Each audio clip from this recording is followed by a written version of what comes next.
June.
now recognize that birds are dinosaurs, what I study is the long, deep evolution of birds from Mesozoic dinosaurs. The very concept is unimaginable. Why, if that happened, we wouldn't have a chance. How could we possibly hope to fight them? We couldn't, you're right. You're right, Mrs. Bundy. Hurry up, children. Finish your lunch. Are the birds gonna eat us, Mommy? Birds have been on this planet since Archaeopteryx, 140 million years ago. Doesn't it seem odd that they'd wait all that time to start a war? Who said anything about a war? All I said's... Troodon probably fed on our ancestors, the early mammals. It is the most intelligent, adaptable, and successful hunter on the planet.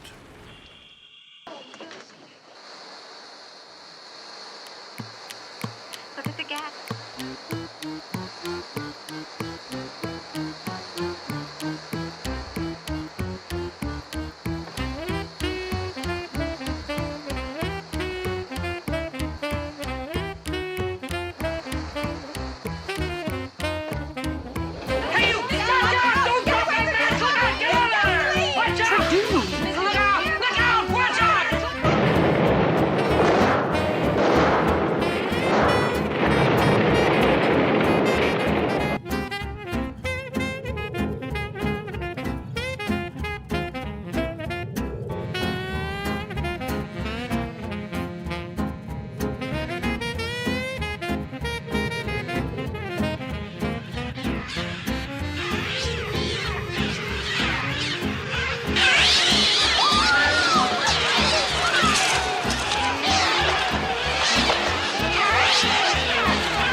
That's not bad for a quadruped. You gotta check your mirrors, just side of your eye. Side of your eye.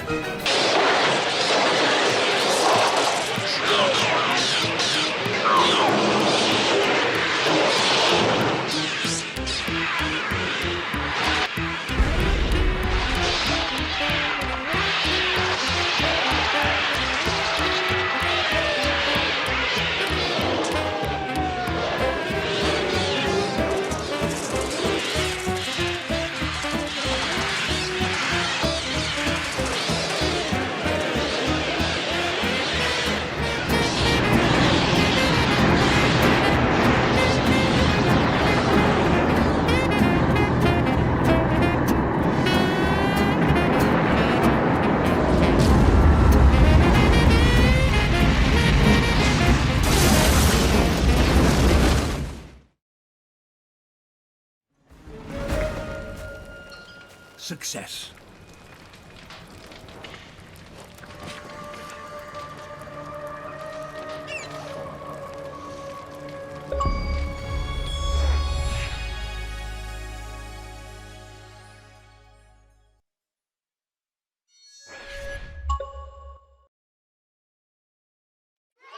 Well, hello, everybody, and welcome back to Paleontologizing.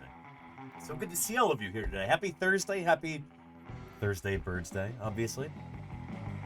We've got a special stream planned, and I'm really glad you're here. We're going to be interviewing Michael Chiappone about his brand new taphonomy paper that just dropped on Sunday night, I believe it was? Monday morning for some of you. He's a taphonomist as well as a paleontologist, studying the processes in between when an organism dies and when it's buried, or by some definitions, when it's discovered by paleontologists. It's going to be a good interview. I hope you're as excited as I am. Are you a fan of dinosaurs? I won't get angry if you aren't. Smoke beer. What? Thanks for the follow. Welcome to Paleontologizing. It's great to have you here. Shoot. Yeah. If anyone's here for the very first time, like you, Smoke Beer, let me introduce myself real quick.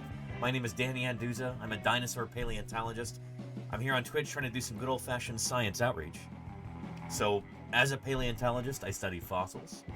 As a dinosaur paleontologist, I mostly study dinosaurs. Paleontology, of course, is the study of fossil organisms in general. Everything from fossil bacteria to fossil baleen whales, from fossil frogs to fossil ferns, and everything in between. dinosaurs are just the tip of the iceberg, and most paleontologists they never even touch a dinosaur fossil for their whole careers. Maybe. I do work on dinosaurs though, so I don't want to be a dinosaur chauvinist and have you come away with the assumption that paleontology means dinosaurs, because it doesn't necessarily. But dinosaurs are what I work on. Anyway, we've got a kind of a jam-packed schedule today, because not only do we have Thursday Birds Day later, and then in less than half an hour, our interview with Michael. Some of you might remember Michael Chiappone from our streams in Utah this past September, working at Lori's site on Josh Lively's crew. Yeah, we even did a few like little mini interviews with Michael there. But today we've got a new paper to promote and a brilliant video.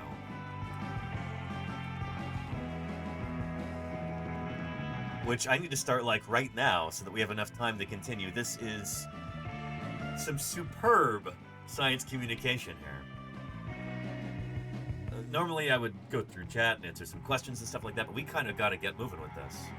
So, yeah. Dinosaurs, brother, say less. I will say less. Smoke beer, thank you. Let's get this video started, which is a phenomenal introduction to what taphonomy is. Michael did a superb job with this. I think you're going to love it. Take a look. Oh, and here is a link, by the way. But this film is the result of 4 years of research that has been published as an open access article in the journal Paleobiology.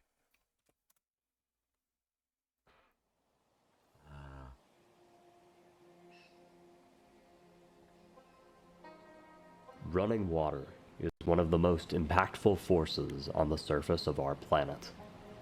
It flows ever downward on its journey toward the sea, forming rivers and streams that are the lifeblood of the landscapes we live on. With ever-changing flows that can be both beautifully serene and humblingly powerful, they carve their way across continents in winding networks that can be seen from orbit. This scale is matched by the sheer volume of nutrients and sediments that they move and deposit, shaping landforms and creating vast swaths of terrestrial rocks across the globe. So this is one of these things we're going to be talking about during the interview. When you start to think in terms of taphonomy, you kind of see the world in a different way. And I think that's really cool. Do we have anybody here in the chat who lives near a major river system, or maybe you go fishing, rafting, kayaking, swimming, whatever? Any river rats here in the chat right now? I'm sure we've got some. Life also thrives in and around rivers, and when organisms die, the burial of their remains in river sediments leaves an astonishing record of floodplain ecosystems through time. But in order to interpret this information, researchers have to understand the processes by which living organisms can be preserved after death for us to find today. My name is Michael Chiappone, and I am one of a new generation. Ooh, was that me there? Hang on. This is from our fieldwork back in September. My name is Michael Chiappone. Oh, and before we go any further too, I want to emphasize that I think all of the music in this video is Michael's music. He's also a musician. His parents are also musicians, as I recall, so he comes from a very musical family. I just think that's really cool. And I am one of a... I think this might be the field season before I joined up. New generation of interdisciplinary researchers seeking to unravel the mysteries of how the fossil record forms. Using experiments replicating flood conditions at full scale and evidence from the fossil record, we will explore the factors that can cause bones to be transported and buried when floodwaters are unleashed upon the landscape. Pretty cool stuff. Through the study of death, we will bring the past back to life. Pretty well put together video here. Again, give it a thumbs up if you haven't already. I'm sure Michael would really appreciate that. We live in a time of astounding biodiversity. Even with an ever-expanding level of human development, we share this planet with an innumerable variety of fascinating organisms all intertwined in a complex web of interaction. Looking back into Earth's history, one can imagine that diversity pales in comparison to the vast sea of our forebears. The fossil record, our window into the history of life, reflects this in the evolution of seemingly endless forms most beautiful through time. And yet, despite the Earth leaving us this amazing record of our own history, we know that less than 1% of everything that has ever lived has become fossilized. True. This gap between the true diversity of or at least that's the estimate. Yeah. Here, let me pause for just a second and go through the chat real quick. Oh, and Smoke Beer, holy cow. You grew up in Bozeman? I lived in Bozeman for the better part of a decade. Moved there in 2010 and moved away in 2018. Very cool. And I used to work for Jack Horner at Museum of the Rockies. Wonderful to have you here, Smoke Beer. Holy cow. Yeah. A fellow former Montanan there. But yeah. And Susquehanna River. We've got some river people in the chat. This is awesome. And Andrew Memrick says, is there an estimate for how many species have become extinct over Earth's history? Not in percent, but actual numbers? There are various estimates, but they are wild guesses. We know that biodiversity has increased over time, generally speaking. But then mass extinctions tend to winnow it down. Like in the Permian mass extinction, Permo-Triassic boundary, it's something like maybe 90% of all species on Earth died out. And so there's a big bottleneck there. And there were a lot of open niches, and critters diversified pretty rapidly at the beginning of the Triassic period afterward. There are wildly different estimates for how many species are alive on our planet right now, today. And this is when you can go out and just look at them. This is not passing through this filter like Michael's going to talk about here in the video of fossilization. It's like a pretty slim chance that you'll ever be fossilized after you die. And there are probably innumerable species that have evolved and gone extinct, and maybe there's no fossils of them because they happen to exist in an environment where you didn't have deposition taking place, you know? So it would be definitely in like the hundreds of millions, possibly billions of different species that have existed on our planet. But those are estimates, you know? Honestly, it's too many to count. And also, when we're talking about Earth history like this, when you're talking about evolution and diversification over time, at what point do you draw the line between different species? If one species is evolving into something that we might call a different species over time, well, at what point does it become a different species? You know? These questions get really tricky, you know? Hello, Mini Pie. Oh, we're having a brief interruption here from one of our landlords. How you doing, Mini Pie? Yeah. Good stuff. And there you go, Mirror Space, yeah. A time-traveling taxonomist. Your work would never be done. Yeah. How are you doing, Minnie? Whoa. What's this body language? What are you doing? Ramen says, would you want to be artificially fossilized? Not anytime soon, no. Thanks very much. I appreciate the offer, but I'll have to pass on that opportunity. There's still a lot of things I want to do in my life. Yeah. Oh. There we go. What do you think, Minnie? Yeah. I mean, later in life? I mean, hopefully after life, I would be... If I'm gonna be fossilized, I want it to be after I'm dead, you know? Hopefully after living a long, full life. But I don't know. Alright. Let's get you paid here at Mini Pie. Oh, what's in here? What's in here? Look at that. What's that all about, huh?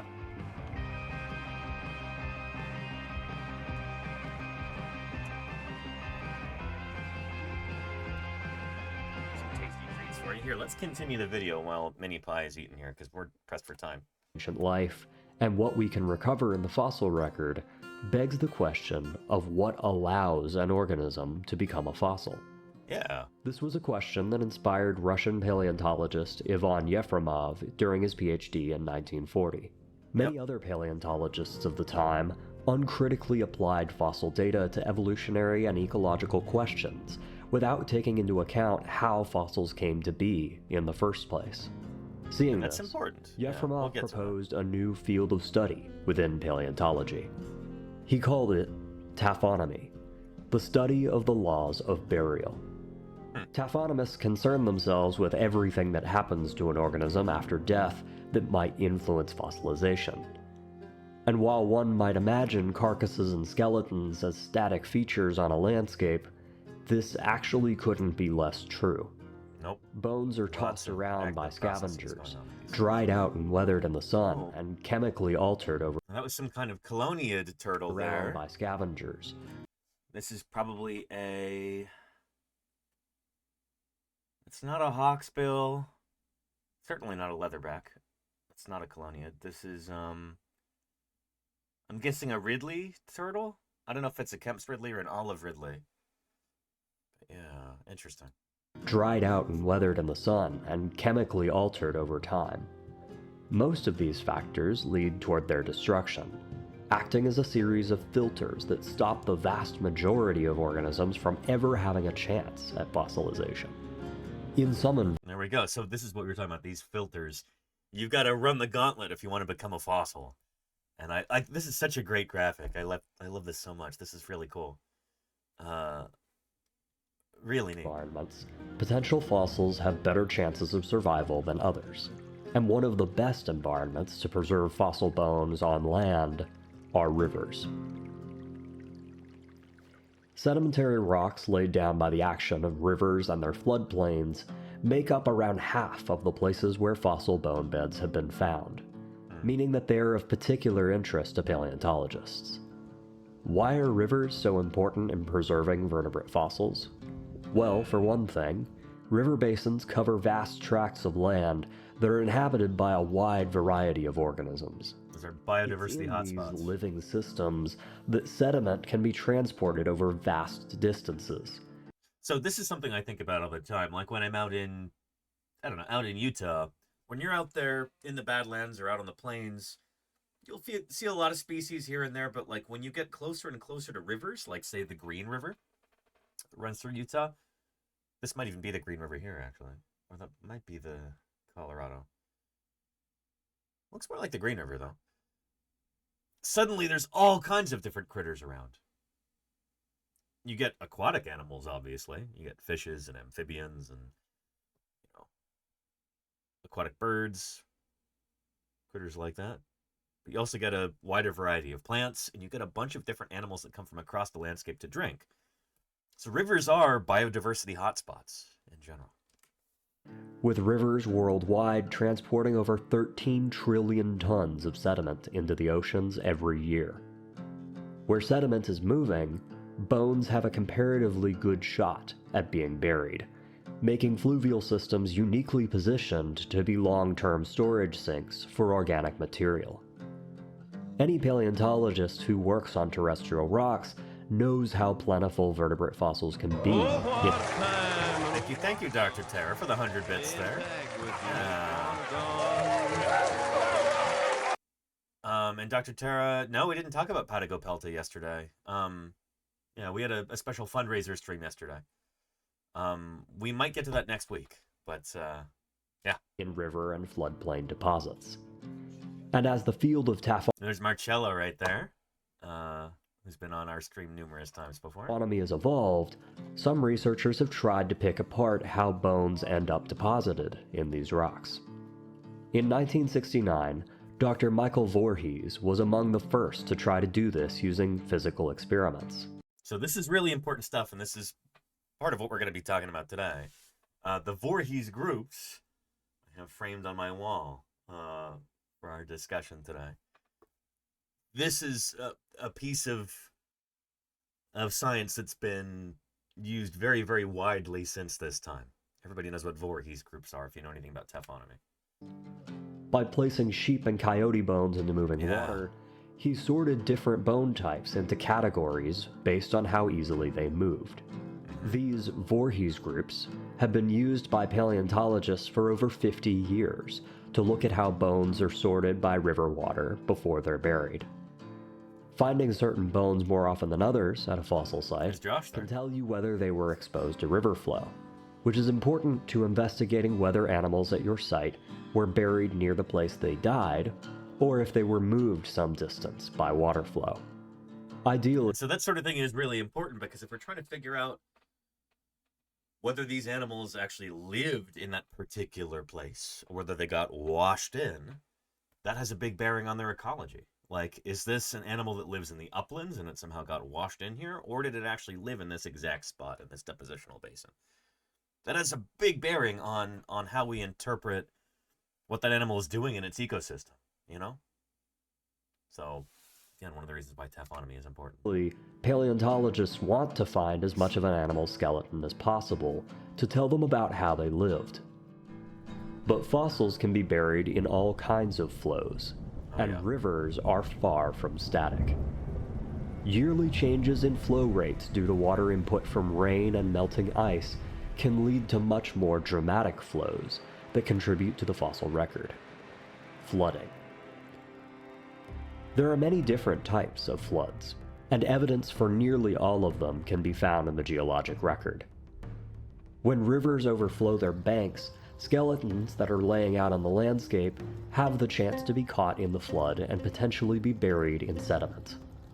These flows are different from steady rivers in that their speeds and water depths change and evolve over the course of a flood, meaning anything caught in the flow might experience different conditions over short time periods. And while more typical river flows have been experimentally tested by researchers like Voorhees, floods have rarely ever been examined. But how do you create an intentional and controlled flood to run bone transport experiments with? Well, you can go to a specialized facility for this sort of thing. This is so cool. We're going to be talking about this during the interview in a few minutes. Welcome to St. Anthony Falls Laboratory in Minneapolis, one of the premier places in the world for studying fluid dynamics since 1936. St. Anthony Falls Lab, or SAFL for short, is known for its use of flumes to study a variety of questions related to engineering, geology, ecology, and much more. Flumes are like scaled-down artificial river channels, through which water flow can be precisely controlled. SAFL has flumes of all shapes and sizes, and perhaps the most impressive is the main channel. Nearly 3 meters wide and 80 meters long, the main channel pulls water from the Mississippi River outside straight through the building. Being so large, the main channel was the perfect setting for our experiments, allowing the bones plenty of room to disperse from their starting points, just like in a real sheet flood. Oh, and Chaotic Time Traveler says, I went on his tour at SVP 2020. Very, very cool. Yeah, this is in Minneapolis. Super neat. I'm glad you got to do that, Chaotic Time Traveler. That's awesome. With an experimental landscape ready to be tested in, what we needed now were bones. Investigating how bones move in water flow is mainly a question of physics. The shapes, sizes, and weights of the bones can all influence how they might move, and while modern bones are an obvious go-to for testing, we also wanted to know how bones with different shapes in the fossil record might move in comparison. So how might you do that if you don't have access to, dinosaur bones to put into a flume like this? How do you think you might go about testing that in a physical sense? You can't use fossil bones because they're too heavy and you don't want to destroy those. What you doing? That one guy, you got it. Yeah, 3D printed with weight added. So in addition to loaning a sheep skeleton from the Science Museum of Minnesota to experiment with, we also created models of the skeleton of a juvenile hadrosaur, How cool or is that? duck-billed dinosaur. This might be the same file for the Edmontosaurus skull that I 3D printed. It looks pretty similar. I think it is, actually. Yeah. I printed mine life-size, though. This one is probably like 1/5 size or something. At a similar size to the sheep. Yep. After printing and weighting the bone models to densities appropriate for real modern bones, how cool is it that? was time for the experiments to begin. We placed the bone models at intervals along the center of the channel and prepared to quickly open and close the upstream gate, which would create a sheet flood. As the water rushed into the building, we observed how different bones began to move as the flood overtook them, causing them to tumble, roll, and drag downstream. We measured how far the bones went and repeated our tests over and over again. And it didn't take long for patterns to emerge. Some results matched previous experiments and typical steady river flow very closely. Bad Angel says, how is density added? So I think Michael put lead weights on the insides of the 3D prints. This is pretty easy to do when you're doing a print.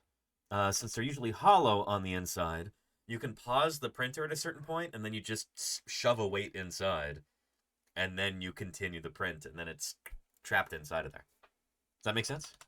We observed how different bones began to move as the flood overtook them, causing them to tumble, that would make sense. Roll, and drag downstream.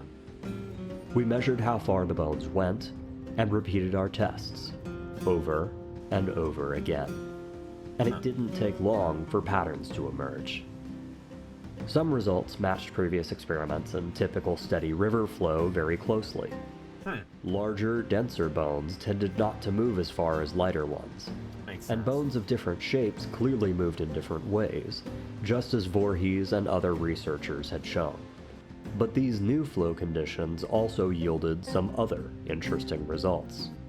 So again, just to clarify, since I keep pausing and messing up the rhythm here, Michael's trying to figure out, how does a flood scenario differ from like a regular flowing river scenario? And so by putting all of these bones down there on a dry substrate and then provoking a flood like this, how is that different from if, the critter if the carcass was just originally in a flowing river? What are the differences there? While we were able to statistically place our hadrosaur bone models into loose transport groups, our sheep bones were not so easily categorized. Really? Not only that, but the groups we were able to statistically derive for the hadrosaur still showed a significant amount of overlap between the groups. On real-world landscapes, and thus at fossil sites, this means we might expect bones to sort more continuously based on their sizes, shapes, and densities, instead of into clear categories, especially during the chaotic conditions of flooding. That makes sense. So it kind of goes to this idea that we talk about all the time, that with many, if not most phenomena in the natural world, they don't fit in nice, neat little boxes. There's going to be a lot more gray area. It's going to be a lot more of a spectrum. And that's what we see here with these different osteological elements. These different bones put into this scenario, they don't fall into neat little boxes. Interesting. Let's go back a little bit. Continuously based on their sizes, shapes, and densities, instead of into clear categories, especially during the chaotic conditions of flooding. When elongated bones were exposed to water flow, we saw that they would often reorient themselves to be parallel with the flow as they moved. From a physics perspective, a parallel orientation reduces the surface area exposed to flow, which in turn reduces drag. This means that once the bones reoriented, they often would stop moving altogether and become stable. Other external factors could also cause bones not to move as far as they otherwise might. The formation of ripples and dunes in the floods added topography on which the bones could become stuck. Sometimes, bones would become caught on one another, causing them to stop and create bone jams, as is often seen at bone beds in the fossil record. Oh yeah, I've seen this all the time. When a bone wasn't moving, sediment would often continue to move around it, digging a hole underneath it and creating an eddy on the downstream side. Yeah. This phenomenon, called scouring, is what happens when you stand in the shallows at a beach, when water is drawn away from the shore. Through scour action, bones could become anchored and even partially buried, reducing their ability to move further. So it's like the bone is burying itself, essentially. If it's too heavy for the river to carry it away, or the flood, or whatever flow, sediment is being drawn away from it like this, and scoured away, and then it sinks, and sinks, and sinks, until eventually it can get completely buried. How cool is that? These factors all had impacts on how far bones were likely to move. When we ran multiple consecutive floods, bones that were reoriented parallel to flow, caught up on obstacles, or showed sediment scouring all tended to move less and less each time they were exposed to water flow. And in real-world floods, these factors would be heightened, with obstacles like vegetation presenting even more of a barrier to movement. Because of this, bones found at fossil sites that formed in flooding outside of river channels may not typically have moved many kilometers away from where the animals died, so long as the floods in question don't appear to have been extremely large and violent, based on the geology present at the site. So this is one of these things where people talk about dinosaur fossils being transported, like, oh yeah, they've been transported kilometers, probably, you know. And that's probably very, very rare. That's so cool. Instead, another factor that may come into play is not whether organisms were moved out of the habitats they actually lived in, but whether they were moved far enough that they were less likely to be buried at all. The fans of sediment left by levee breaches called crevasse splays and other overbank flood events what we think we have at often decrease in thickness, moving away from the river channel that caused them. This means that if bones that are caught in the flood are transported to the edge of the crevasse splay, less sediment is deposited that might allow them to be buried than closer to the levee break, meaning that they're less likely to enter the fossil record for us to find. So essentially, the smaller the bone is in like a crevasse splay situation, the further it's likely to be carried, and the less likely it's going to be actually buried, you know? So there's going to be a bias toward larger bones at a site like this. That is really interesting stuff. This bias would preferentially select bones that are either more difficult to transport, or at least began their journey closer to the levee breach, where sedimentation rates are much higher. Additionally, sorting of bones based on their size, shape, and density also appears to be very important on local scales within a fossil site. Most fossil quarries can't be excavated over extremely wide areas for practical reasons, meaning that if an animal's skeleton is spread out over a sufficiently large area, we might be preferentially missing bones that are easily moved by water flow and could be waiting just outside the bounds of our dig sites. Documenting this spatial aspect of fossil data is a standard part of paleontological fieldwork, and the resulting quarry maps contain critical spatial data that can then be used for taphonomic analysis based on experimental data, like ours.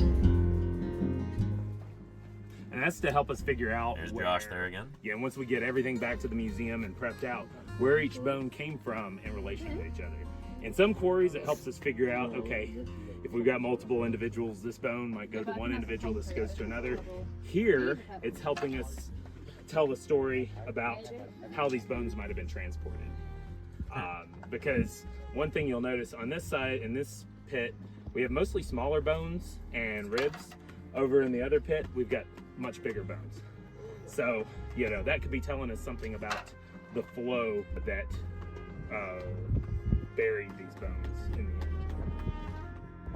These are all processes that paleontologists have to take into account, both to guide our excavations to maximize the amount of fossil material we recover, and also when conducting research to recognize the biases that underlie the data that we use to understand ancient ecosystems. More than that, though, taphonomy is how we reconstruct the stories that are told by fossil sites themselves. This is so cool. The processes that act to break down or to preserve organic material have been happening for as long as organisms have lived and died. And most of these phenomena are directly observable and testable in the modern day. Super cool. And because rivers and the floods that occur when they overflow their banks are so deeply entwined with the terrestrial fossil record overall, understanding how flows can move, sort, and bury bones allows us to make better interpretations of where the terrestrial fossil record comes from. It's at this confluence of fluid dynamics, organic processes, and geology where a kind of language emerges. A wordless history, written by every sediment grain that tells of days when the humbling force of water unleashed captured a snapshot of an ecosystem that could then be preserved for countless millennia.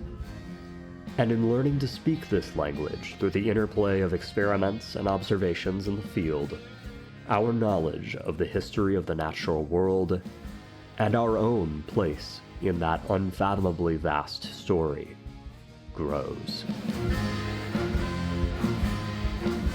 Fantastic. Well done. Holy cow. Won't help you, crime won't do you no good. There's a link to this video right here. Crime won't help you, crime won't do you no good. We're gonna jump right into our interview with Michael Chiappone, who I'm sure is waiting right now. Let's get set up for that. And we'll talk to him about this new paper and about the video and about taphonomy. So get those questions ready, chat. And let me get Zoom fired up here. Thinking about my baby and my happy home. You are? You're about 4 minutes late, it looks like.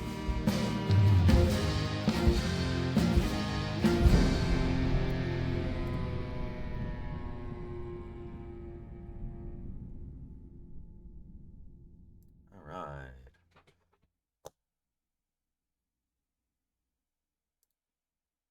Here we go. Excellent. Get our camera set up here. And start. All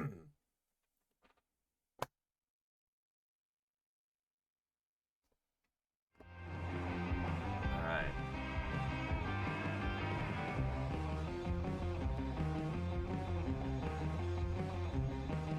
There we go. Hey, howdy, Danny. Hey, how's it going, Michael? Pretty good, pretty good. How are you? Doing well. Let's see, get the scene set up. Fantastic. All right, I got you on stream right here, and what a cool background. Holy cow. Thank you. Yeah, we just got done watching your video. Sorry, I'm a little bit late. We wanted to get through the whole thing before Oh, we started cool. this up. But man, excellent job. What an excellent piece of science communication there. Thank you very much. I'm glad you all yeah, enjoyed. It was phenomenal. And again, chat, if you haven't yet had a chance to click that link, and I'll post it again for you. Give it a thumbs up, leave a comment, all the typical YouTube stuff. Go ahead and do that. It would help Michael out. He'd really appreciate it. And we need more of this kind of really high quality science communication by actual scientists. So I want to encourage that as much as I can. Really cool stuff, Michael. How long did that take to make? So I have been working on and off on that video for over a year now. Nice. It was a lot of time. Now, given I was not working consistently for Of a year course, on yeah. it, but Yeah. a lot of it in the last, probably 5 or 6 weeks, I got a lot of the graphics and things like that animated Nice. together and all that. Yeah, yeah. I hope this comes across as a compliment, because it's intended as such. It really reminds me of some of Brian Eng's videos. I take a lot of inspiration from his general format. I like sort of this long form, but not, it doesn't need to be an hour or anything, but long form enough to get into some of the details of things, not feeling the need to dumb it down. It sort of Right. The idea of trying to make sort of a short form documentary almost is something that Uh-huh. appeals to me a lot. So yeah, Brian's stuff is also great. Definitely go watch that as well. Yeah, yeah. I think it's really cool how you're not drowning everybody in jargon, but you're not shying away from these technical terms either, and you're kind of providing a nice overall feeling for what the science is like. So even if somebody doesn't understand everything in it, they're at least getting a taste for, what taphonomy is all about, what it's like to do field work and lab work, and it's kind of aspirational in that sense, where somebody can watch it and go, I don't understand all of this, but I really want to. I feel like it entices people to want to learn more. That's the impression I get anyway. Thank you. That's the hope, at least. The Yeah. idea with that video was I was trying to get across, the actual results of the paper and whatnot, obviously, Right. but a lot of it also was sort of spurred by the fact that in the paper we have a methods section and all that, but there isn't always a place in the paper to show the full process of Right. like on the Yeah. ground, what was it like to do this science and Uh-huh. what led us to do the things that we did. Right. A method section gets at some of that, but I had a lot of this video footage and things like that that I'd taken during the experiments that didn't end up getting included in the paper. And I thought that sort of having a video that's more about, I mean, yes, is about the science, but it is also about how do we do science. Right. That was part of what drove me to do that video. Really cool stuff. Yeah. Thank you. Um, to get us started off here, especially for anybody who's just kind of trickling in right now, given this is Twitch, there are people, you know, just clicking on the link to come in and people doing laundry and all kinds of stuff. So it's nice to kind of bring people up to speed every once in a while. I try to remember to do that. Tell us a little bit about yourself. Who is Michael Chiappone? Where does he work? What's he all about? Yeah, well, I guess y'all have already seen me apparently, but howdy, I'm Michael Chiappone.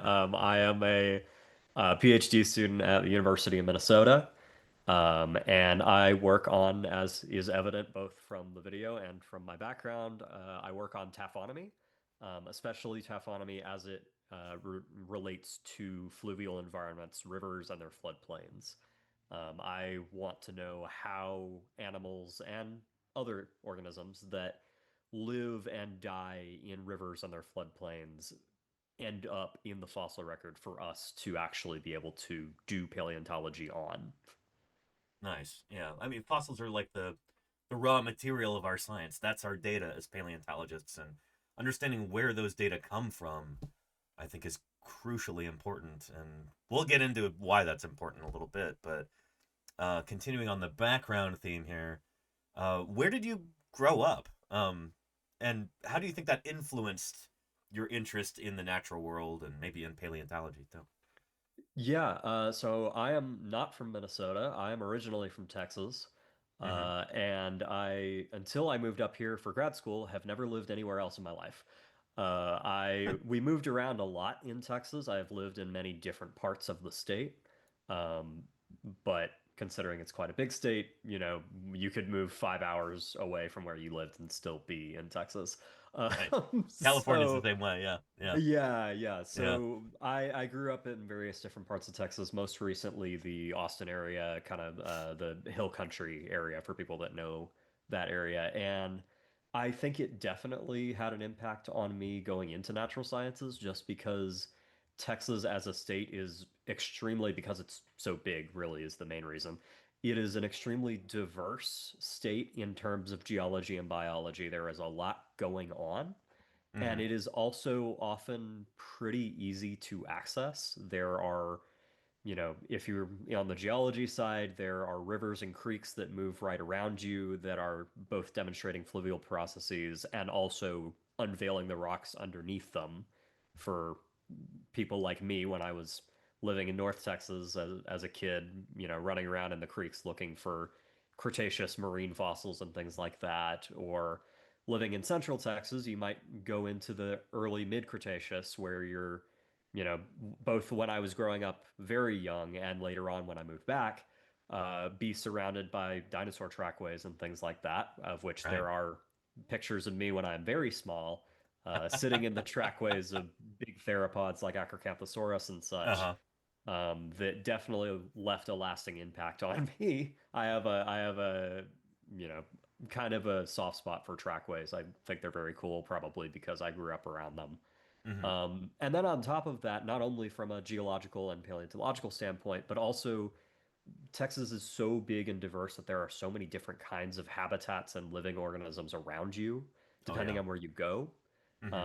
And so I later on in my, sort of tenure in Texas, when I was an undergrad, got into things like birding, and was able to access all kinds of different habitats from wetlands to more plains areas to, areas like the hill country that have big, tall limestone cliffs and things like that, all the way down to the coast where you get the marine stuff that, you know, you don't always get everywhere. It's different, birding in Minnesota than it is birding in Texas.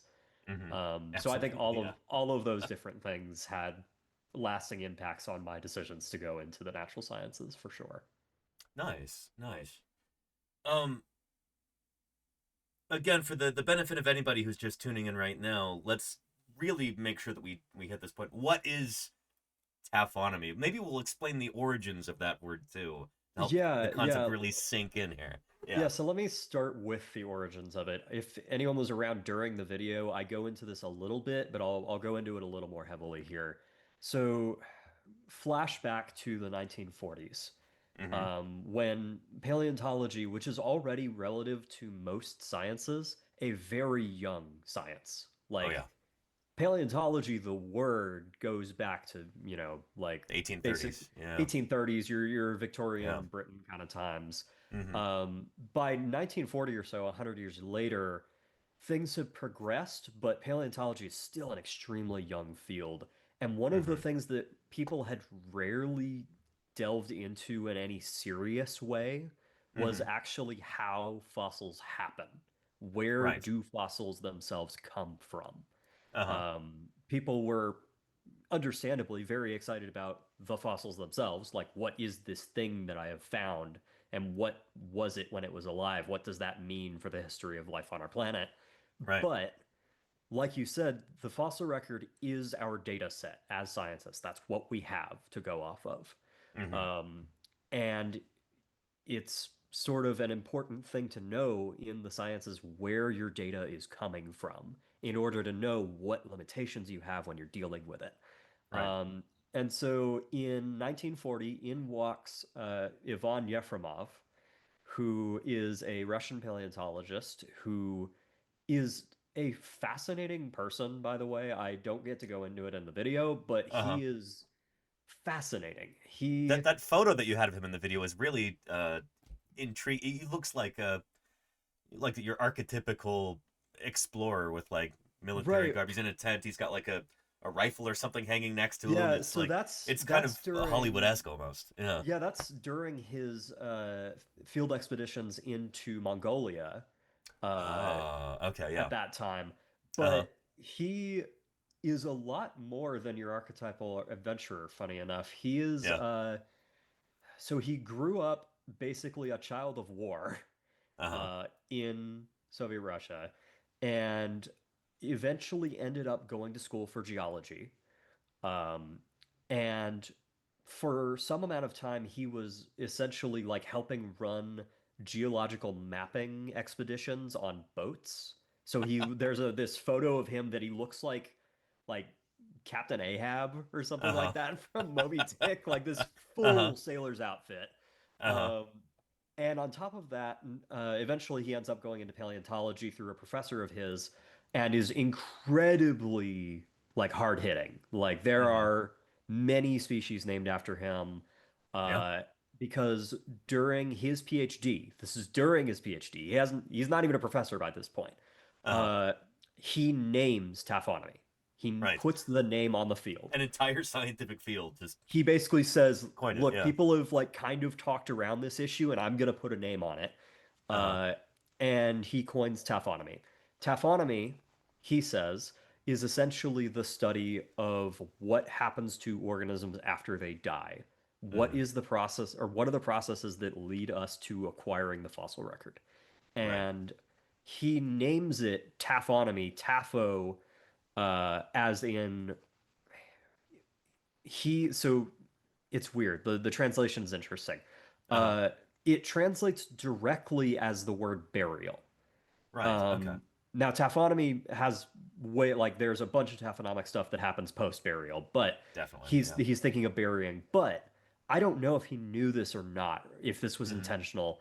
Knowing the kind of person he was, I'll get to that in a second, it may have been intentional. The actual root that he used was not the act of burying something. It is burial as in grave, as in a human grave. So what I find fascinating is that you can call taphonomy and be completely correct the laws of the grave. It is like he's talking about the burial site of any given organism, the grave of any given organism, which I find fascinating from an etymological standpoint. Yeah, Diagonal here in the chat says cenotaph comes from the same root word, and yes, that makes a lot of sense. Yeah, right, exactly. And so what I also find interesting about this guy is that he was not only a prolific scientist, he was also a prolific author. Right. He is one of the founding authors of the sci-fi genre. Interesting. And there were some of his books that were banned in Russia at the time because they were seen as like anti-Russia. He, I'm sure, had a very complex and interesting relationship with the country he lived in. But on top of that, some of those books became very popular elsewhere, including in the US, where they were picked up by such people as George Lucas, pre-Star Wars. So the founder of taphonomy had an influence on George Lucas, who went on to make Star Wars. Legitimately, yes. There are some people that argue that certain aspects of his books made it into like naming conventions and things like that in Star Wars. So fascinating human being. He is. I'm surprised he doesn't get brought up more as one of the classic paleontologists, because this guy was kind of a Renaissance man. He did all sorts of stuff. Right. Is there a biography on him that is well known or anything? Because I haven't not seen anything. Anywhere, I haven't seen one. I have mostly been picking up on things from various bits and pieces I've read. Right. If anyone knows of a good biography, I would love to read it. Because he's just fascinating human being.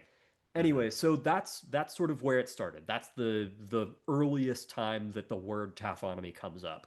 Certainly other researchers had started to get at it a little bit before him. Sure. But he was the person who put the name on it. And after that, the field of taphonomy grew immensely. It started with him, and you get really famous scientists like Kay Berensmeyer and Sue Kidwell and a bunch of other people like that who are still around today, that in what is already a young field, taphonomy is even younger. Taphonomy is sort of almost one of the up-and-coming parts of paleontology in general, which is fascinating to me. And so to back up, taphonomy itself now, in the modern day, is kind of defined as anything that happens, like all the processes that happen from the point that a critter keels over and dies, all the way to the point that we pull it out of the ground. Right. Some people actually even argue, and I kind of agree, that in collections as well, like yes, the fossil prep and everything else. Fossil prep, collection bias would be part of that.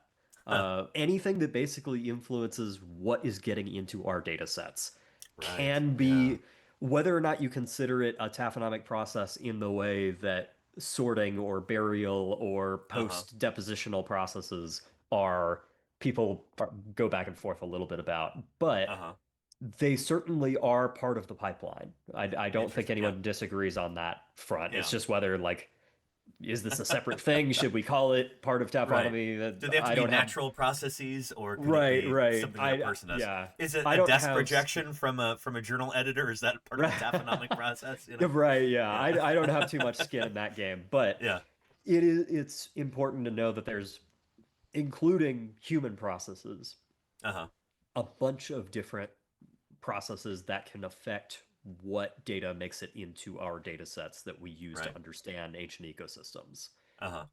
So that can include anything from, when you first start, the first thing that happens immediately is that, and for any organism, decay is a given.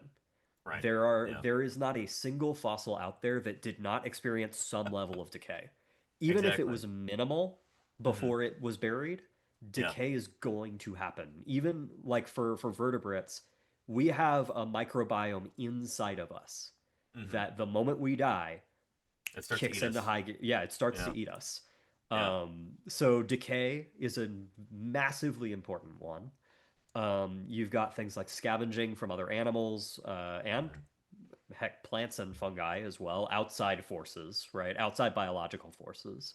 There are external physical forces that can happen. That's where a lot of my realm is. Things like the movement of carcasses after they have died via water or wind, or technically other animals could also just drag a carcass somewhere. Sure. Lots of different physical things that can happen to an object, or to a carcass as an object. There are chemical things that can happen. Things like if you have a skeleton laying out on the landscape, you have sun bleaching and things like that. You have the chemical forces from groundwater, chemical forces soil happening. acidity, things like soil that. acidity, all of these different things that have big impacts on how much of a carcass survives. And all of that continues over this sort of hazy, blurry line that is burial. Because burial is not necessarily permanent the moment it happens. Things can be buried and then exhumed and buried and exhumed multiple times. Reworked, as we say, yeah. Right, and if a carcass is buried 2 feet in the ground, a lot of the surface processes still have a hold on it. So it's hard to say exactly when you pass the threshold of where those forces stop. But eventually new forces do take hold. Things like groundwater chemistry deeper in the earth, things that start to convert minerals that are part of a living organism into, rock and various different things that we find in fossils. And those happen to different degrees in different places. There are some places where most of the minerals are straight up just leached out by groundwater. Whereas other times it's more that they're transformed from one state to another. And you can have tectonic forces. You can have, the movement of continents subducting fossils and destroying them. There are so many different possibilities. I saw a cool example of sorry to interrupt real quick, but I saw an example of a leatherback turtle fossil, I think from, where was this? I think the Central Valley of California. And there's a fault going right through the carapace. Oh, right. So Exactly. Bonkers, these are the sorts of things that you have to be able to pick out what is a taphonomic force and what is actual morphology, the shape, the biology of the organism. You've got to be able to pull these different things apart to know what's what. So, for instance, you think about lake deposits in which you get these beautifully preserved specimens like Archaeopteryx and various other things like that. And almost all of those are pancaked. Yep. They are flattened in a way that some other fossils aren't. And that is a taphonomic bias that is imparted on those remains. And then eventually you have getting it, first of all, being lucky enough to be exposed for people to see. Right. And then the excavation and whatnot, everything that happens post re-exposure. So there are multiple stages of taphonomic processes that different taphonomists tend to study. And I like to think of it all as, because it is one continuous set of processes. I like to think of it as sort of a choose your own adventure to a degree, Uh-huh. in which 99.9% of the endings are the bad ones. Yeah. I don't know if that's aging me, the choose your own adventure books. No, I think people in chat can relate to that for sure. Yeah. I'm hoping people still read those.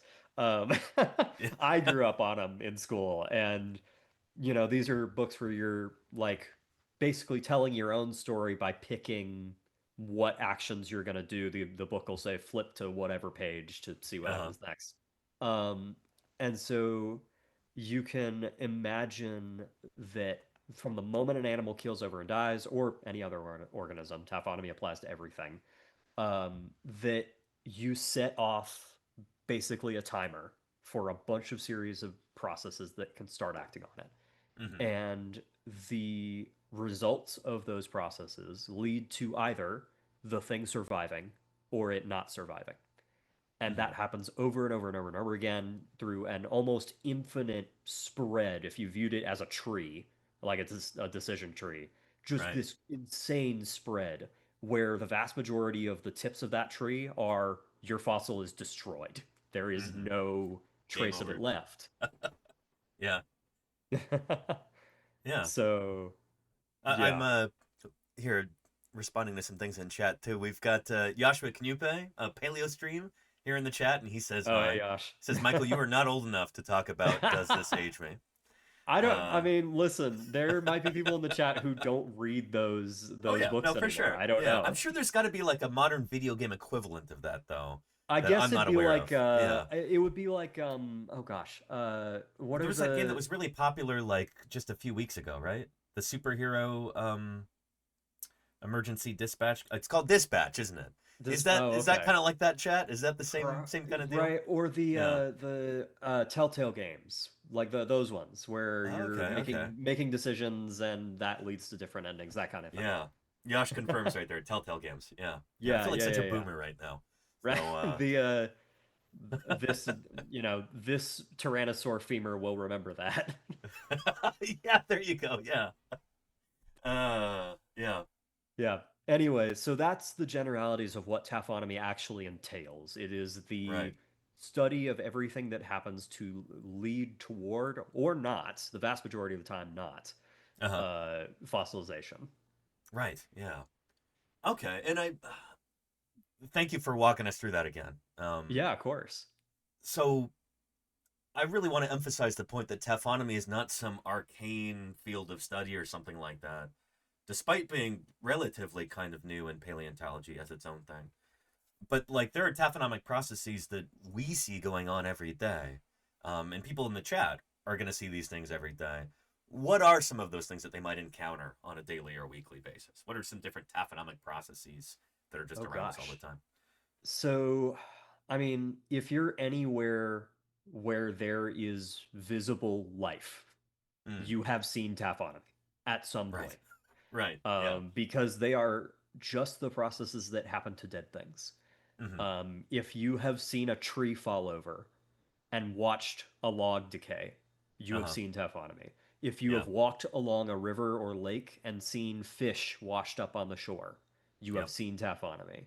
Hmm. If you have been out in the woods, like I was a lot as a kid, and found deer antlers laying out on the landscape, Right. because they last very well, even compared to bones sometimes. Very Antlers are resilient. just Yeah. very resilient. You have Yeah. seen taphonomy. Uh-huh. There are so many different processes. The most observable ones are those surface processes, the ones that actually happen, as the name would imply, on the surface of our planets. Hmm. Those are the ones that are the easiest for us humans to see Right. visibly. Uh-huh.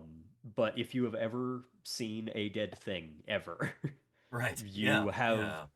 you might not think to look closer at it, but if Uh-huh. you do, the cool thing about taphonomy to me is that more than really any other part of paleontology to me, it is the ability to track a small scale story. Right. It is the Yeah. ability to go out to the river behind my parents' house in Oklahoma, pick up a piece of what is probably deer bone, look Uh-huh. at it, see that it is isolated on its own, It has been moved from the rest of the skeleton by some amount. The fact that it is in a gravel bed, the fact that it has little trails left in it from small arthropods that have been trying to chew on this bone, the Right. fact that it's Yeah. got abrasions on it from likely coyote teeth. Uh-huh. They're all these little things about animal remains Right. that can tell you a story about what happened after this animal died. Right. Yeah. And I can think of one example off the top of my head where a misunderstanding of taphonomy maybe leads to some wild stories.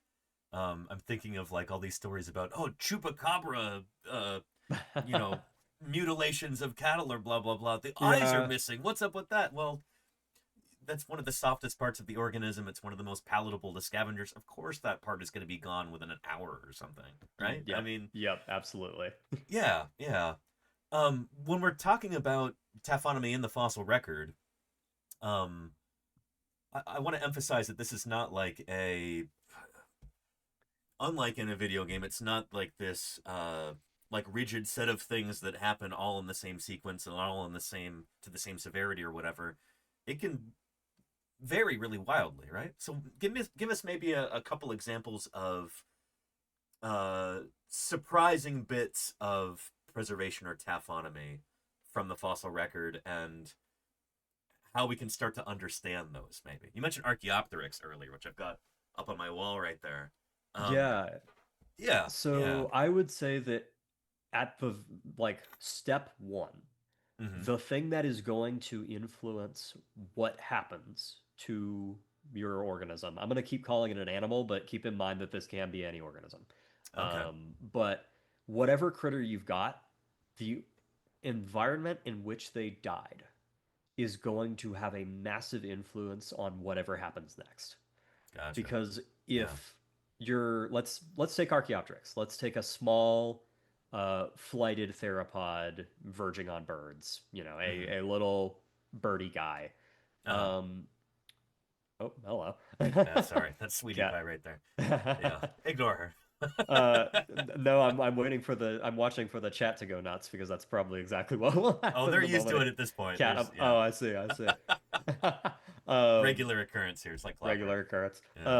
Yeah. So if we start with a small bird type or bird line theropod like that, and we have it die, in the area of, let's say, just a typical river typical river floodplain. Oftentimes in those kinds of environments, we don't find whole articulated, beautiful small theropods. Right. Because there are a series of processes that happen that tend not to favor that.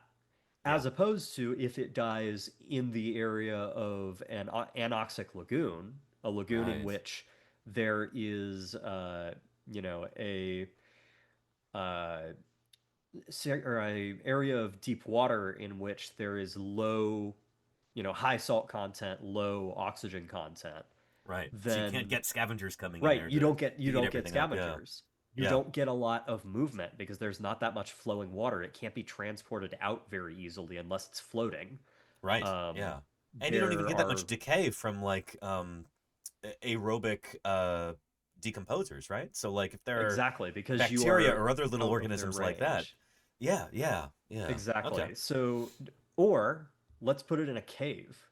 People don't think about caves that much, but caves in the fossil record, if you're thinking especially outside the Mesozoic, in the more recent, let's think Cenozoic and forward, there are caves in the Mesozoic and they preserve great stuff. Same in, actually, there's one in the Permian even.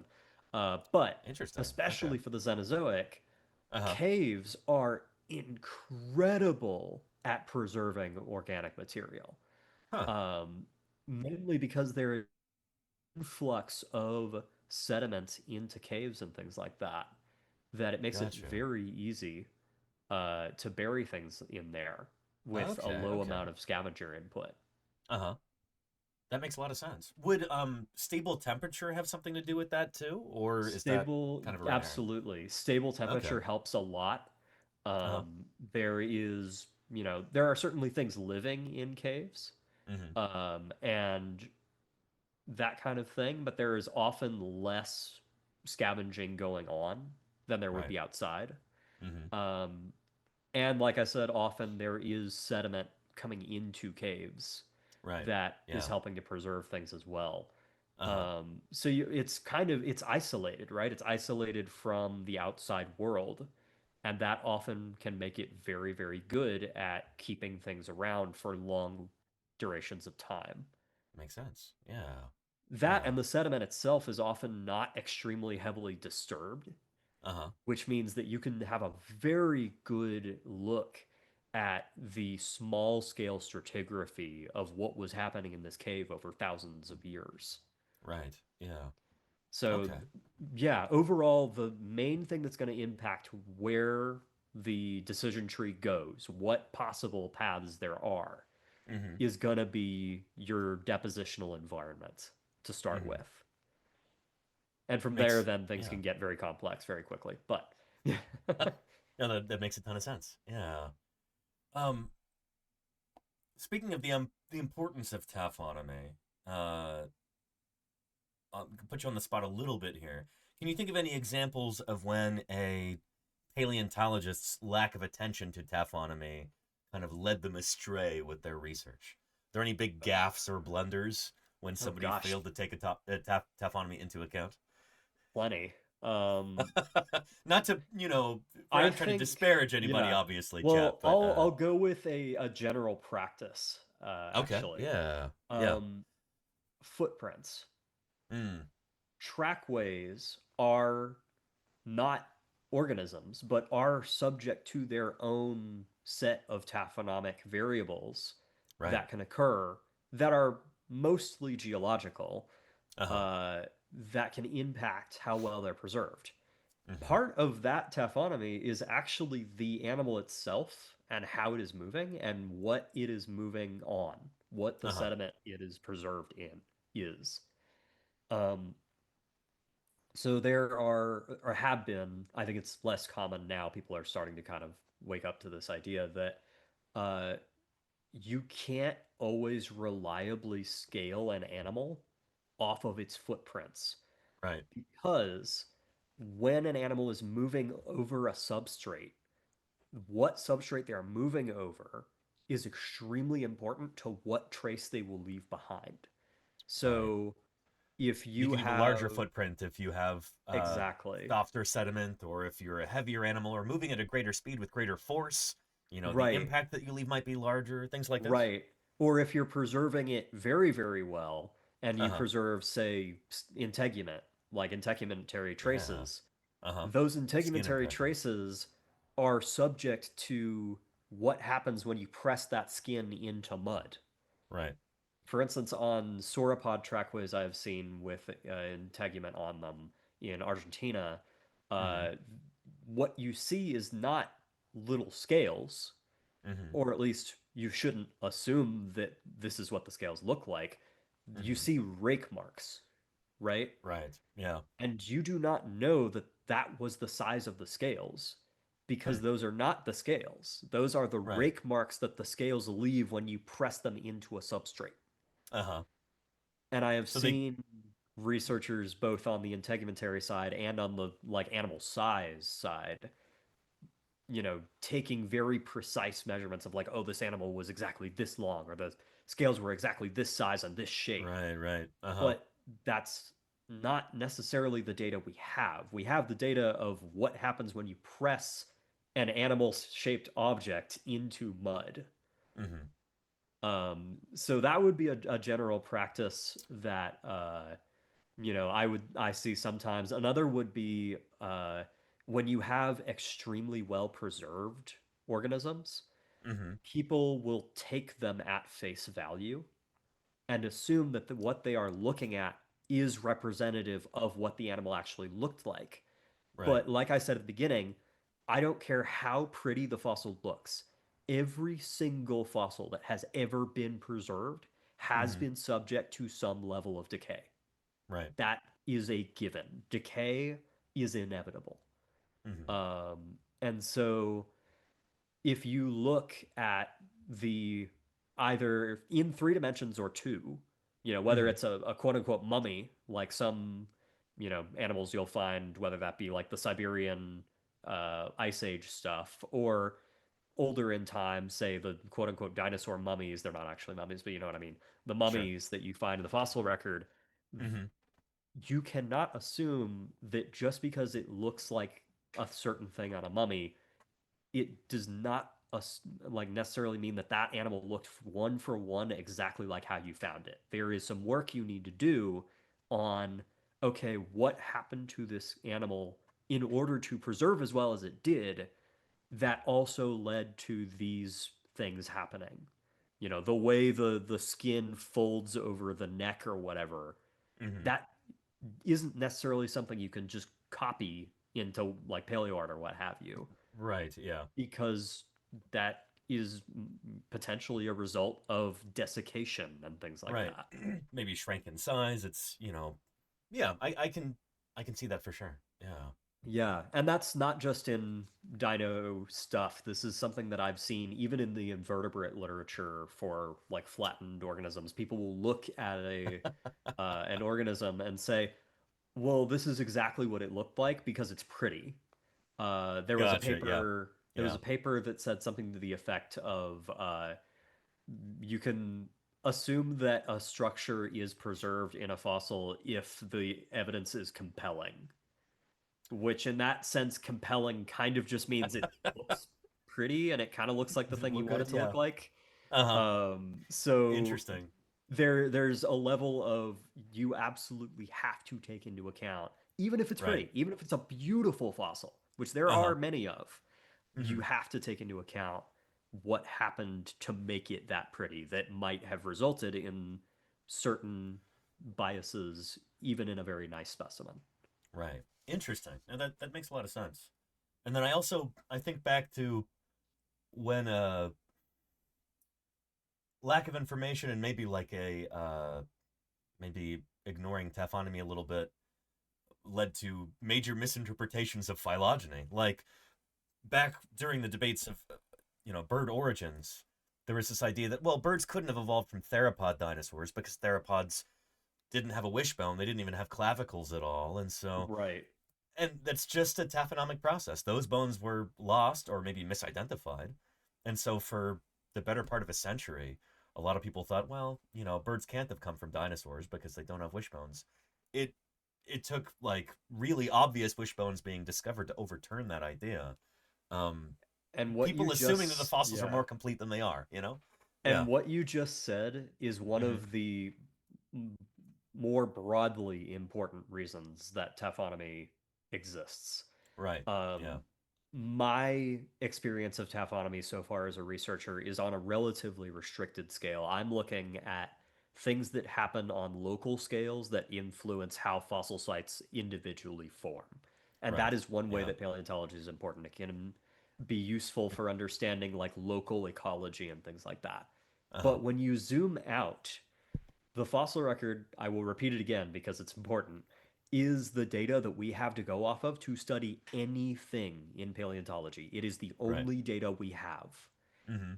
And if we don't have a full understanding of the biases that underlie that data, we are going to make misinterpretations in other parts of paleontology. Amen. Things like phylogeny, for instance. If you are Yeah. not regularly preserving a bone, you don't Mm-hmm. have the characters that that bone imparts onto phylogeny that tell you what part of the phylogeny that animal might have sat in. Right. Yeah. For instance, if again, I'm going to go back to birds, but in birds, um, if you go into the bird fossil record, a vast amount of their fossils in Uh-huh. most environments that are not the pretty ones, you find tarsometastarsals. That is what you find. Yep. It's like the most Uh, robust part of the organism usually. yep. And And yeah. luckily, Yeah. tarsometastarsal or tarsometatarsi are actually fairly decent in terms of characters. Like you Pretty can get a diagnostic, lot yeah. off of Mm-hmm. those, but you don't have skulls a lot of the Right. time. You don't often have other, like, you don't always have vertebrae. You don't always have a lot of these other more sensitive parts of the skeleton that could tell you a lot more about that bird's phylogeny than if you just have tarsi. Right. So there are really important large-scale biases at play, even beyond something like phylogeny. Let's zoom back even further. Broad-scale depositional environments. I study rivers and floodplains because they are where fossils are common on land, right? It's almost like the old adage of looking for your car keys under the streetlight or something. Right. There are, on the darkened street of Earth history, there are streetlights that show us what certain areas of the planet were like, and then a bunch of dark area that we are rarely going to get a look into because we're relying on like the ambient light from the moon or whatever. Right. Yeah. In which either our preservation like is either very bad preservation or not at all. Right. Most upland areas we have relatively poor understanding of in Earth history because that's not where sediment deposits. Yeah, exactly. It goes away from those areas in most cases. There are some extreme, like out of the way, whoa, this is interesting areas where you will get an upland area preserved, because of a trick of luck. But in general, there are taphonomic biases that are influencing, the broadest level of like, where do we have fossils from? Like, what parts of the world at what times are we using to understand the way that life has evolved? Because we might be missing really important sections that we might never have a good understanding of. And that is okay as long as we understand that, as long as in our research that we're doing, we check our own biases on, what we have to run the research that we want to run. Right. Well said. Yeah. So let's get into the specifics of your work a little bit. Sure. Yeah. Maybe for those of you, or for the members of chat who were not here for the video earlier that you produced, tell us about this project that you just published. Give us an overview of the paper, and then maybe we'll get into how this came about in the first place. Yeah. Okay, so what I just published, before getting into like how it happened, is a paper in the journal Paleobiology about the transport and burial of vertebrate bones in overbank floods, in sheet floods. These generally shallow water but somewhat intense water flows that happen outside of river channels. And we basically looked experimentally at how this happens. We physically put bones into a very large flume, which I will wait on defining because I think we're going to get to that. We experimentally tested how bones move, sort, and bury in these particular kinds of water flows, basically. So that's the generalities of it. That's in the journal Paleobiology. And that was put a just link published. in the chat too if anybody wants to check that out. Awesome. Yeah. You'll see we had some fun with the names for obvious reasons. That's really cool. So yeah, that's the generalities of that project. That was just published on Monday. Right. Yeah. How did this come about? What prompted you to investigate this in the first place? Yeah. So let's flash back about 4 years. I got done with my undergrad at UT Austin in Austin, Texas. Hook 'em horns. And I was a geology student who was doing a lot of work on the evolution of bird vocalization. I was essentially doing a biology project, which also got published and was a lot of fun to do. I really enjoyed that project. Very cool stuff. Yeah, we've looked at that before on stream. It's pretty stellar. Yeah. Thank you. So I got done with that, and was talking with my then advisor, Julia Clark, about what I wanted to do next. And I was fairly certain I wanted to go into grad school because I wanted to continue on some degree of an academic route. I didn't know how far yet, but I wanted to keep doing research because that was something I really enjoyed. And she routed me to Dr. Pete McAvicky, who is my current advisor at UMN. And he, if you've heard his name before, you have probably heard it associated with dinosaurs. And so you will probably be confused why I ended up doing a taphonomy project with him. And it is because at the University of Minnesota, we have access to this really phenomenal facility called St. Anthony Falls Laboratory. St. Anthony Falls Laboratory is on the banks of the Mississippi River, and it is a fluid dynamics lab, really is the best thing that I can kind of condense it down to. Both water and air. They also have a wind tunnel. Oh, cool. I didn't know. I did not include that in the video, but they do have a wind tunnel upstairs. Neat. It is NASA for fluids. Like, it is since 1936, I believe, was when it was made during the WPA, Works WPA. Progress Yeah, that's what it was. WPA. I was trying to remember if it wasn't the CCC. It was WPA that did that. Which, funnily enough, also had a lot of influence at UT Austin's paleo program. So it was sort of an old friend to come back to. That's awesome. Yeah. And so they built this place to be able to study, especially how water, but also air, works. How objects interact with it, how it moves, how it, functions on the surface of our planet. Right. And Pete had this idea along with one of my other co-authors, Ray Rogers, who is over in McAllister. Yeah, we know Ray. He's been on the stream before out in Wyoming. Amazing. Come out and done field work with us. Yeah. Yeah, Ray's okay. Then y'all amazing. Y'all know Ray. Then Ray's great. Yeah. We love Ray. Those two kind of had this idea that wouldn't it be cool to run some experimental trials with bones at this facility, considering that we had this, available to us. And when I first went over there, we weren't sure exactly what, questions we were going to go after yet. But certainly SAFL, St. Anthony Falls Lab, was really excited to have this very atypical group coming through the lab. Most of the people who work there are engineers or sometimes geologists, sometimes ecologists. There's a broad group of people that do work there, but paleontologists are not usually one of them. So there was a lot of excitement, but we weren't sure exactly where to go with it. And Ray actually put forward the idea of, what if we looked at what happens to water or bones that encounter water flow outside of river channels? Because certainly a fair amount of work has been looked at with regards to bones in channels in steady state flow.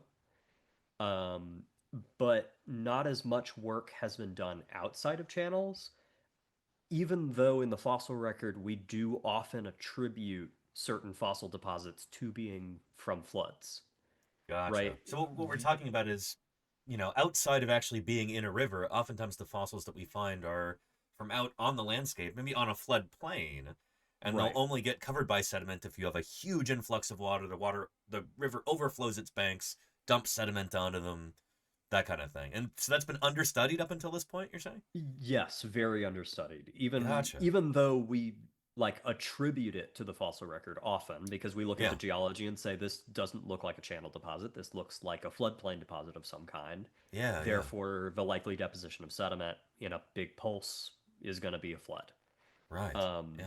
So we had sort of a on the ground field understanding, but we didn't have a mechanistic theoretical understanding of how these things work. Gotcha. We had the result, but we didn't have the how. And so that was what we ended up trying to do.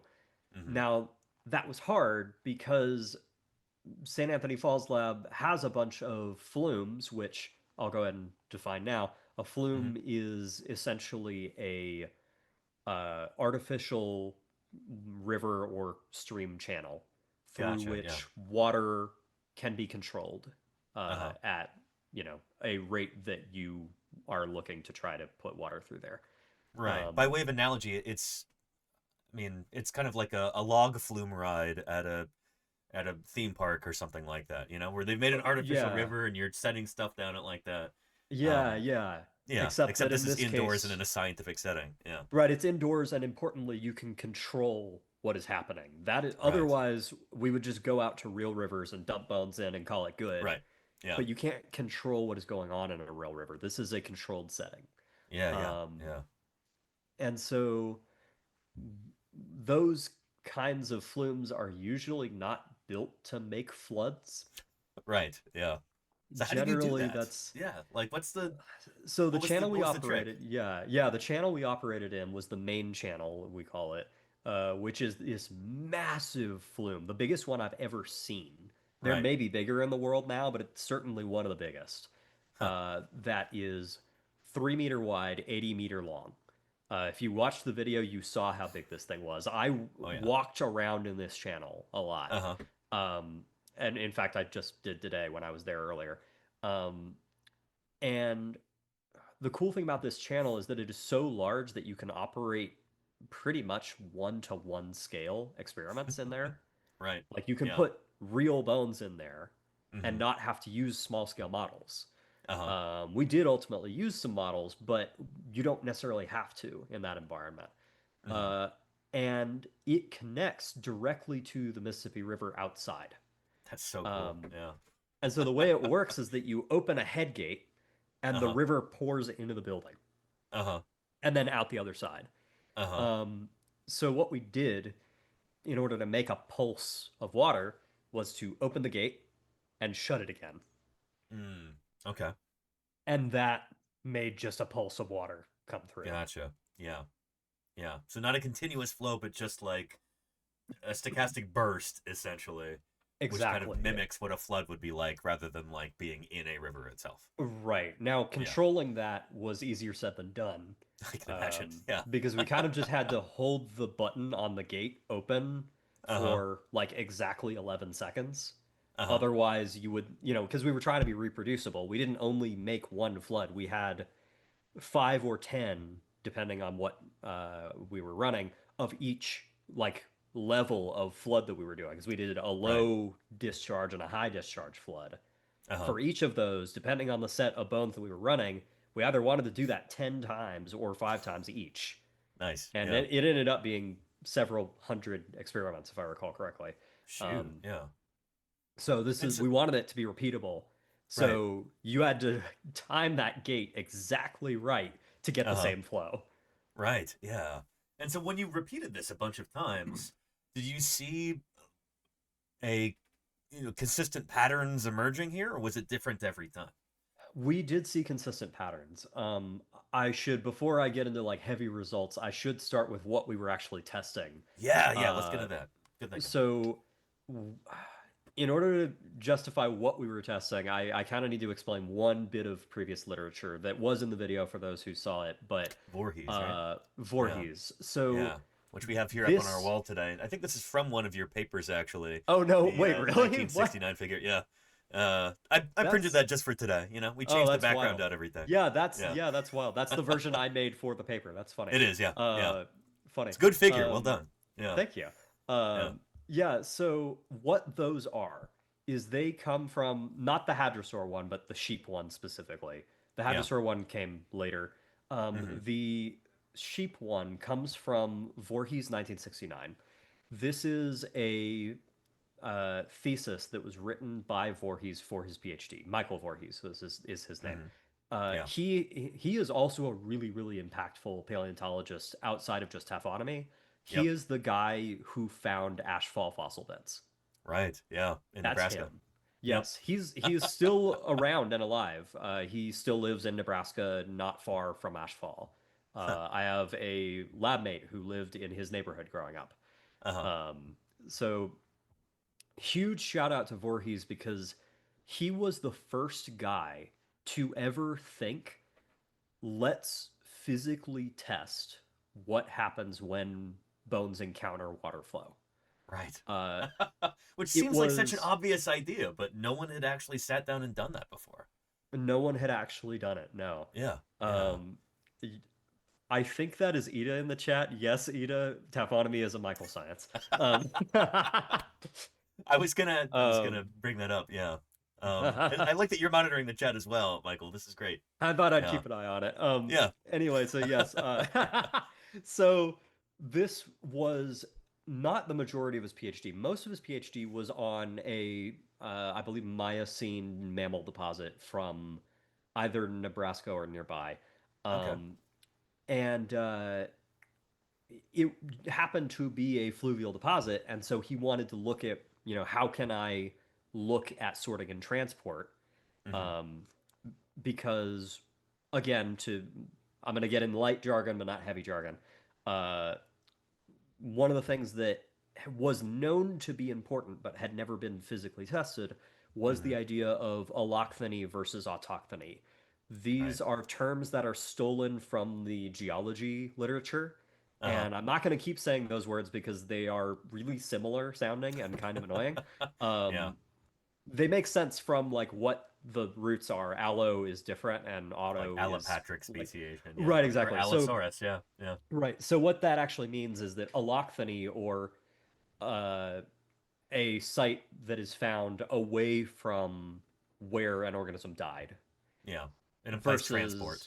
Yeah. Right, it implies transport, whereas autochthony implies that your remains have not significantly moved. Right. Usually, if they move like a meter, okay, fine. That's basically autochthonous. Yeah. There's a little bit of kind of technical argument that goes on between what defines allochthony. How far where do you draw the line? Yeah. Where do you draw the line? And again, that's another thing I don't have too much skin in. But suffice it to say, when Voorhees came along, it was known that this was important, but no one had ever physically tested, okay, what bones are most likely to move further than others? Because bones are objects, they are physical objects, they are subject to physics. As most objects are, yeah. Right, as most objects are. And the size, shape, and density of them is going to change how they move. So he took primarily sheep and coyote bones, put them into a shallow flume, and wrote a 3-page addendum to his PhD. It's not very long. Right. He did not intend this to be some crazy, landmark paper. In fact, he never published that on its own. It's an addendum to his PhD. And yet it ended up being so foundational. Because what ended up happening was he qualitatively, fully just looking at the bones and observing what they did, basically said, okay, in these 2 skeletons that I've put into the flume, these bones tend to move like this, these bones tend to move like this, and these bones tend to move like this. Skulls don't move very far, vertebrae do. And he divided those up into 3 general groups, which are what you have on the wall.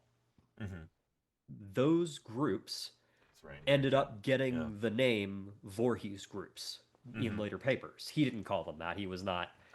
He wasn't that stuck up. From what I understand, he's pretty. He's a pretty humble guy. From what I understand, he would not have named his own groups that. But they became foundational to fluvial taphonomy as a whole. Right. They have been cited hundreds of times over the course of the last 50 years or so. And so to get to the point of why I'm discussing Voorhees groups, when we went into the flash flood world, we wanted to know, people have been applying Voorhees groups to any kind of flow and to any kind of animal. Right. Can we do that? Right? Is that can we still do that?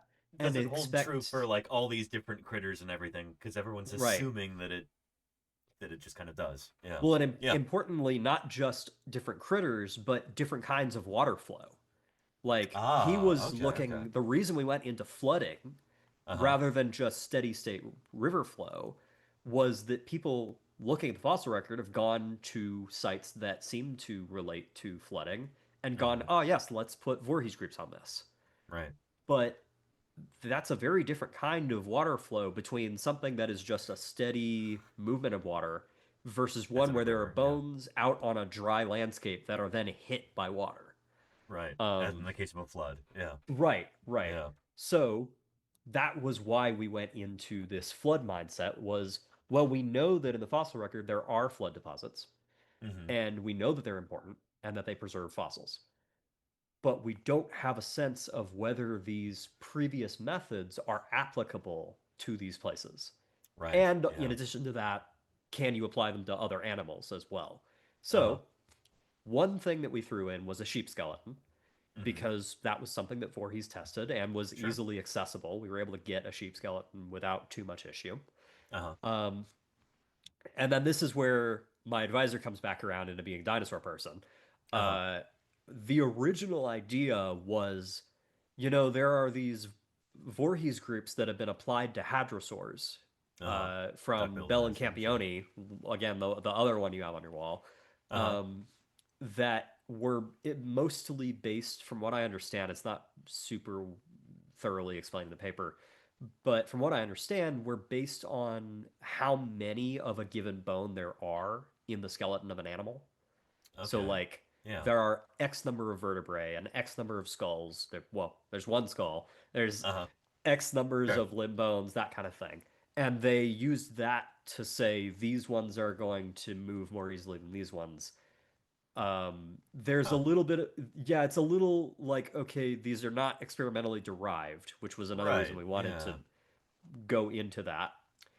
So we 3D printed and weighted a set of hadrosauroid dinosaur bones. The postcrania are all this animal called the Eolambia, because we have a bunch of remains of that animal in our possession that we were able to. They came from the Field Museum originally. I think Pete's actually returning that loan to yesterday, I think. Nice. So you scanned those and 3D printed them. So we scanned those and 3D printed them. We don't have a good skull, so we went to the Canadian Museum of Nature and were able to get a skull scan, both of individual skull bones and of the whole thing, for Edmontosaurus regalis. Right. I think I may have printed that same file, life size, about a year and a half ago. You may have. Yeah, they were very cool with just being like, yeah, absolutely, you can print this many of them. Yeah, that's awesome. Go wild. And the thing that was interesting, like the reason that we got both a whole skull and pieces of a skull, is that it's another thing that Voorhees groups don't take into account. Right, because he was working with mammals.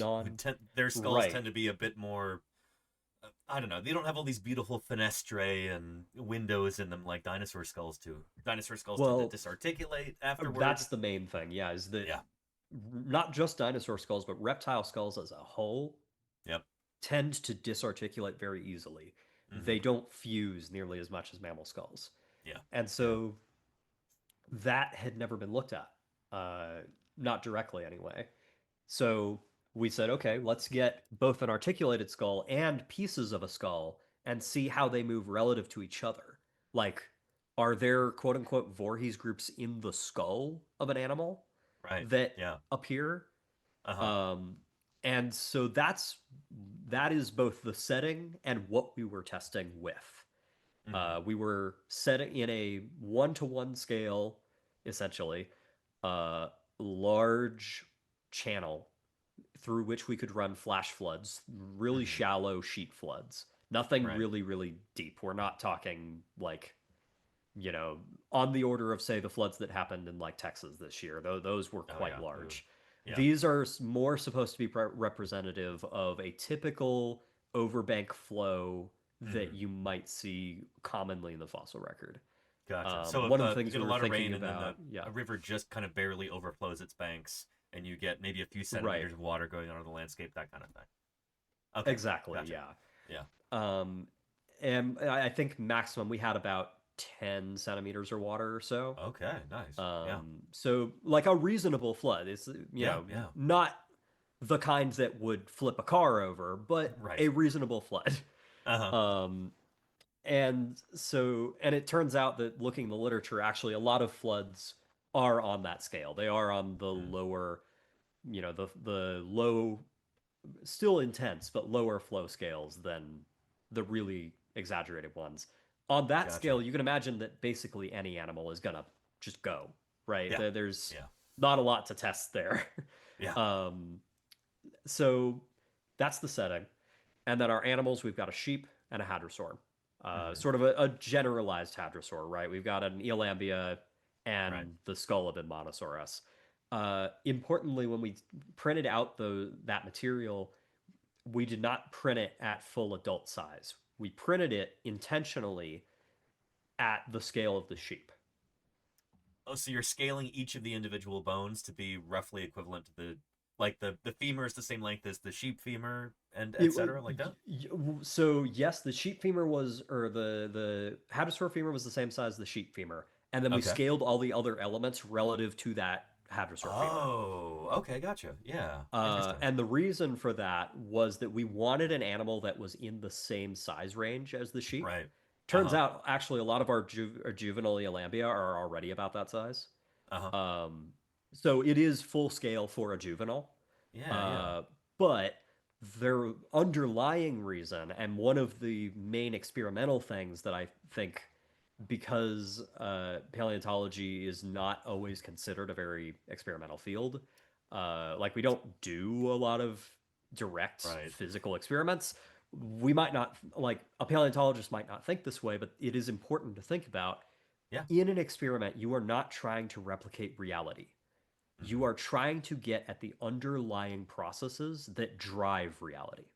And so what we wanted to do, like the reason that we scaled it to that size, was to see whether the shape of the bones significantly influenced how they moved relative to the sheep. Because certainly, yes, a full-size hadrosaur femur is probably going to move differently than a sheep femur. Definitely. Okay, by virtue of its size and mass. But the thing that was really important to know was, is the shape of a hadrosaur femur sufficiently different that you would get different results from a sheep? And repeat, rinse and repeat for every bone. So those are our, actual materials that we're dealing with. Now, in terms of what we actually, getting back to your original question, what we saw, we did get coherent results. We got pretty consistent results between floods. We did a fairly good job, not to toot my own horn, of keeping the floods pretty consistent. They were fairly replicable. We were able to get within a range of discharges, which discharges just the amount of water flow per area, that were ranging for the lower floods between 140 liters per second to 170 per second. And then for the higher floods, between 340 liters per second up to about 370. So within a range of about 30 liters a second, which, considering the amount of error there is on the gate, I would say reasonably good. I think that's impressive, given how kind of crude that mechanism sounds. It was tough, but we got there. So we had, within each flow condition, we had a relatively similar sets of experiments that would happen. And the bones, certainly there was a range, and you can see it in the paper in that box plot figure. There is a range of distances that things can go. And there are reasons for that. But overall, if you just take the generalities, each flow condition was pretty coherent. Gotcha. And I think the first biggest takeaway that we found was that for the hadrosaur, we could statistically generally pull out something like Voorhees groups in a very general sense. However, multiple caveats. One, there was a lot of overlap. Each group was not a hard line. It was a very much like an overlapping thing between multiple groups. Secondly, not like the composition of each group was not the same as the Voorhees groups. Like So what different bones... elements were fitting into each of these categories, you mean? Exactly. Huh. Okay. Which so was give us some really examples, like the vertebrae easiest or one I can yeah, go for it. Easiest one I can think of, pelvic bones. That makes a lot of sense. In reptiles, there are 3 pelvic bones that are separate from each other. Yeah. In mammals, we've fused all of them together, but there Right. are 3 different ones in reptiles, and in hadrosaurs, they're pretty dinky. Yeah. Like the pubis is a big flat paddle. Yep. The ischium is a long stick, and the ilium is more of an actual decent, robust bone. Right. And all 3 of them went easily.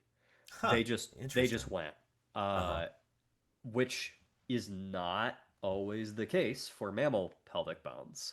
Right. They tend to they hold together, and they might just it's in the same group as the skull, right? I believe they're in group 2, I think. Yeah. Okay. It does say group 2. Yeah. Group 2. Yeah. I should note in case we use the numbers. Group 1 is the easiest to move. Group 3 is the least. Group 3 only has the skull and the lower jaw in it. That is the only things that are in those for Voorhees groups. Big robust elements, yeah. Right.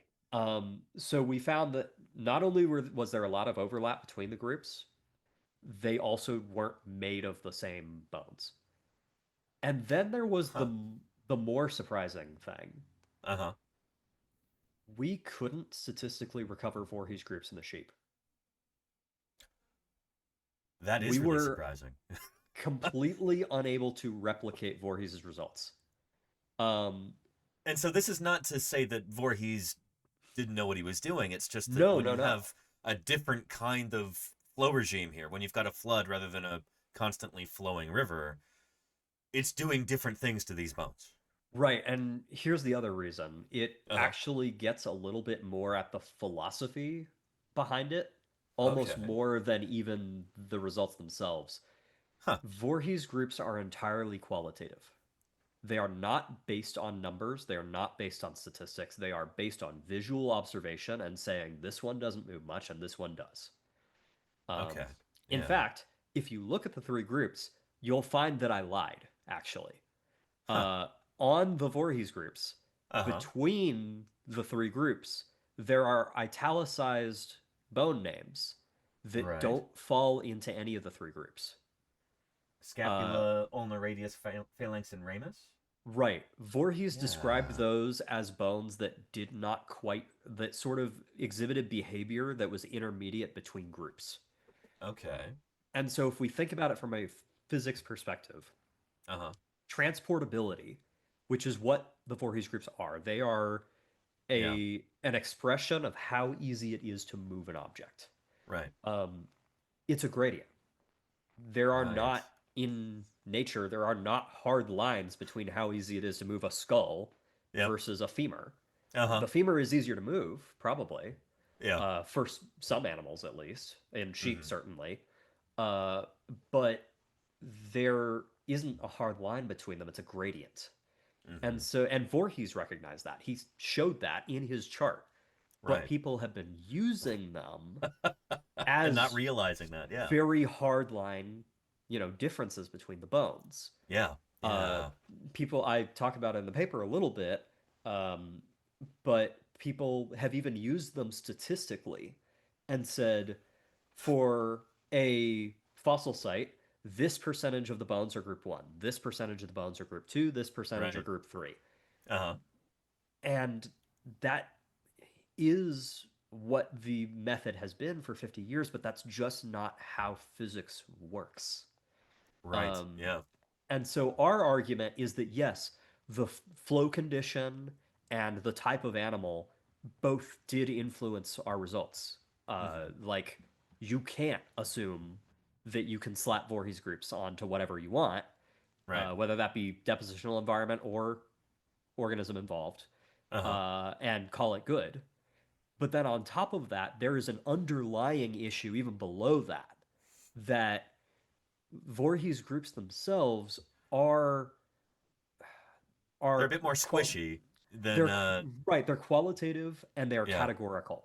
Uh-huh. Those are the words that we would use, in data land. They Right. are qualitative in that they don't involve statistics, and they Mhm. are categorical in that they happen in discrete categories. Right. So we kind of make the argument, or we start to, that, hey, maybe we should be thinking about these things as more of a continuous gradient rather than hard line There things, we go. Yeah. I which love that you said that. is This is something we talk about all the time on this channel, is that nature doesn't like to be put into neat, tidy little boxes oftentimes. There's right, lots and of gray certainly areas, there's beautiful complexity. Yeah. right, and certainly boxes can be useful. Boxes Yeah. can be Yeah. really, really They help us useful. They understand have the world for sure. right, Yeah. they have been for the last 50 years, clearly, because they've Hmm. been cited Yeah. hundreds of times. Uh-huh. But it has been 50 years, and we have the ability to try to get more at this underlying problem now than we might Hmm. have back then. And like I said, Voorhees wrote this as a 3-page addendum to his PhD. He didn't intend Right. this to be the end all be all. Right. It's just what people have been using it as. Uh-huh. And so that's, if nothing else, that probably is the biggest takeaway from the paper.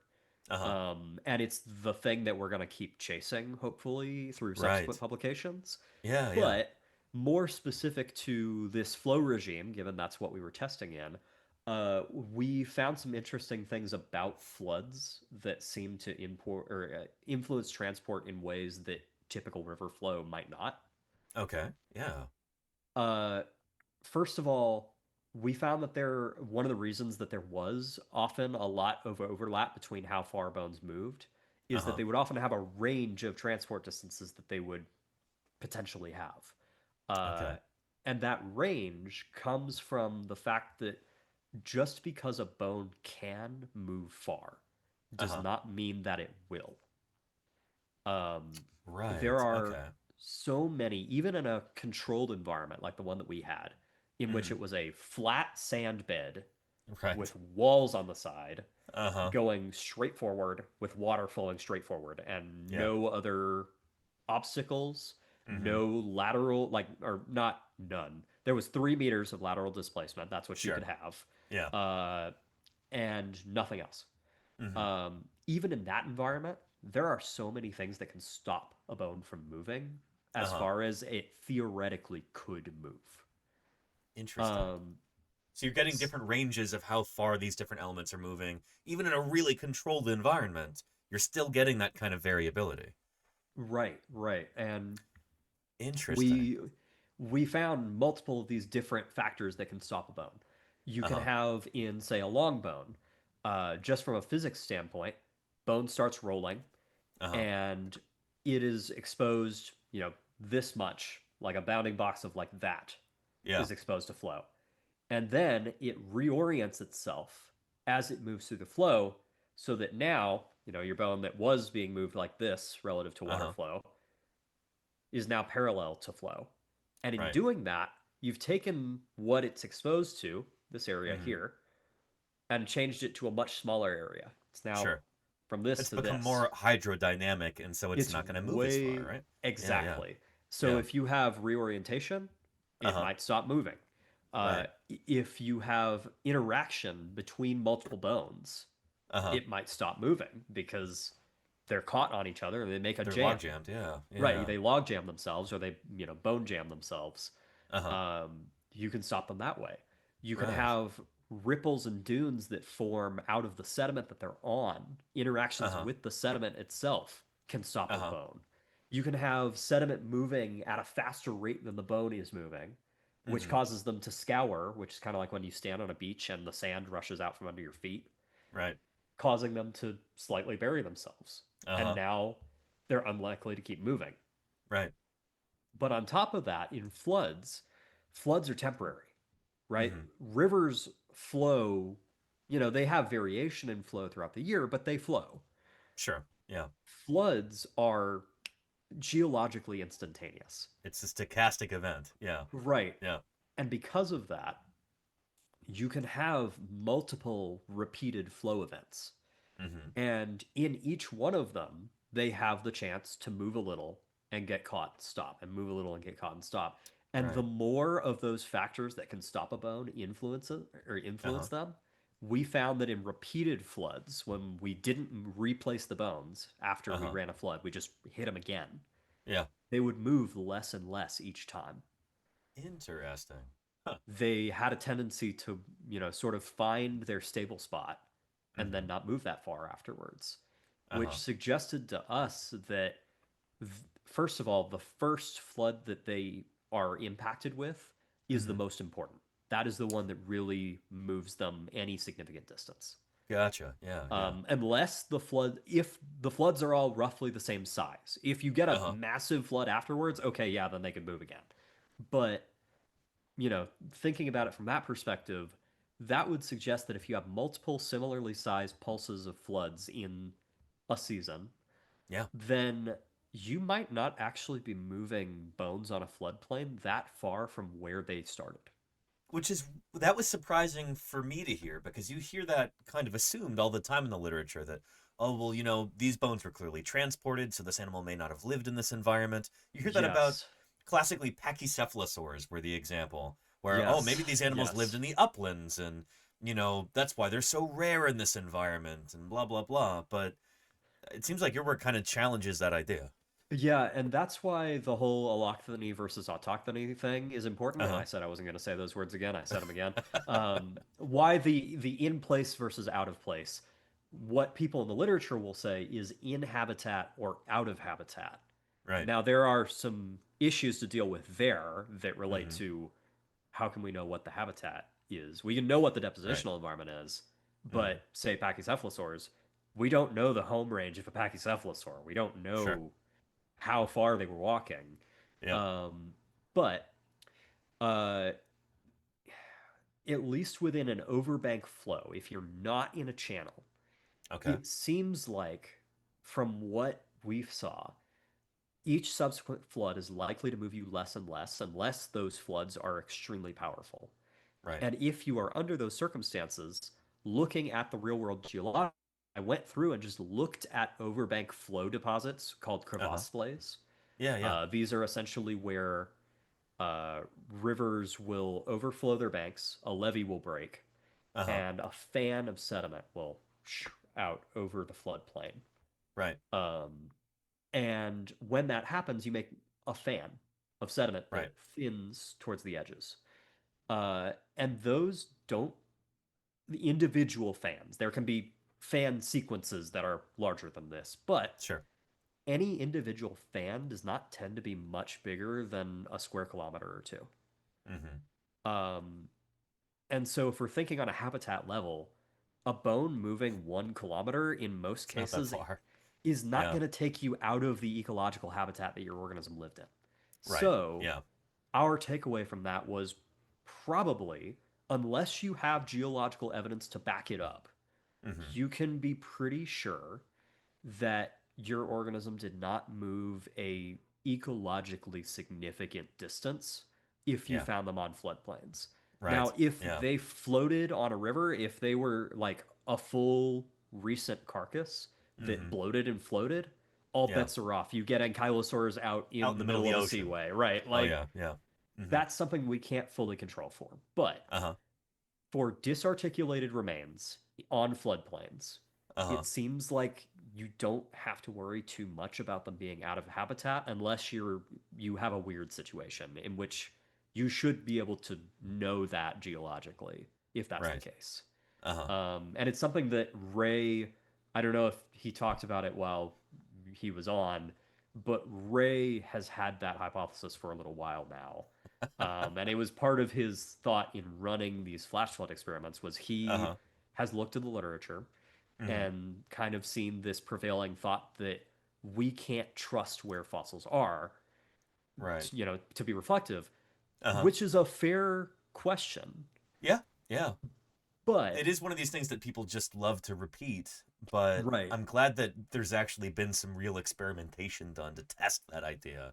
Ray that's really is cool. kind of the opinion, and I'm more and more so of the opinion, that your null hypothesis, to throw a little science word out there, your null hypothesis is the hypothesis that you make that is sort of the baseline, right? This is your baseline default. Yeah, assumption. it's like, yeah. Right. Yeah. The normal thing would be for this to be as such. Yeah. Right. In the literature, there is some degree of feeling like the null hypothesis is that I assume that my bones are not in the place that they died reasonably. Right. Yeah. Yeah. But maybe really it should be the other way around. My bones are likely in a place close to where the organism died, probably where it lived, so long as that there is not significant evidence that suggests otherwise. So we'll see if that holds up, but at least for overbank floods, that might be the case.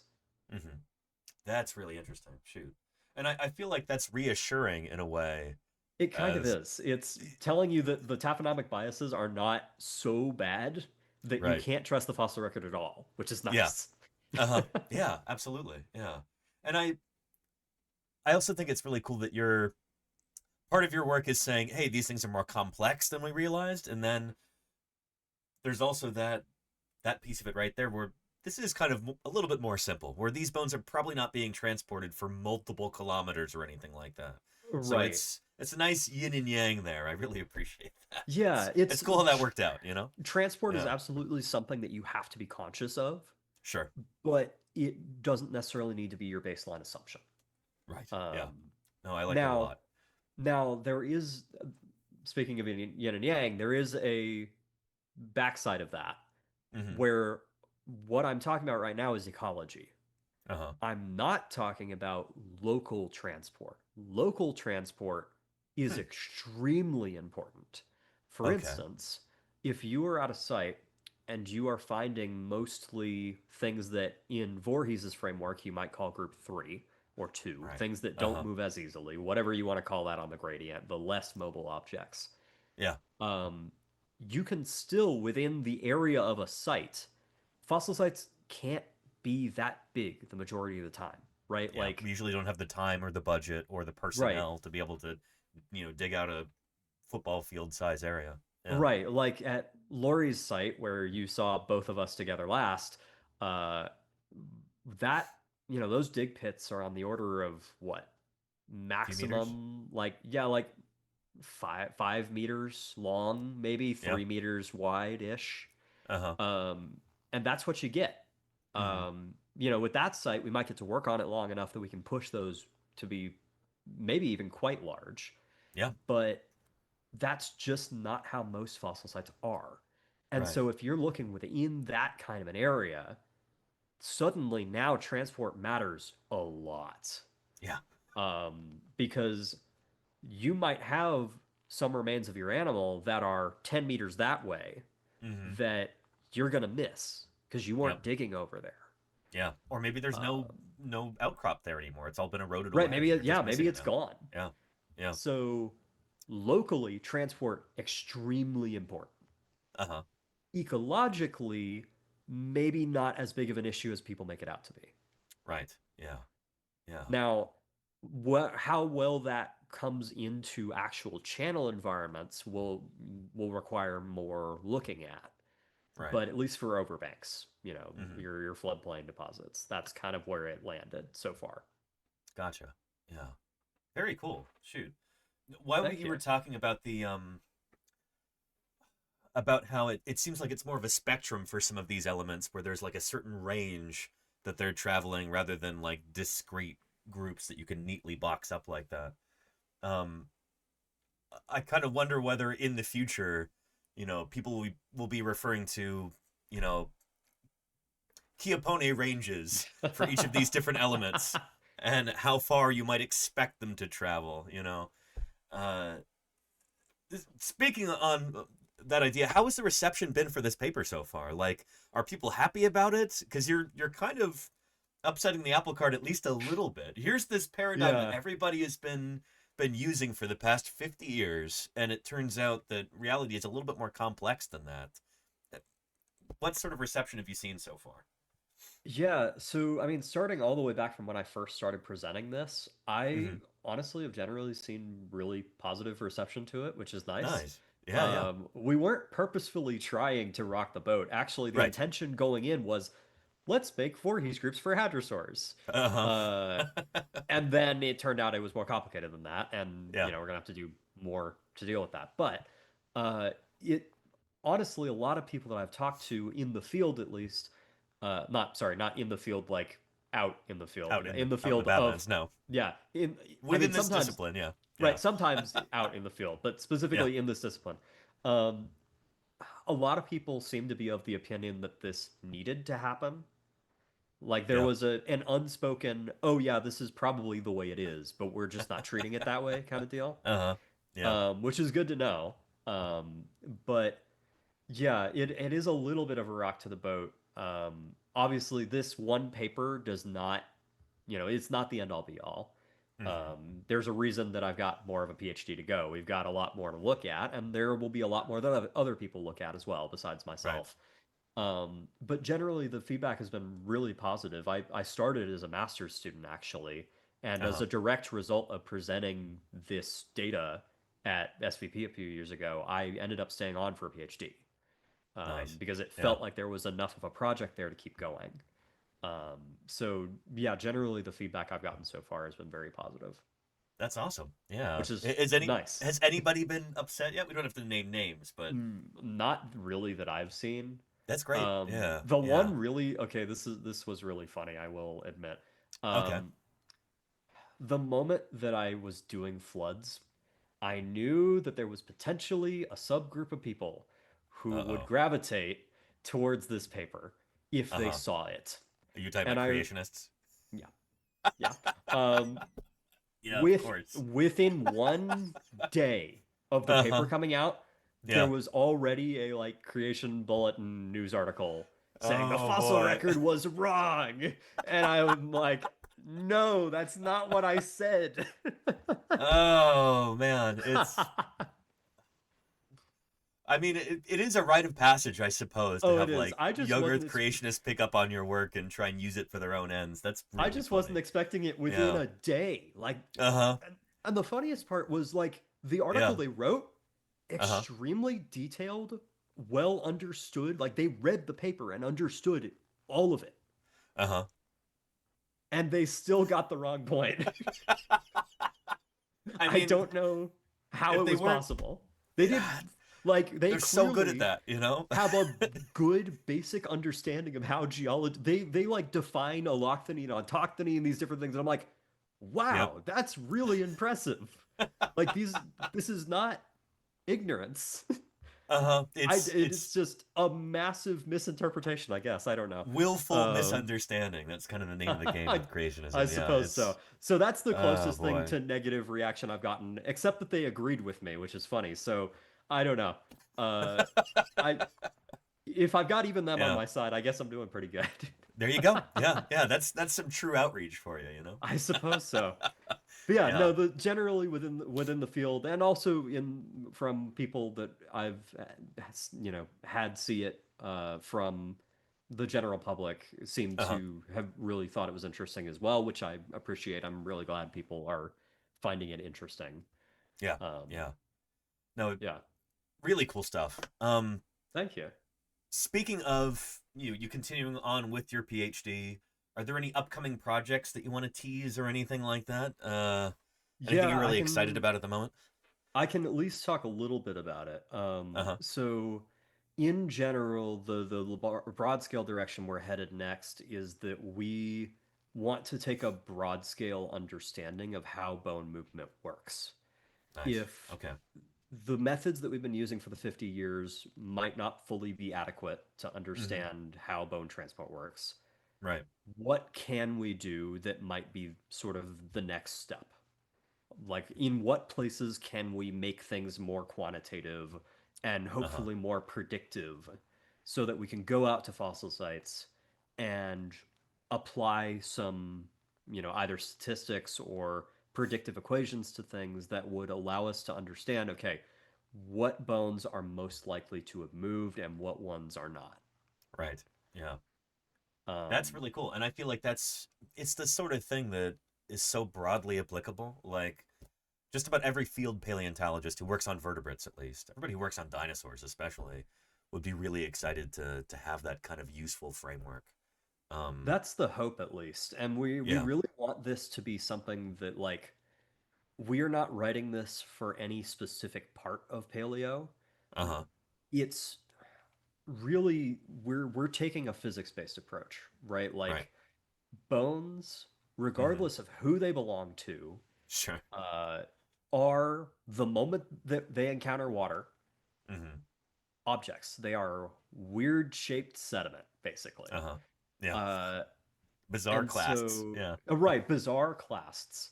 Yeah. And so if we can look at them from a abiotic framework almost, we can try to get at the basic physics of why they move the way they do. And Right. that's applicable to any clade, really. Yeah. Yeah. Whether that be microvertebrates all the way up to the largest sauropods. Gotcha. That's really cool. Wow. I wonder how long it's going to be until you get your first citation on this paper. I presume it's going to come pretty fast. I don't know. We'll have to see. I think a lot of folks are going to be citing this. I hope so, at least. Like, this is really cool stuff. And I also hope so, for obvious reasons. But yeah. The second paper I'm hoping will be the really broadly applicable one. That would be, nice. The way that we're going with it is trying to make it useful in most flow environments for most animal taxa. We've already done a lot of the experimental work on it. It's already well on its way. And so hopefully this will be useful to people. Yes, there is a degree of please cite my paper, but also, my real. You want to just contribute to the field, like my real hope is that it's useful to people. I want to write something that is useful more than anything else. Really all that any of us hope for as a scientist is just that other people find our work useful and they're able to use it to make their research even better. So well said, Michael. Before we wrap up here, I often like to ask interviewees if they have any advice for anybody in the audience who might want to get into science, whether they're a student or whether they're a retiree or whatever, whether they're pursuing a career in science or they're looking for ways to get involved with fieldwork or fossil prep or whatever. Any bits of advice, wisdom that you can hand to them here? Yeah, this is sort of a like what direction you want to go kind of piece of advice. Never underestimate what you might be interested in. What do you mean by that? When I came into undergrad, I was a dinosaur kid. I was fully a dinosaur kid. That's what I wanted to do. I wanted to do dinosaurs.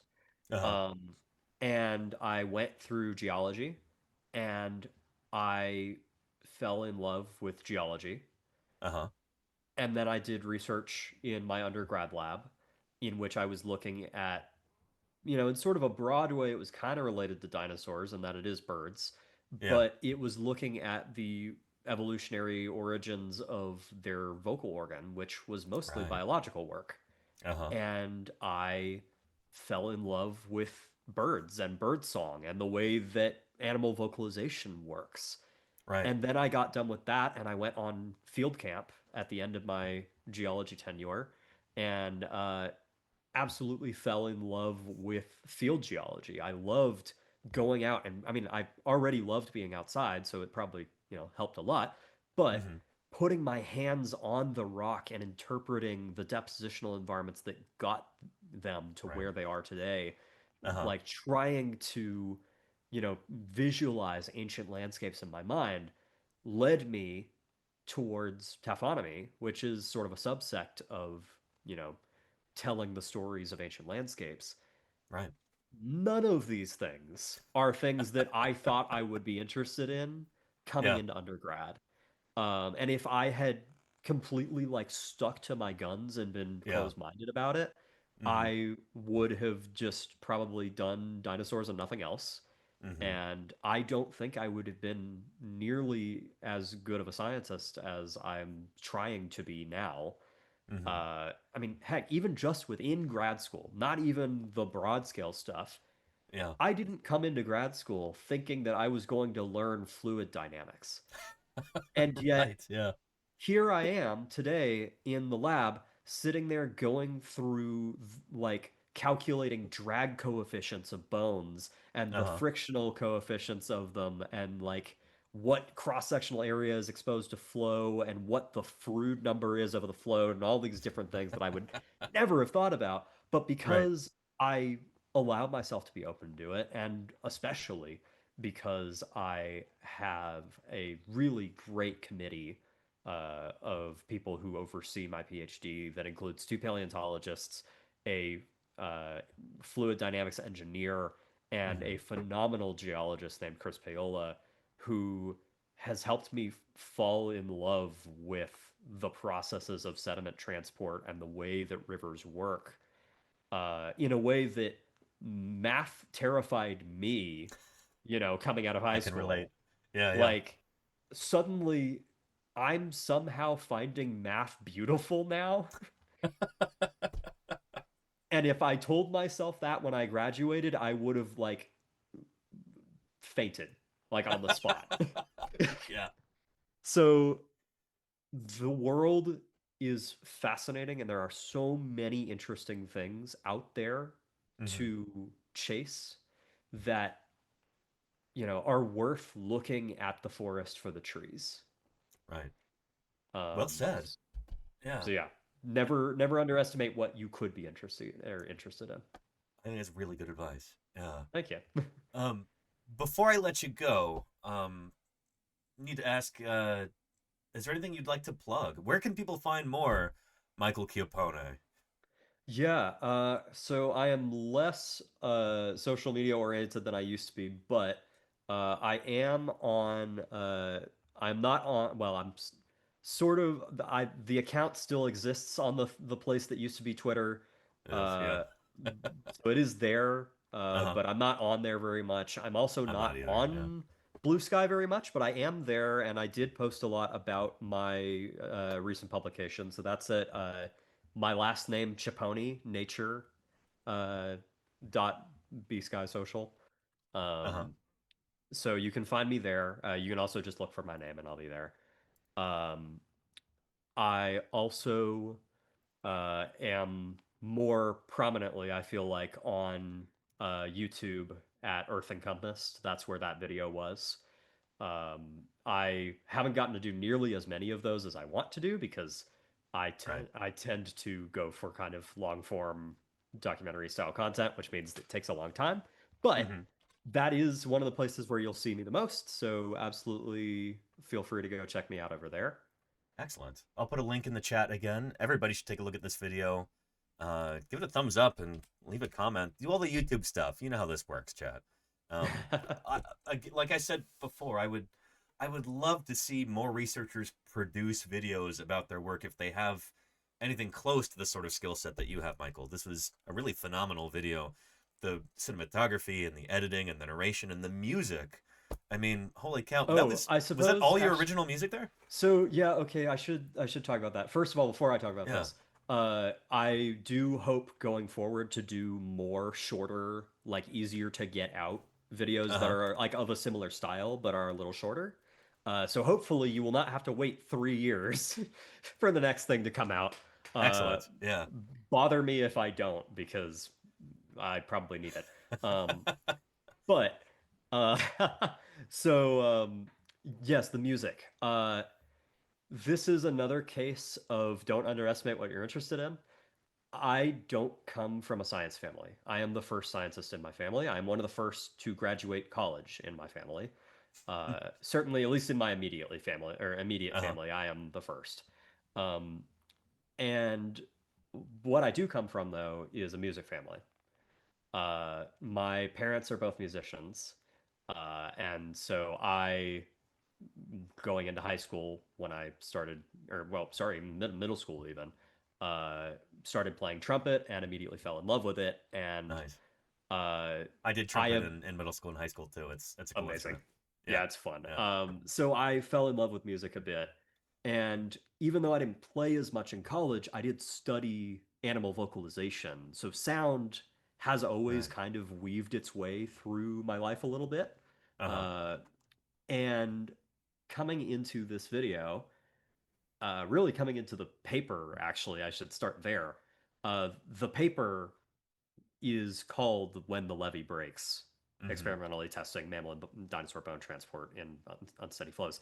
That is an intentional reference to the, I would say the Led Zeppelin classic, but it actually predates them. That's a cover, right? Yeah. It's a cover by Led Zeppelin of a 1920s blues song about the 1927 Mississippi floods, which were these historic generational floods that ran a lot of people out of their homes.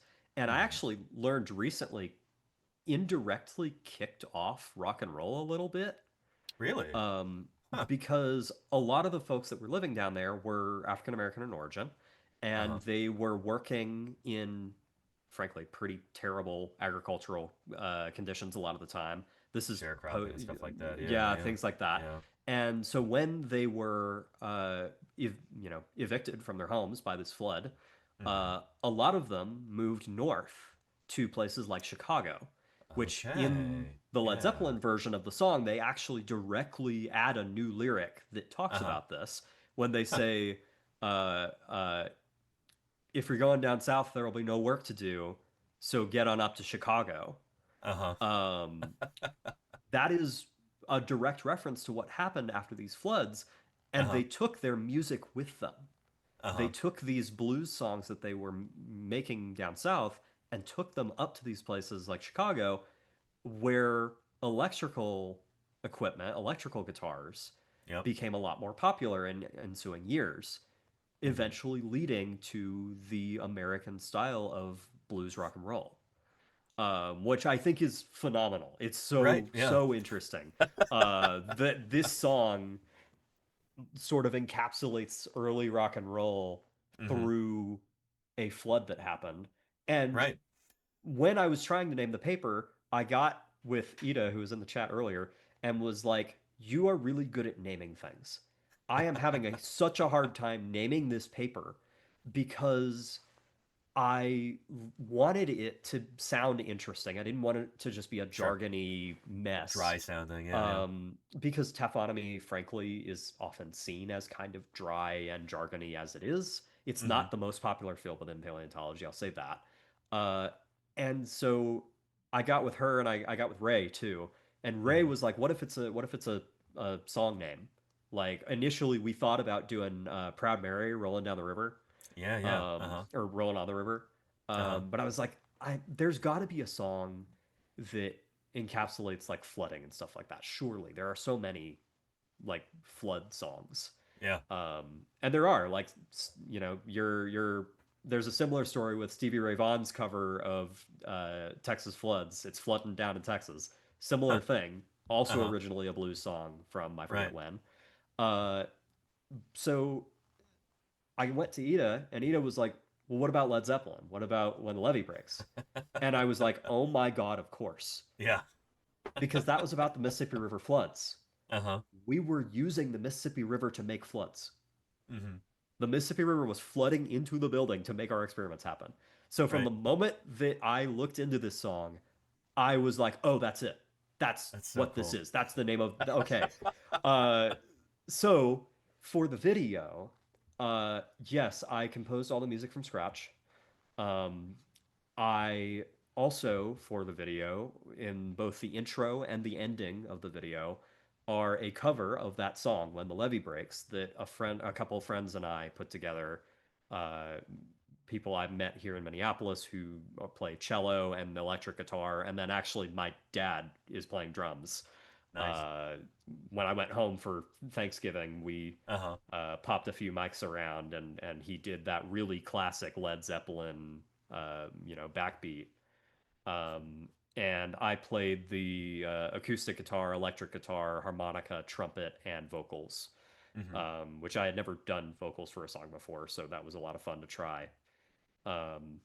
And so, yeah, there's within, it's maybe not in, I suppose it kind of does interweave with the science given the name of the paper, but certainly within the outreach part, there is still this aspect of music following me around.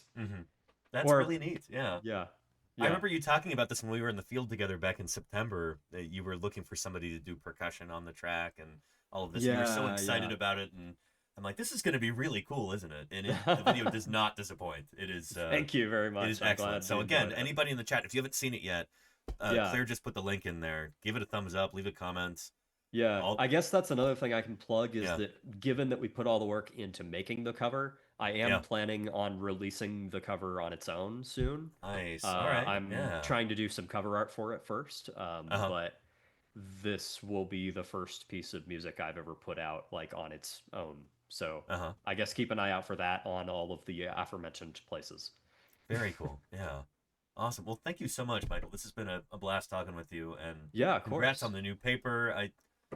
I think it's going to make a difference to a lot of people. So thank you very much. I appreciate it on that level, and the outreach that you're doing with this is really cool. Thank you again for suggesting this interview and reminding me about it.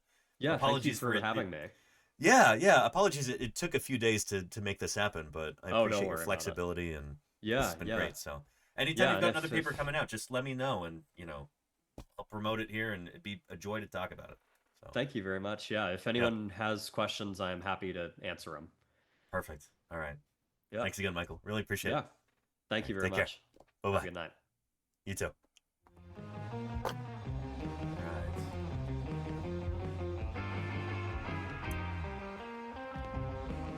Michael Chiappone, everybody. Looking at the wrong camera now. Good stuff. Holy cow. Again, the video is right here. You should absolutely check it out. Open it in a new tab and watch it after the stream or whatever, but this is that kind of excellent creative science outreach done by the actual researchers. I would love to see more of this, I think it's so important for we as scientists to be able to interface directly with the public. No editorializing by media figures, no dumbing things down, just here's the science, here's why we're excited about it. And if those of us like Michael have artistic vision and artistic talents, we can share that with you in the process. It's so cool. So check that video out. Thank you, everybody, for your questions and your enthusiasm during that interview too. I know I'm not the most responsive to chat when we're doing an interview like this, but I think it's really important to be able to showcase the work of other researchers. What a fun interview. This was great. Claire, you were asking a question about, I think whether they let the flume dry out and then kind of repeated that. You can see that in the video. And Michael was sort of talking about that a bit too, kind of letting things sit there for a while and then sending another pulse of water through. It's in the video, and it's in the paper too, so you should check it out. It's pretty cool. And also, thank you for that raid, Richard Bam. Are you or your raiders still here right now? Thank you for bringing everybody over. I really appreciate it. Sorry I couldn't respond in the midst of that interview, but I appreciate the raid, and I hope you had an excellent stream. Can we get another shout out for Richard Bam? That would be excellent.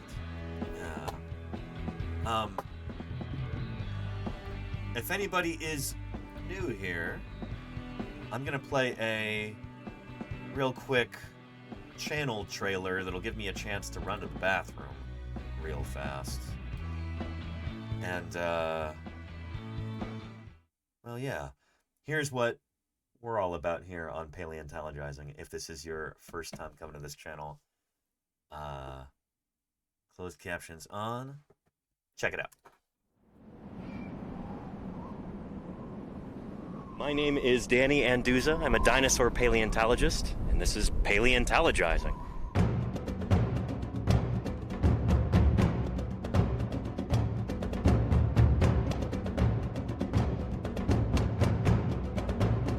Science isn't just test tubes and beakers and white lab coats.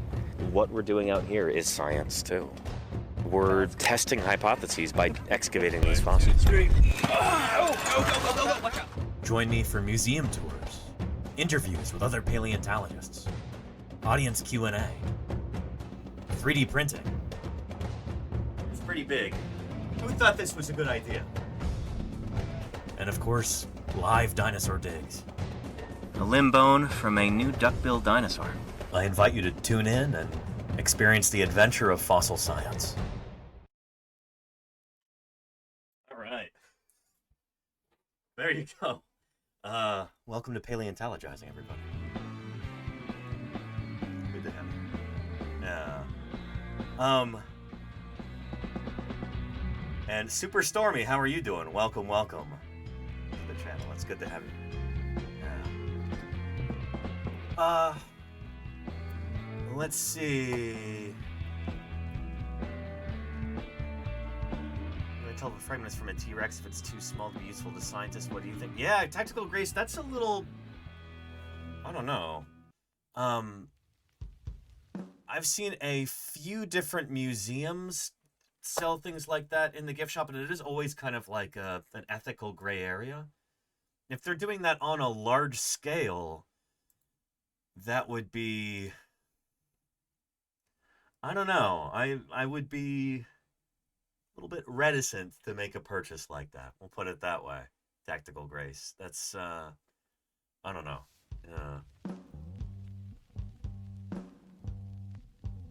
There you go. Let's get our lights app going again. Turn that off during the interview so we didn't have too many crazy light flashes or anything.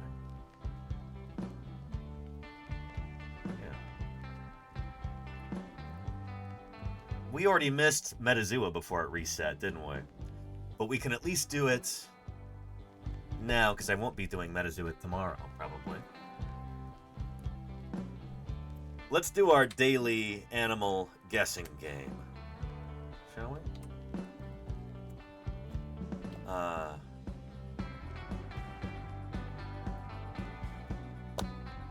Normally I do this at the end of the day, or this resets, I think, at midnight, Greenwich Mean Time. So we already missed the reset. It's already happened, but you know what? If you're going to do Metazoa yourself... Do you think dinosaurs are put together correctly? The bones? Might want to wait, or mute this smart. stream for What a do you while. think? Do a research on that, Oliver. I'd never... Super Stormy, thank you for the follow. I appreciate it. Welcome, welcome. Yeah. Yeah, let's do this. This is a daily exercise that gives us an opportunity to talk about phylogeny, talk about how different living things are related to one another. And it's always a challenge. It's always fun to try and get this in as few guesses as possible. So, let's dive in. Hold on to your butts. There's a mystery animal today.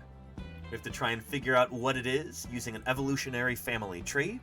We'll make a guess, and then it'll show us the most exclusive evolutionary group that includes our guess and the mystery animal. And we can hopefully narrow it down based on that.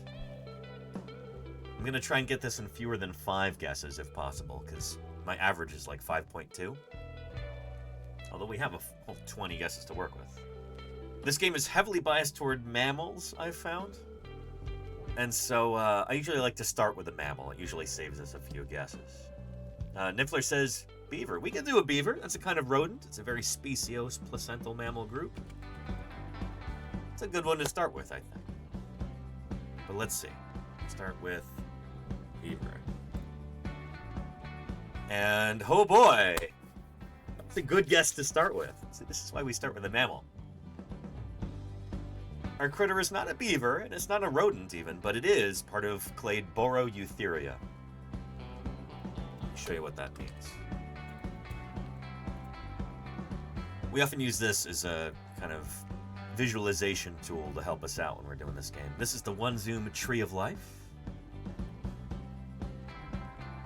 As far as we know, all living things on our beautiful planet Earth are related to one another. They all come from a common ancestor. You go back about 3.5 billion years, give or take, and all life on Earth came from one ancestral common ancestor, what we call Luca, the last universal common ancestor. This game, Metazoa, that we're playing here, only deals with animals. So let's zoom into animals on our tree.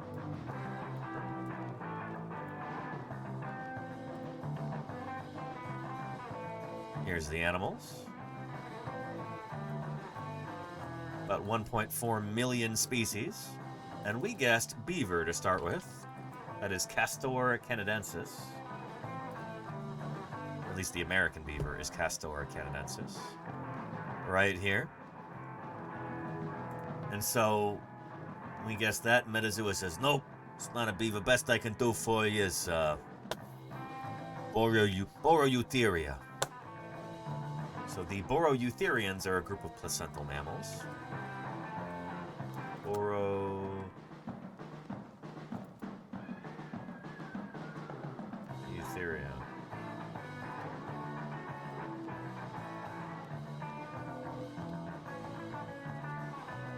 Let's just zoom out and I'll find it. I'm spelling it wrong. There we go. Boro. Oh, there's an E after the R. Boreutheria. So this is the group that includes the rodents, like beavers, plus bats, primates, ungulates, like this goat, and then I think insectivores too, like a mole. Yeah, insectivores are part of this. Eulipotyphlones, at least. So, we guessed beaver, and it said, nope, the most exclusive group that includes your mystery animal and your guess is Boreutheria, which tells us it's not going to be a rodent. So with that one guess, we can... Well, actually, we can knock out this entire clade here. Over 2,000 species. We've basically gotten rid of half of the mammal species with our first guess, too, which is really nice. So our critter could still be a Laurasiathere. These are the carnivorans, bats, hedgehogs, and more. Or it could be an Atlantogenatin. These are the Afrotheres, like elephants, plus the Xenarthrans, things like armadillos and sloths, anteaters. Or it could be... It's not a marsupial. It could be a... Oh, no, hang on. Nope, sorry. Scratch that. Atlantogenatins are not Boreutherians. I should have caught that. Anyway, our critter has to be a Laurasiathere, I guess. Yeah. So it could either be an ungulate or a bat, or it could be a Eulipotyphlon. I'm guessing just by the numbers, it's probably going to be a Cetariodactyl. These are the whales and the other artiodactyls.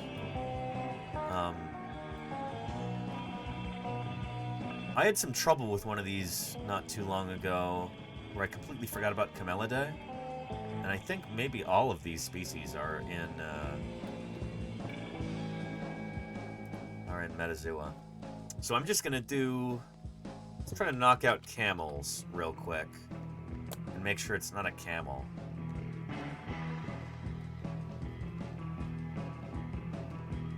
And this will also tell us whether or not it's an artiodactyl. I think this is gonna be a good place. I could have done llama too, Jazzy Cat, but oh, okay. It is an artiodactyl. These are the hoofed mammals, which also includes whales. So it's not part of Camelidae. It's not one of these guys. But it is some other kind of artiodactyl. So it's got to be a member of this clade right here. So it could be a hippo or a whale. Could be some kind of bovid or something like that. Could be a cervid. Maybe we'll try for whales first. Whales are a kind of hoofed mammal. They evolved from terrestrial artiodactyls. And this is a neat little animation that's oversimplified, but it gets the idea across at least.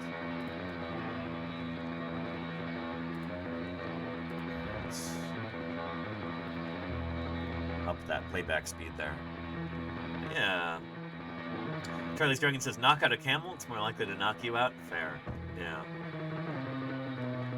But yeah. Yeah. Maybe we should guess Vaquita, says Pate B. That's not a bad place to start. Do they have Vaquita on here? They do not, no. And porpoise, we did have harbor porpoise not too long ago, so I kind of doubt it's going to be that. So let's do a different kind of whale that we'll guess.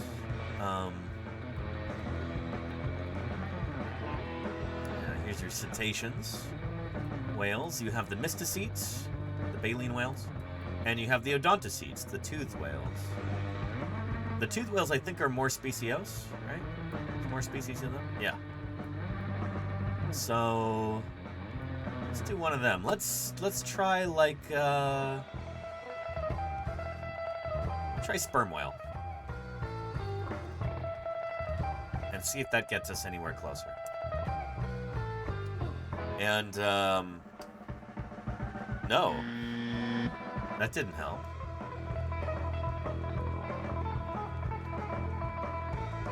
Interesting. You know what? It could be a pig or something like that. Whippomorphins, the whales and the hippos, they tend to be... I think they're a little bit more derived. A critter very well might be a pig or one of their relatives. Warthogs and babirussas and critters like that. Let's try a member of Suidae here. Peccaries are part of this group too. Let's try warthog. Let's see if that gets us anywhere closer.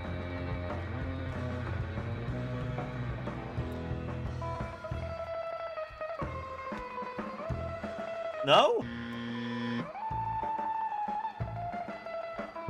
What's going on here? Normally it'll kind of give you subclades for these, and it'll be like, okay, it is part of this subclade, but not that one. And it's frustrating when it doesn't actually have like these different nodes programmed in, I guess let's try a bovid.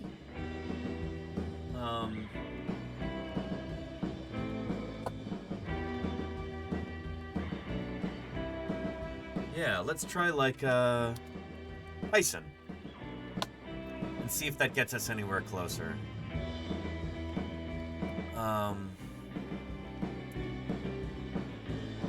Okay, it is a bovid. That's good. And it's not just a bovid, it's part of Bovinae, which is a subgroup within Bovidae. Let me show you what I mean.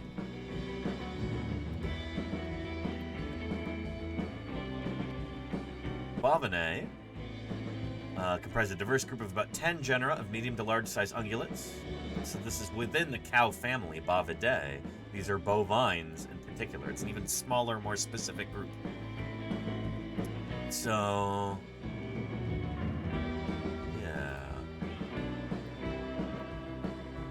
cows, bison, ox, and more.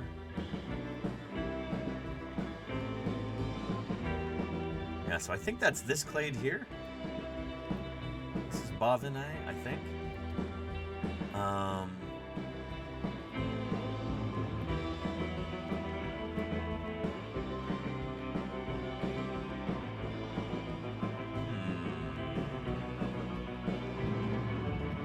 many living species of bovine are there? 10 genera. So it includes wild water buffalo, gaur, wild yaks, zebus.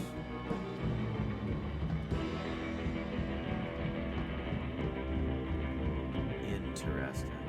Okay.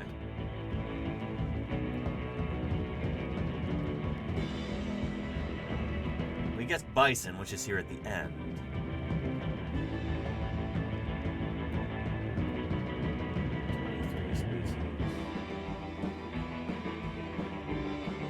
Do they have, like, is bongo an option? It's not.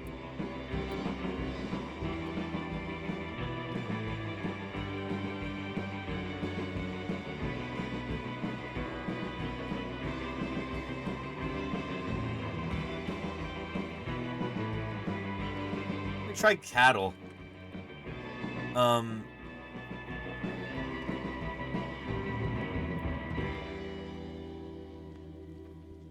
do have water buffalo, too. I'm kind of tempted to try water buffalo. I don't know. What do you think, chat? Should I try water buffalo or should I try cattle?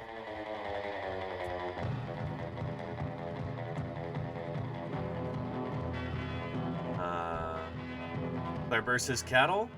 Bette Medler says water buffalo. Hello, Bette Medler. How are you doing? Welcome back.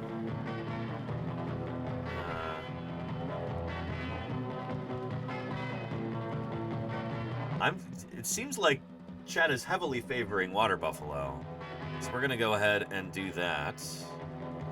Onto your butts. Water buffalo. Oh! Yeah, that was it. Excellent. Keep going, chat. I got it in 6 guesses, which is not my best, but you know, it's not the worst either. And thank you, Further Drop, for the 100 bits. Really appreciate it. Good stuff. Excellent. There. 6 guesses.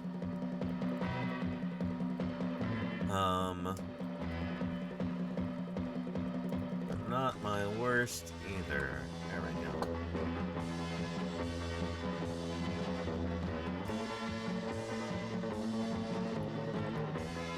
That Artiodactyl clade was brutal to get out of? Wow, says Squiggles. Yeah, that's the thing, is that they don't have a whole lot of these subclades programmed in, it seems.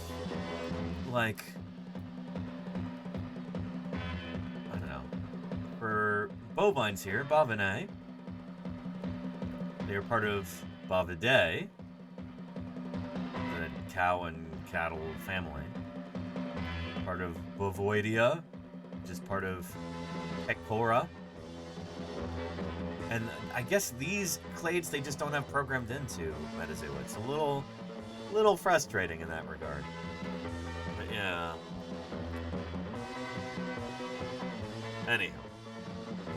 But yeah, good stuff. And what is this? Thank you, Urgle Wurgle, for those 10 gift subs there. Very generous of you. I really appreciate that. Especially after our charity event yesterday. We're a little light on subscriptions this week. Thank you for helping us fill that gap a bit. 10 lucky chatters are probably almost excited as this Tinamou bird is. And, oh, shoot! Holy cow. Thank you, Urgle Murgle. Don't worry about that Tinamou. He'll be fine. 10 lucky chatters won't have to watch a single ad on this channel for the next month, Urgle Wurgle, thanks to your generosity there. I really appreciate that. Good stuff. Yeah. Excellent. Yeah. Superb. By the way, yesterday we had our, we did a sort of an impromptu fundraiser for the people of Minnesota. There's an excellent food bank there that serves South Minneapolis. And we did a special fundraiser. Just link to that post there. Raising money for that food bank. At first, we had a $500 goal, and chat is like, bet.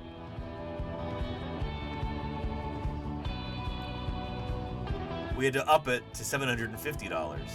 When we flew right past that, I raised the goal to $1,000. We got to $995, then $1,010, and then finally $1,065. Pretty phenomenal there.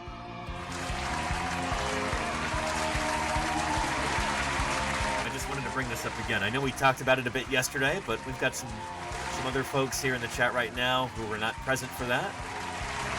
This was pretty spectacular, I think, and I'm tremendously proud of this community. This was brilliant. So thank you again. For today's stream, I was planning on having a whole thing about Wikipedia and just its importance to humanity, particularly with regard to scientific information.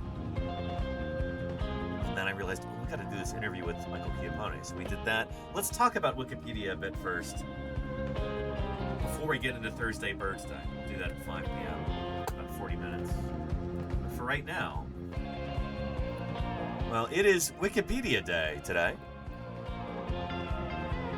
I'm not sure how this is determined, but it's Wikipedia's 25th birthday, I guess. I guess they had to pick a date, and it's January 15th. Here we go. Let's take a look at that. They've got a little video that we can take a look at. I've not seen this yet. I hope it's good. Let's take a look. 25 years ago, Wikipedia was a dream. A wildly ambitious, probably impossible dream. Fast forward, billions of readers. Hundreds of thousands of editors. From a 20-something in Tokyo to a father in Lagos. From a teacher keeping an endangered language alive to a fan updating the score at the final whistle. Wikipedia became the world's go-to resource. When you look something up, it's there. When you add to it, the whole world keeps learning.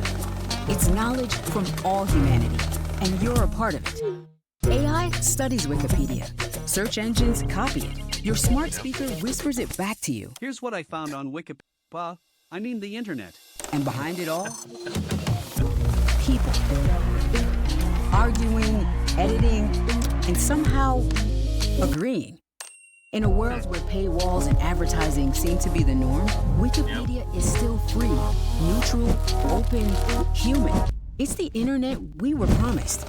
25 years of knowledge, 25 years of collaboration, 25... What's kind of... Oh, man. Oh, okay, it's just paused. I was going to say that in an age when it seems like everything online, nearly every website has been, to paraphrase a term, incredified. Family-friendly broadcast here. Wikipedia is not. It is still free to use. It is still free of advertisements. And it just keeps getting more and more comprehensive. More and more articles, more up-to-date information. I always tell people, if you're curious about, say, a particular kind of dinosaur, you want to learn more about it, what is the best place online to start learning about it? In all the world, there are fewer than 40 full-time dinosaur paleontologists. Because of the references, mostly. Thank you, Brenshaw, for the 5 gift subs there. Hey. 3 of them are leading this expedition. Really appreciate that, Brenshaw. Thank you for the 5 gift subs. Phenomenal. 5 lucky chatters won't have to watch any ads at all on this channel for the next month. Thanks to your generosity, Brenshaw. I appreciate that. I kind of have to allow ads on this channel because this is how I make my living. Wikipedia, on the other hand, is entirely viewer supported. And eventually, I'd love to be able to get to the point where we've got enough subscribers here on this channel when we could just get rid of ads, you know? I think that would be really neat. And there are some people who stream on Twitch who do that, and I really admire that about them. We haven't gotten to that point yet. We haven't grown to that level where that's possible. But I think having information be freely available, like we do here, with occasional ads that are mostly beyond my control, having information be freely available is so important, you know? If you're trying to find information, like I said, on a particular genus and species of dinosaur, I always tell people, go to Wikipedia first, and then scroll down and look at the references. That's where you'll find the original descriptive paper, any other work that's been done on these critters. Wikipedia is really like the world's most powerful resource for finding information that is well-sourced, well-referenced. It's a phenomenal springboard for learning about dinosaurs and lots of other topics too. That's the thing, is that as a dinosaur paleontologist, dinosaurs are what I know a thing or two about. I'm not going to be an effective judge of whether Wikipedia is good for, I don't know, information on fashion or horse racing or, I don't know, the biology of snails or something like that. I don't know, but I know dinosaurs.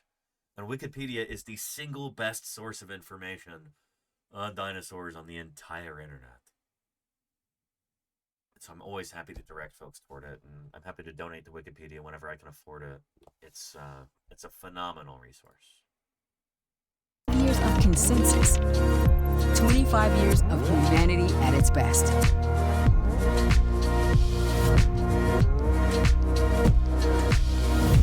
The future of knowledge is yours to protect. There you go. Yeah. Excellent.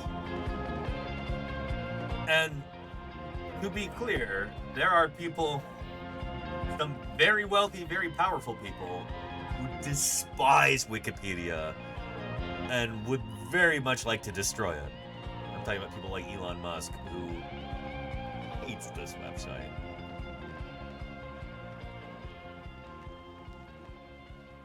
So when those powerful people in the world want it gone, I think it's really important to support this incredible resource, you know? Dangerous Buttons. Thank you for the 21 months of support. I appreciate that. Thank you, thank you. Yeah. Thanks for keeping me online for the past 21 months. Appreciate your support. Yeah. But yeah. Let's see if we can find anything else on this before it's time to jump into Thursday Birds Day. And again, if you happen to have any questions about natural history, the fossil record, any of that, I don't know if I did my little spiel at the beginning of today's stream, but bring those questions forth if you've got them.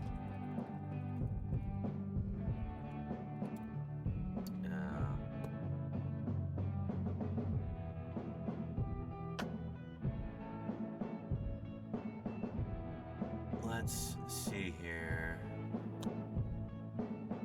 I don't know if we're gonna find anything good.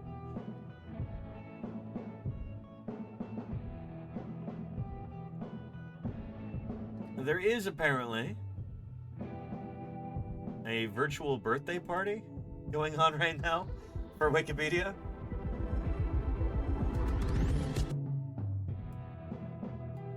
Good stuff. This is pretty neat. They're just showing messages from people as they donate. That's kind of cool.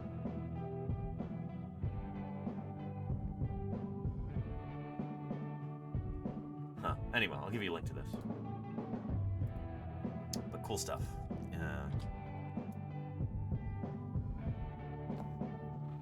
Addicted to Capping says it always seemed unreliable. Let's test that hypothesis, Addicted to Capping. Let's test it with something that I actually know a thing or two about.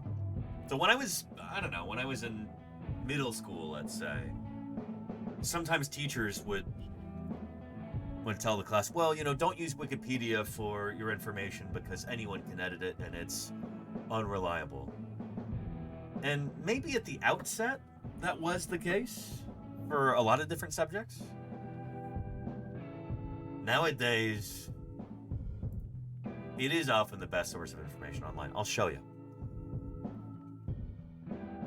It used to be that you could look at encyclopedias that were written by professionals. And those they were a good resource. Maybe not so much anymore. Let's take a look at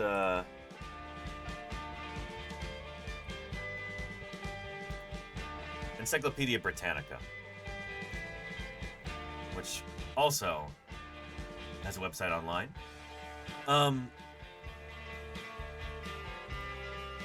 Let's take a look at, let's think of a kind of dinosaur to look up on Encyclopedia Britannica. What's a dinosaur that we were digging up back in September? Gastonia. Let's look up Gastonia. Oh. Well, and maybe we got to put Gastonia dinosaur in.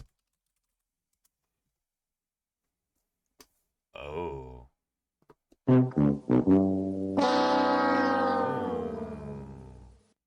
Nothing. That's not even unreliable, it just doesn't exist.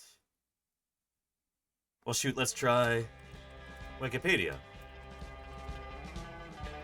Here it is, Gastonia dinosaur. Wow, we have a decent length article here with images from some of the descriptive papers, from some of the monographs. We've got some original artwork here. It's pretty decent. We've got a phylogeny, discussion of the animal's paleobiology, links to other articles, and then the references. You can go to all of the original scientific literature on this critter right from here. This is about as good as it gets online, you know? Phenomenal. And it probably is that the dinosaur part of Wikipedia is above average in quality compared to other subject matters, because there's a lot of people who really love dinosaurs, and they edit Wikipedia, and they make sure that it is a top-notch resource. But maybe this is a bad example, you know? Here's a dinosaur that Encyclopedia Britannica didn't even have. So let's try something else, like, I don't know, maybe one that they definitely will have, like, Velociraptor. There we go. Encyclopedia Britannica, and, oh no. So they have an image right here, which is probably about 30 years out of date for Velociraptor. Doesn't have any feathers or anything. That's not great, you know? It's really not great. What are they doing? Is the article at least up to date? Lived during the late Cretaceous period, 99 million to 65 million years ago. That is also incorrect. In fact, just this part is about 15 years out of date, 65 million years ago. We've known for about a decade and a half now that the Cretaceous period ended 66 million years ago. So that's about a decade and a half out of date. And hang on, is this it for is this the entire article? It is. Ugh. Well, let's try Wikipedia here.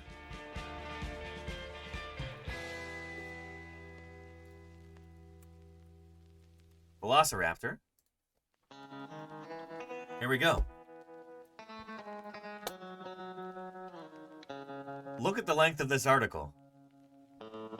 It mentions both Velociraptor species, Mongoliensis and Osmolske. There's figures from the original descriptive paper in 1924. There's a diagram with a bunch of described Velociraptor skulls.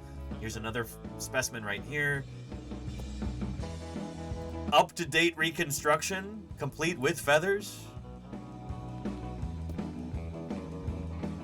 And I happen to know that there are dinosaur paleontologists who regularly edit Wikipedia all the time in their free time. They do it as a hobby.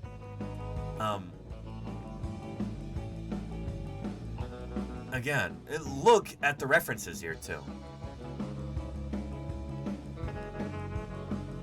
Everything basically that's been written about this animal, you can reach from the Wikipedia article.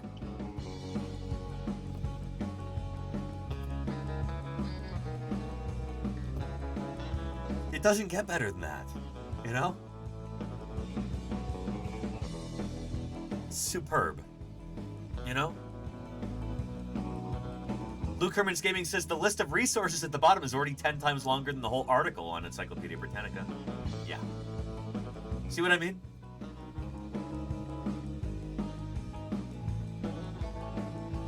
Maybe it's not like this for other subject matters, but holy cow, when it comes to the one thing that I really know, Wikipedia is the GOAT. It is the greatest of all time. It is.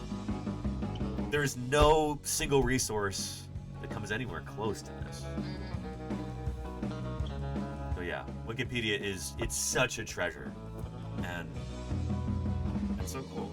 Quarter century old now, 25 years. It's pretty impressive.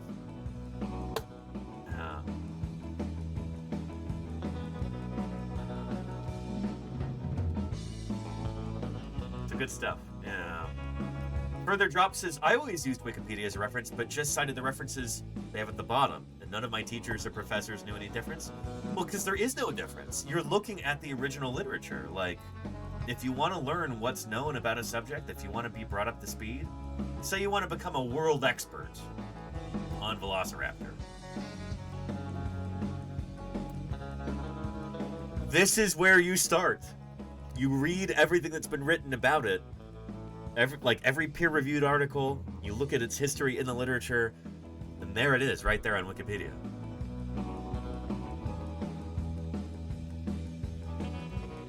These are the scientific journal articles that paleontologists that we write, you know? Here's the original descriptive paper from 1924 by Henry Fairfield Osborn. And there it is. Download it there. Bingo. There you go. That's the scientific literature. You know, we got there in what, 15 seconds from Wikipedia? Phenomenal, you know?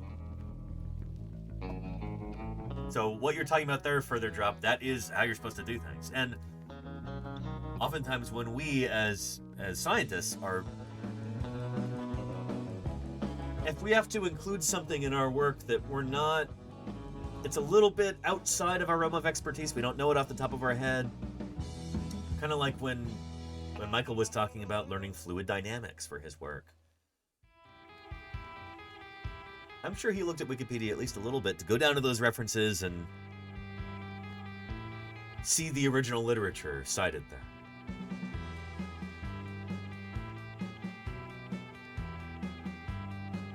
Because that's as legit as it gets, is the actual published peer-reviewed literature. And that's what Wikipedia gives you. So yeah.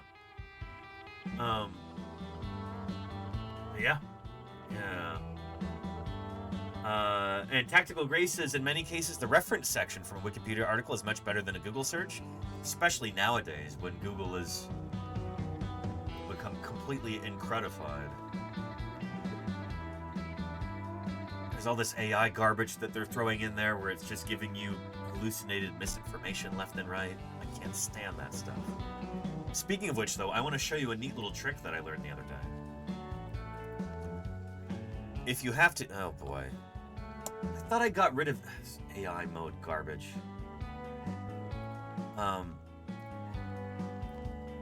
If you do, like, a normal search... So let's search,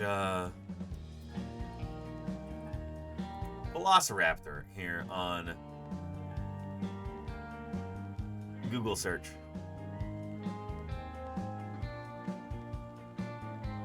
Oh, primary. See, this is exactly what I'm talking about, where it's just dog water garbage. This infuriates me. So, here, say you're just innocently searching Velociraptor on Google. Look at what they're trying to push on you right here. So this is just pseudoscience garbage. The surprising truth about velociraptors. We don't use S at the end of a genus name, but whatever. This is from Answers in Genesis, which is a creationist organization. Like, they are a pseudoscience group. The whole purpose is to serve you anti-science nonsense. And here it is. Google is just dishing it up for you with their, like, dumb AI mode stuff. The first result. Yeah, exactly, Petrodactylus. Look at that. It's just infuriating. This is what the internet has come to. Just shoveling garbage into your eye sockets. I hate this. If you want to avoid that kind of thing, then maybe don't use Google, because it is trash nowadays. But if you have to use Google or use it out of force of habit or whatever, here, you can do a neat little suffix that you can type in at the end of a search. The magic words are UDM equals 14. I think that's correct. Do that? Wait, what?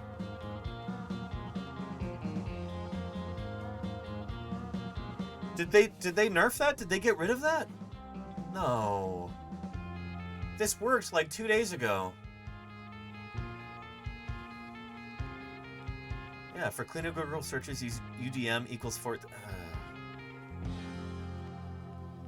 Oh no. Did they remove that workaround? We could try the minus AI thing, but that also didn't work the other day when I tried it. There we go. Okay. But it's still giving you this garbage here. Like, here's the Wikipedia. Here's that garbage YouTube video from Answers in Genesis. It's still right here. Just, I don't know. My point is, Google search is trash, and I should really stop using it. In fact, I'm gonna do that right now. Let's monkey around with the settings here a little bit, and there we go. Search engine. Change to DuckDuckGo. There we go. Set as default. There we are.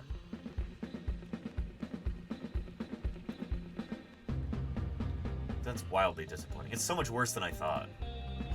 Anyway, the point is, Wikipedia doesn't try and force that trash down your throat. They have some integrity, you know? And that's another reason to just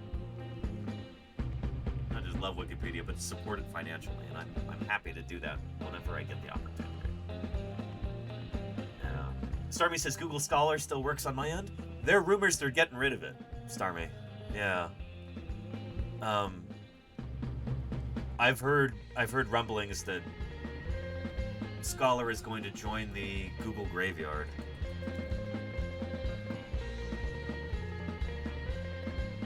There we go. Fueled by Google. Just all of these venerable products that Google has decided to pull the plug on year after year. Google Jamboard, Dropcam, Keen, Google Optimize, Pixel Pass, YouTube Stories, Grasshopper, Google Currents, Google Stadia, Threadit, Google On Hub, Google Hangouts, I remember that, Google Duo. There was a wonderful Google Music app that I had for a while, and they completely got rid of that. Google is kind of notorious for just killing their own babies, you know, so to speak. So yeah. Google Music was really good, Lenina, yeah. Yeah.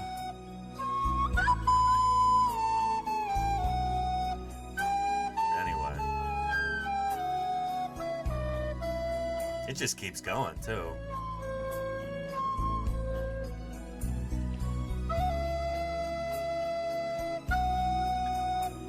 Anywho, you get the idea. Shoot. I've heard rumors that Google's gonna get rid of Google Scholar. Rumors, not confirmed, but... So, I know researchers who are scrambling to come up with their own equivalent to Google Scholar. By the way, if you're not familiar with what we're talking about, Google Scholar is this resource that is used by academics all over the world. Let's look up Trurarchunkus 2020. We'll find the original descriptive paper on that dinosaur, and here it is. So Google Scholar is specifically for, academic literature. Oh, there you go. And so you can look up different authors. So we can let's try Michael Chiappone.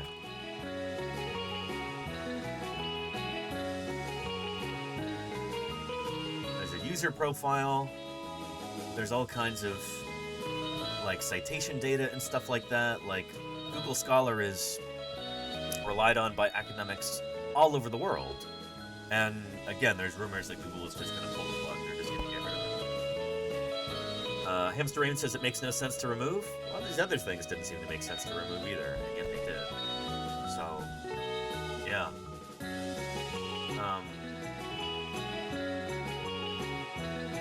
Yeah.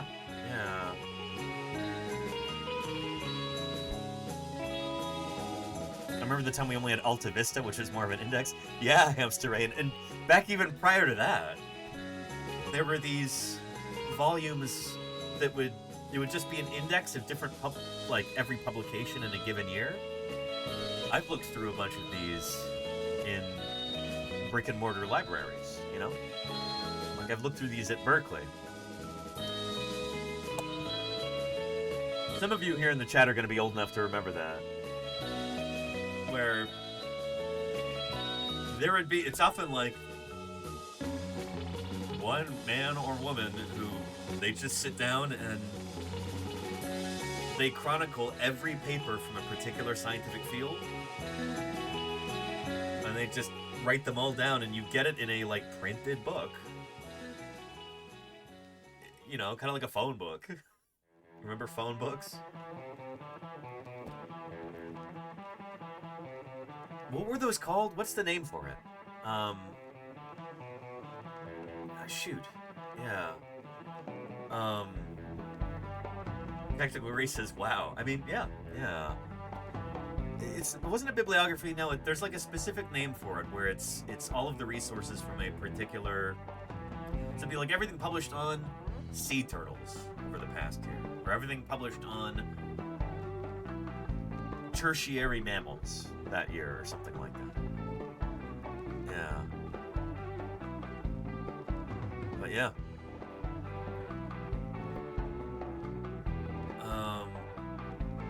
And further drop says Google shut down Google Scholar Labs last November, which was the experimental extension of Scholar incorporating new AI features. Interesting.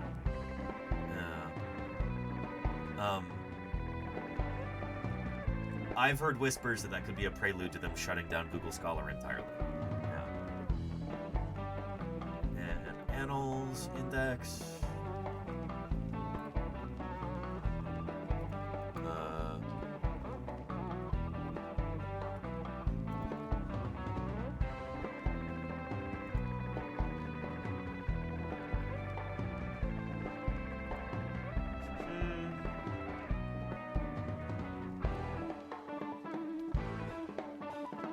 I guess maybe it would be something kind of like this.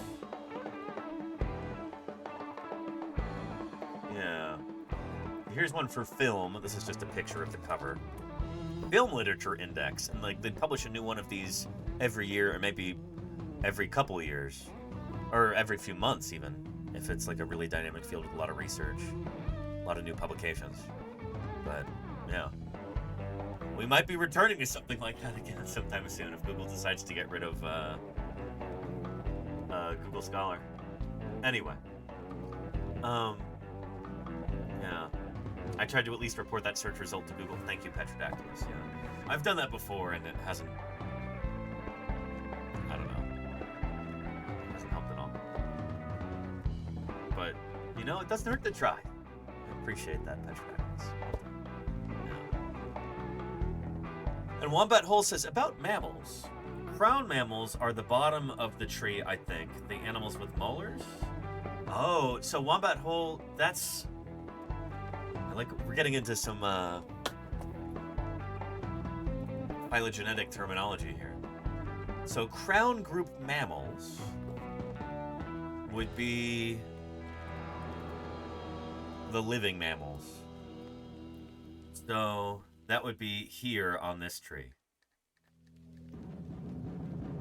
All mammals, including marsupials and monotremes. So that includes these weird guys who still lay eggs, like the platypus and the echidna. They are still considered crown group mammals. So the crown group of any clade is, or any group of organisms, the crown group is the group that has living representatives today. So that's opposed to the stem group.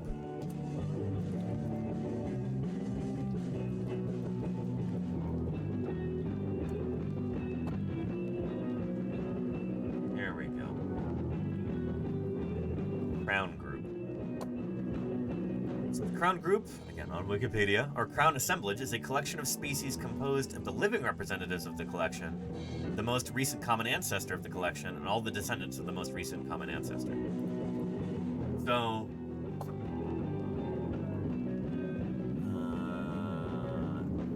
want to contrast us with the stem group. Yeah. So a stem group is a paraphyletic assemblage composed of the members of the pan group or total group above minus the crown group itself, and thus minus all living members of the pan group. So, in this case,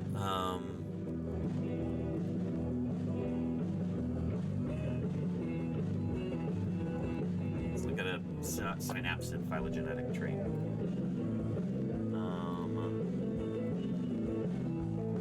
Here we go. Here's synapsids, which is the group that mammals belong to. It also includes things like Dimetrodon and the other early synapsids.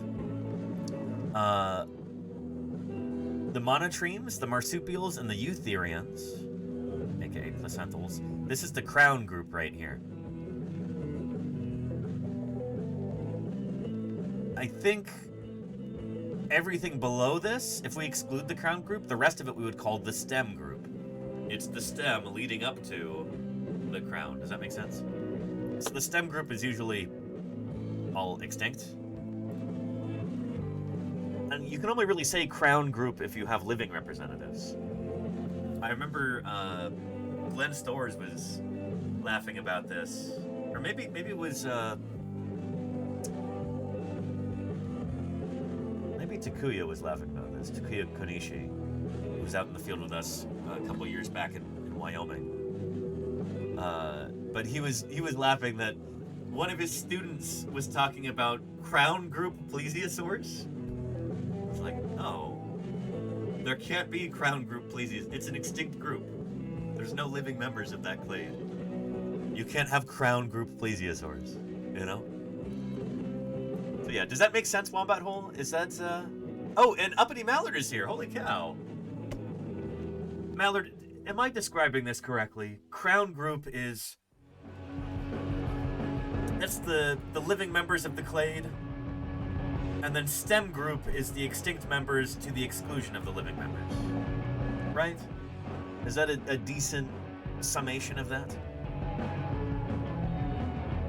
I'm putting you on the spot, and I apologize, but... We're talking about mammals, you work on mammals. Like you could offer us maybe a decent explanation. But yeah. And Urgle, did my switch to search switch back to Google? Just by reflex. My fingers just do images.google.com. I don't think DuckDuckGo has a separate URL for images. And that could actually be a problem. Maybe this is why I switched back from DuckDuckGo.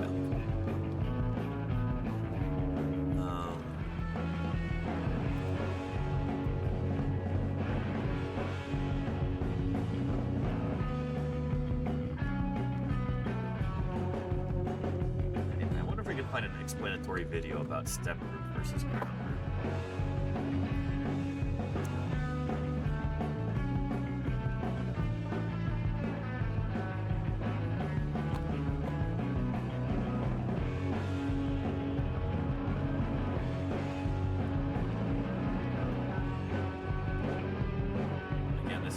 Because like we were talking about, there's so much AI slop on YouTube now. It's really hard to find anything that's decent or real.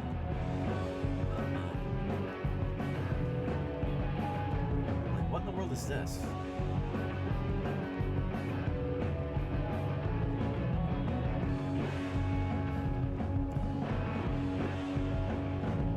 I think we have time. We can look at a video from Clint's Reptiles, or Clint Explains, rather. He might talk about this concept here. Uppity Mallard says yes. Okay, I don't like it, though, as if monotremes had gone extinct, we would consider them stem mammals. Our definition of true phylogeny should not be based on living versus extinct. Fair. Yeah. Yeah. Yeah, because you could get surviving outliers, you know, like, think about the Tuatara.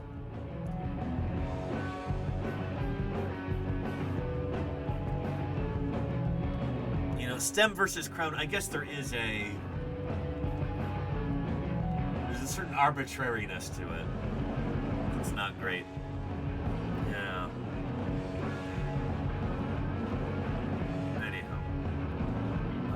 highlight Quint as well. Technical racing, yeah. His enthusiasm is kind of infectious. We'll take a look at this, but first we've got a question from Addicted to Capping. Yeah. Addicted to Capping says, I may have asked this before. Is there any connection between birds and humans where lobe-finned fish are concerned? Yeah, so lobe-finned fish are the ancestors of both birds and humans. So yeah, we all tied together. Maybe that would actually be a good way to explain this concept.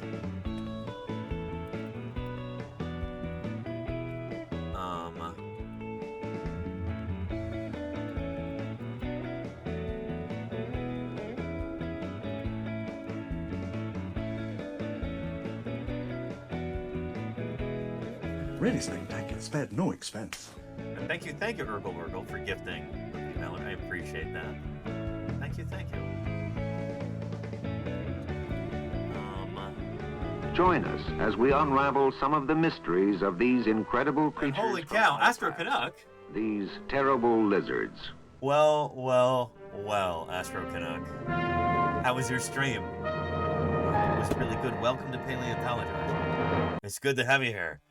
If anybody's not yet following Astro Canuck, as his name would imply, he does astronomy. If you're curious about planets and stars, if you're curious about space, if you like the idea of watching somebody do live astronomy streams looking through a telescope at the night sky and explaining what's up there and why it matters, follow Astro Canuck. Good stuff. Thank you, and good evening to you too, Astro. I appreciate you. It's good to have you here.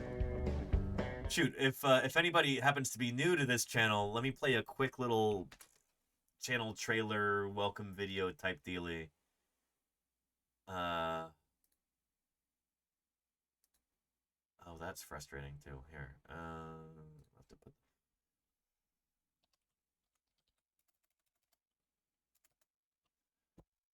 Hang on.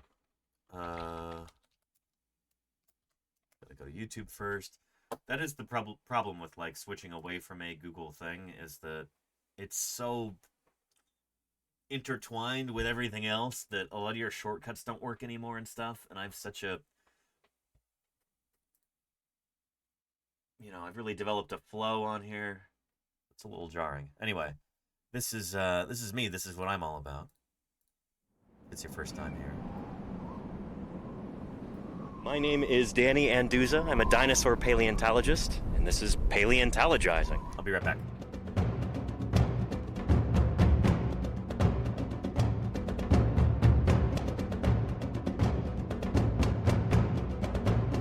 Science isn't just test tubes and beakers and white lab coats. What we're doing out here is science, too. We're testing hypotheses by excavating these fossils. Join me for museum tours, interviews with other paleontologists, audience Q&A, 3D printing. It's pretty big. Who thought this was a good idea? And of course, live dinosaur digs. A limb bone from a new duck-billed dinosaur. I invite you to tune in and experience the adventure of fossil science. That's me. That's what we're all about here. Welcome. Especially if you're new. And if you're not, welcome back. Appreciate the raid, Astro. Short stream today, says Astro, just debriefing from things earlier. Happy to bring peeps over to such a distinguished stream. Oh, distinguished. Thank you. I don't feel very distinguished, but I appreciate the kind words. Thank you, Astro. You were on NASA's channel earlier? Very cool. Golganek, thank you for letting me know. That's awesome, Astro. Holy moly. Super cool stuff. Astro Connect was on the NASA live stream today. Very cool. Awesome. We were just talking about how living things are related to one another and how what is the terminology that we use to describe these relationships and these different groups. So I was going to try and get us into... Well, first, let's answer this question real quick. Some of these strange beasts were protected by massive plates of bony armor. InGen728, thank you for the 37 months of support. I really appreciate it. Thank you.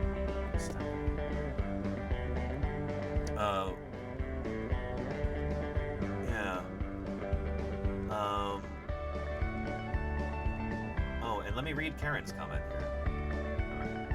Credit where credit is due.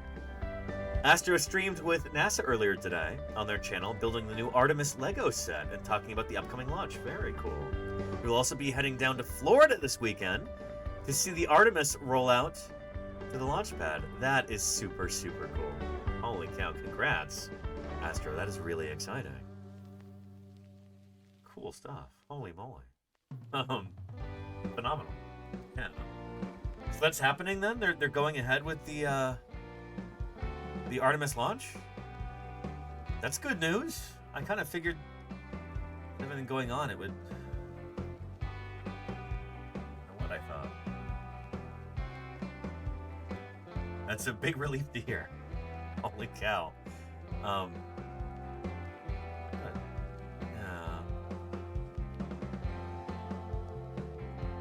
Anyhow, we had a question about where do lobe-finned fish fit in when we're talking about phylogeny and talking about human beings. Thank you, Niffler, for gifting Astro. I appreciate that. Thank you, thank you. Here's us here on the tree. Human beings. The branch next to bonobos and chimps. And then a little bit further out, gorillas and then orangutans. But there's us. Not really our natural habitat, but, you know, that's the thing about human beings, is we have a tendency to wander. So, humans, of course, are a kind of mammal. I can actually just zoom out by hand there. We'll do this manually. Humans are a type of ape, which are a type of old world primate, type of simiform, type of primate. Go out further and further. Euarchontans, Euarchontoglires, Boroeutherians, placentals, therians, mammals. Amniotes are a kind of tetrapod, and tetrapods are a kind of dipnotetrapodomorph, which are a type of lobe-finned fish. So we had a question earlier, I think from Addicted to Capping. They wanted to know, where do lobe-finned fish fit in with this? Mammals, like this lemur or this opossum, or like us, are a kind of sarcopterygian. We are a kind of lobe-finned fish. And so are birds. Birds are a kind of dinosaur, which is a kind of archosaur, which is a kind of reptile, which is a kind of amniote, which is a kind of tetrapod, which is a kind of sarcopterygian. That's a type of lobe-finned fish. Does that make sense? So our ancestors, when they were first coming up onto land, would have looked something like this, like good old Tiktaalik, a lobe-finned fish ancestor. Yeah. So from this ancestor came the amphibians, and the reptiles, and the mammals. So, strictly speaking, phylogenetically speaking, evolutionarily speaking, amphibians, and reptiles, and mammals are all a kind of lobe-finned fish because that's what we evolved from. All those three groups evolved from an ancestor that looked like this, which was a lobe-finned fish. Does that make sense? Yeah. Anyhow. And we do have, yeah, there you go, Kacklemsdorf, yeah. We'll get into Thursday Birds Day in a minute. I wanted to talk about crown versus stem group real quick, and I think Clint has something to say about that here, I'm hoping. Phylogenetic trees. Well, hi there. Got some big news. Lions are not tigers. No. But they are both cats. Yeah. They're both big cats. And if you breed them together, they can produce offspring, ligers and tigons. Yeah. So it probably won't come as any big shock to learn that lions and tigers share common ancestors. If I were to show this as a diagram, I might draw something like this. In this case, I can see that today I have two distinct organisms, lions and tigers. Yep. But if I follow the lines back in time long enough, I will run into a point where the two lines intersect. This point of intersection is called a node, and it represents the last common ancestor of both lions and tigers. And so you can do this all the way back till the dawn of life on Earth, the last universal common ancestor. I'll give you a link to this video so you can watch the rest of it if you would like to. This is going to be good, I can tell. But we do have to get into Thursday Birds Day here. So, yeah. Let's go ahead and do that. This is our weekly tradition here on this channel, where I encourage people to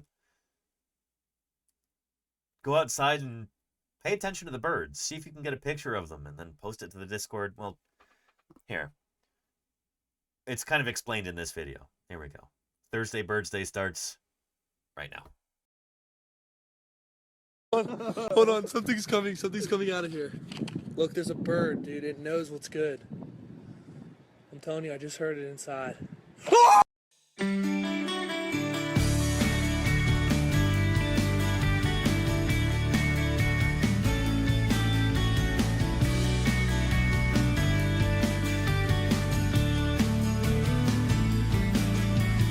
I don't care if Monday's blue, Tuesday's gray and Wednesday too. Thursday, I don't care about you. It's Thursday. Thursday Birds Day. Birds are all around us in everyday life, but most of the time we hardly even notice them. Thursday Birds Day is a step toward correcting this oversight. Do you want to be part of Thursday Birds Day? I don't know. Here's how you can contribute. Go outside during the week and pay special attention to the birds around you.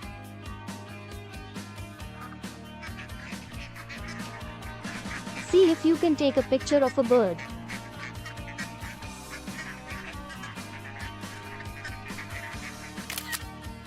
It doesn't have to be a good picture. Any old photo will do. Upload the picture to the Discord and we will discuss it on Thursday. Simple as that. Thursday Birds Day is an invitation to go outside and appreciate the grandeur of the natural world.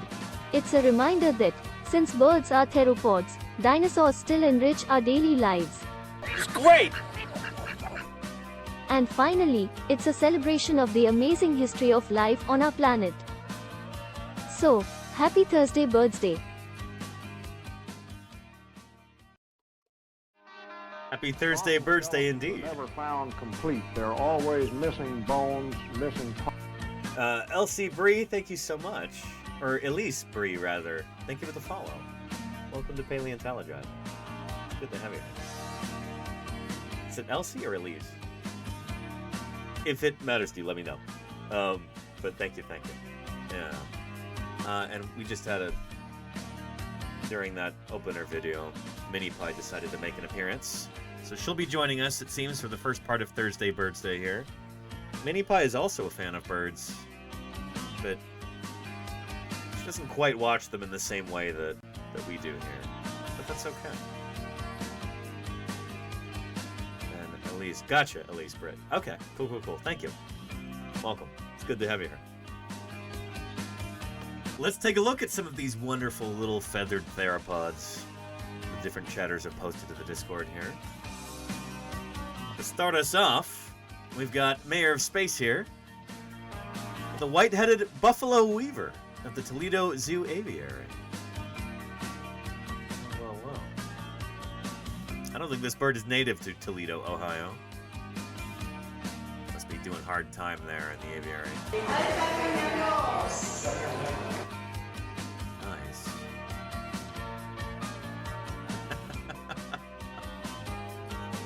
Look at that thick bill. I wonder what they eat. I wonder if there's some durophagy going on. Eating hard food materials like seeds or something like that. What do you think, Minnie? Yeah? Let's look them up on our Tree of Life, shall we? Is it a buffalo-headed weaver? Yeah. Sure, I gotta get to my keyboard.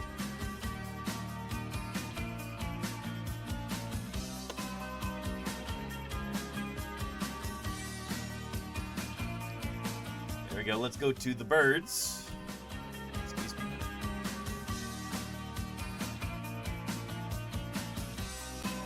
There we go. Or is it a weaver-headed buffalo? It didn't really look like a... We'll find out, Lila. Here's the birds. We've got quite a few species of them around nowadays. In fact, how many bird species? There's, I think we've got a decent number. It's, Over 9,000! Yeah, shoot. If you wanted to, you could make an argument that we still are in the age of dinosaurs, that it didn't actually end at the end of the Cretaceous period, given that birds outnumber mammal species roughly 2 to 1. Here's the mammals over here. How many species of them? Maybe about 5,000. Certainly less than birds.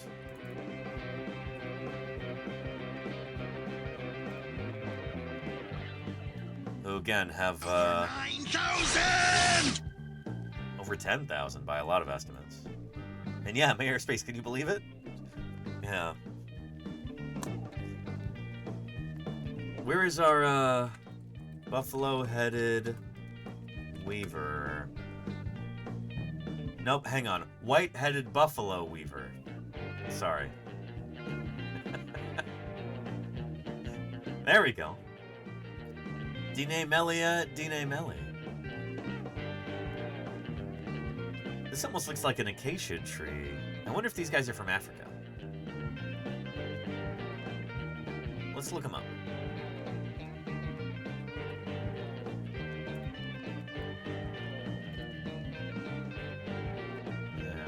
Go. The white-headed buffalo weaver. Yep, native to East Africa. Nice. Its name derives from its habit of following the African buffalo, feeding on disturbed insects.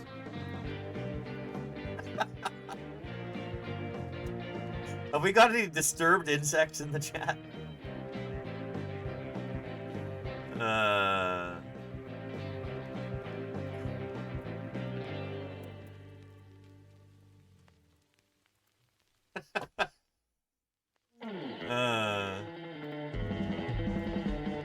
Just a little beetle just doing this.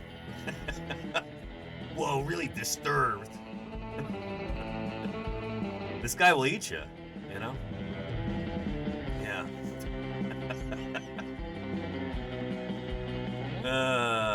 Or does it say deranged?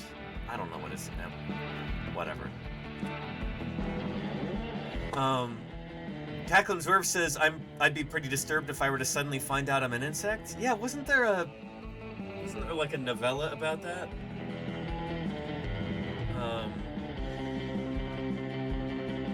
Yeah. By Franz Kafka? I think it was a pretty happy story, though. Guy wakes up, he's delighted to find that he's been turned into an enormous beetle or whatever.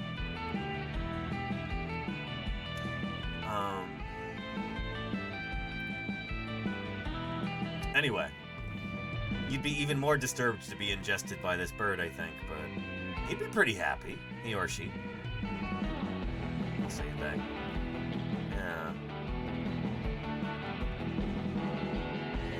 Yeah. And Petrodactylus says, I raise dubia roaches. They might be disturbed if they knew I raised them as food for my lizard. Don't tell them, Petrodactylus. It's better that they don't know. Yeah. Anyway, cool stuff, Mayor Space. What a neat bird. And so that does make sense. They're probably fairly large insects if you've got a bill that robust. That strong looking of a beak. Buffalo weaver.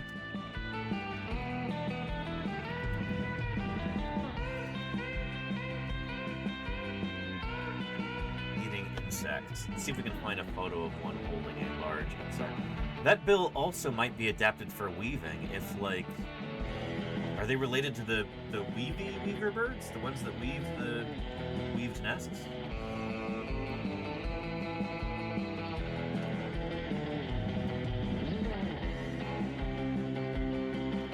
Presumably, yes. Huh. I guess having a robust beak like that might help with this too, if this is really important to their lifestyle. Check out that nest. Some birds are just incredible architects and builders, you know? Pretty neat. Yeah. Razor Stormore says, just make sure you give them the best, if shortest, little life. Yeah, I agree there. You know, insects should also be well treated if we can manage that, you know? If we can't, then what do we do? White-headed buffalo weaver nest.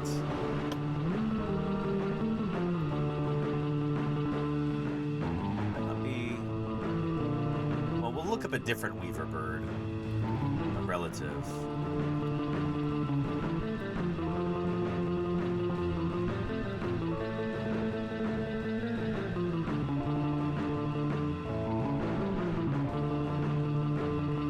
Oh, this is cool.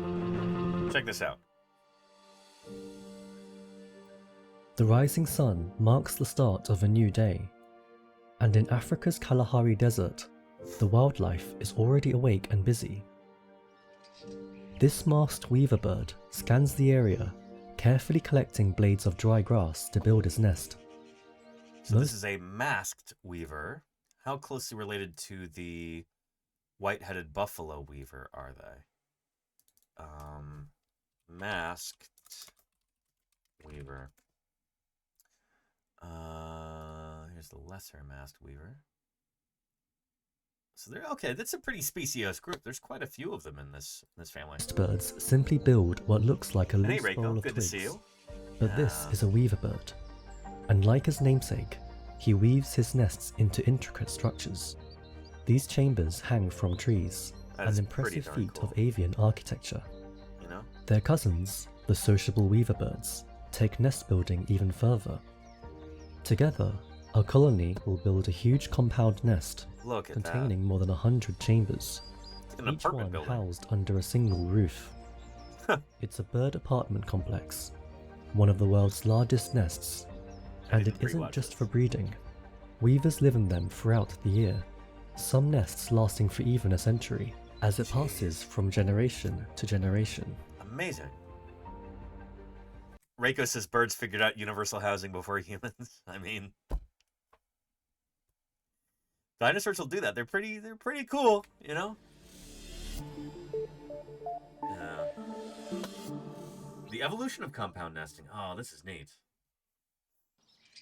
To craft his nest, the weaver bird loops together blades of grass around a tree branch. Huh. Having created the base, he then builds the hollow body before adding the entrance last. He'll need around 1,000 blades to make a strong nest, and this may take him a few weeks to complete. Some species design domes, while others prefer tubed entrances. Wow. But nests of the sociable weaver birds aren't made in the same way. They don't so much weave them, rather they stack them with whatever plant material they can find. Huh. True weaver birds are only found in the subfamily Placiinae. Okay. In the whole weaver family, there are over 100 species. So again, we were looking at that here. Yeah, this is a pretty speciose group. There's the weavers, yeah. This says 64 species. I wonder if this is out of date or what. Most of which live in sub-Saharan Africa. The family originated in the mid-Miocene around 15 million years ago. It was a time when African ecosystems made the shift from forests to grasslands, allowing early weavers to spread and radiate into the species seen today. Although some aren't true weavers, they can all build elaborate nests, and the journey of how this behavior emerged may be simpler than expected. Oh, and I want to clarify here. He says, although some of them are not true weavers, he doesn't mean in a phylogenetic sense. They're all members of this family. Or this genus, I guess. Shoot. That's one genus. Darn. This probably needs to be broken up. Needs to be split. But when he said true weavers, he meant not all of them do the weaving, you know? They're still called weavers. They're still part of this group. We call them weavers, but some of them don't actually perform that activity, I guess. The weaver family belongs to a group of birds known as passerines. Yep, the perching Most birds. passerines today build open nests, and it could easily be assumed that some birds then learned to enclose them. But this study found it was actually the other way around. Oh. Open nests evolved from closed nests in ancient passerines. Really? Occurring independently at least 3 times. They're simple and easy to build, and they don't cost as much energy, and yet the weaver birds still kept their roofs. In the Cala. So this would mean that the primitive state is an enclosed nest. The more derived form is an open nest. Really wild. Huh. Sorry, temperatures can climb to 110 degrees Fahrenheit during the day and dip by 40 at night. Enclosed nests offer more protection from these weather extremes, preventing birds and their eggs from reaching deadly temperatures. They also free parents from the burden of incubation, as they no longer need to provide constant shade for the young themselves and suffer under the blazing sun. For weavers, they are stable homes. In fact, they may be so well adapted for extreme conditions that they could have restricted their dispersal, as weavers are mostly found in hot, dry climates. Other passerine birds expanded into a wide range of habitats, losing the domes and opting for a more freeing nest shape. Interesting. Squiggles says, so closed-up nests or burrowed nests came first. Makes sense. Dinosaurs likely had closed-up nests to prevent egg thieving from reptiles and small mammals. We do have some evidence that dinosaurs would have burrowed. We have this evidence for this in dinosaurs like little ornithopods like Oryctodromeus and Thescelosaurus. I don't know how little Thescelosaurus is. It's a decent-sized ornithopod.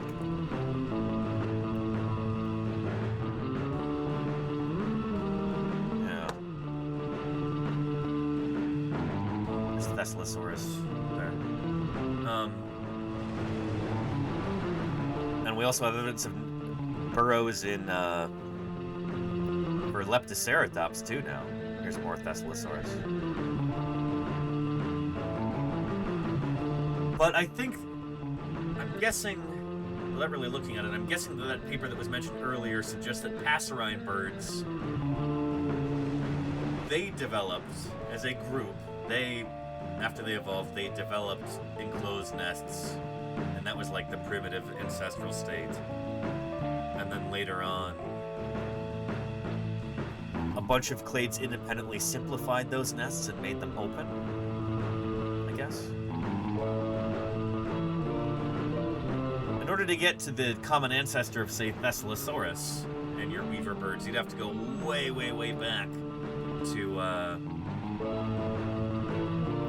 the origin of dinosaurs. These are on opposite sides of the dinosaur family tree. Birds and Thescelosaurus, who's an ornithischian dinosaur, which despite the name, they're not closely related to birds. You'd have to go back probably about 240 million years to get to their common ancestor. Interesting. Yeah. And didn't they just show a buffalo weaver? Let's take a look. No, this is a different kind of bird, I think. I don't think that's even a weaver there. Anyway, I'll give you a link. I'd love to watch the rest of this, but we don't really have time if we want to finish Thursday Birds Day today. So, we are going to continue on, because this, again, is only our first bird of the day. Mayor of Space, thank you for showing us such a fascinating one. That is super cool. Neat stuff. And Squiggles has got some chickadees here, looks like. Newcomer to my window feeder, he was tapping at the window, demanding more food. They are very clever birds. I think this is a black-capped chickadee, but I'm not totally sure. These are 2 photos, by the way. Yeah. It's cool, Squiggles. I think that's a black-capped chickadee, which are really fascinating birds.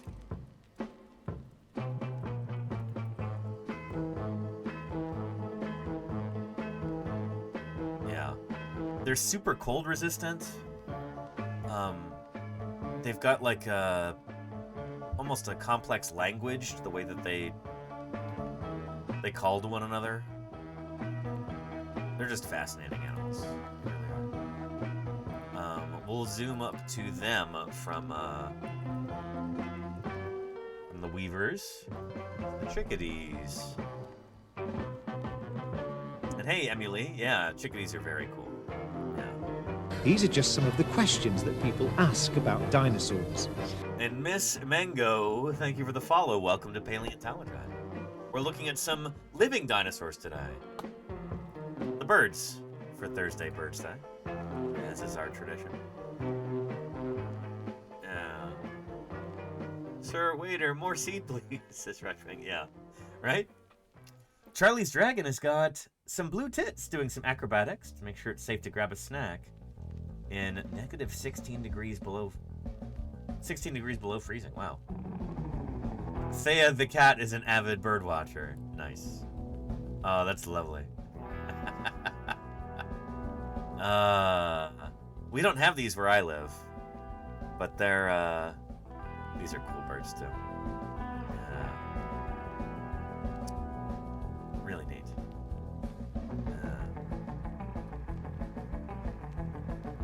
Lenina says, I was out for a drive when this crow just moseyed across the street in front of me. Pedestrians, man. No audio as I had music on. It was no phone by cake, if you're curious. Nice, Lenina. Let's take a look. A crow crossing the street.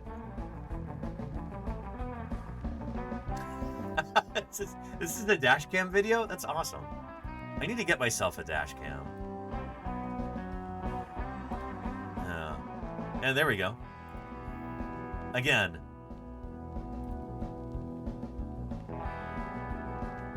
That's cool. Pretty neat. Thank you, Lenina. See, again, it doesn't have to be an exotic bird. It doesn't have to be anybody particularly noteworthy or anything like that.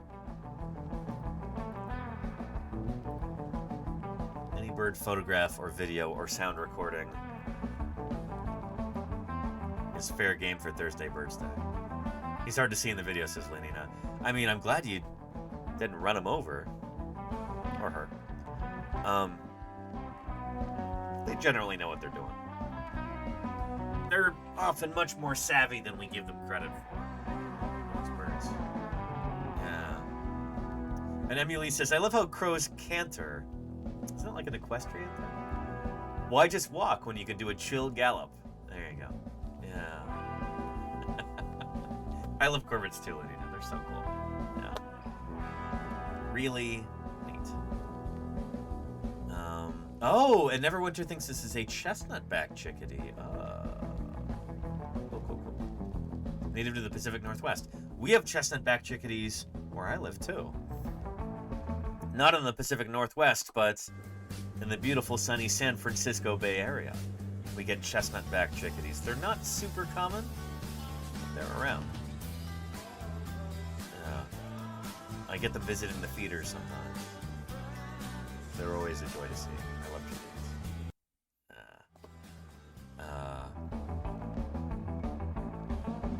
Yeah.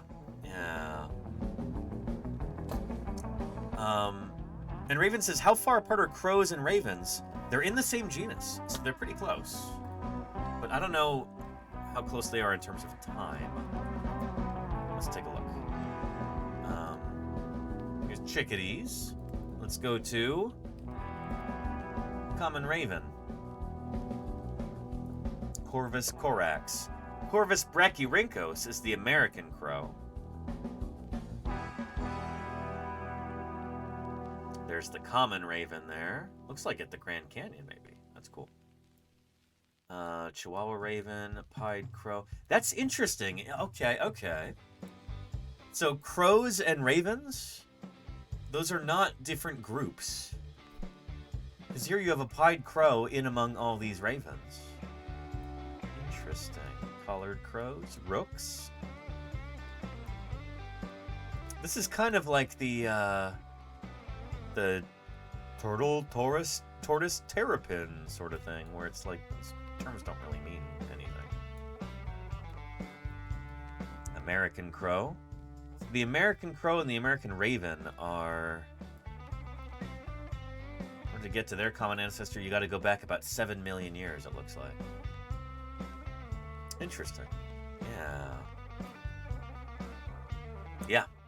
So like Charlie's Dragon says, genus Corvus has got a bunch of species in it, with all these guys in. Genus Corvus. Crows, ravens, and jackdaws, plus rooks, are all within genus Corvus. Cool. Neat stuff. Anyway, good question, Raymond. Yeah. Scoobs says, when I finished meditating under a tree, I looked up and saw these two tawny frog mouths having a little snooze. Very cool. How neat is that, man? Australia is such a cool place. You just be sitting under a tree and then you look up and there's this... Well, two of these incredible birds just hanging out there.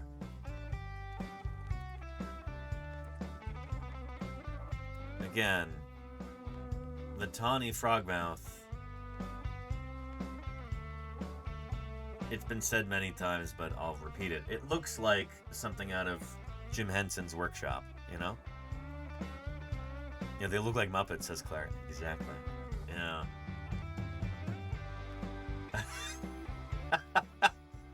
It's one of the most effortlessly expressive of birds. Just so many different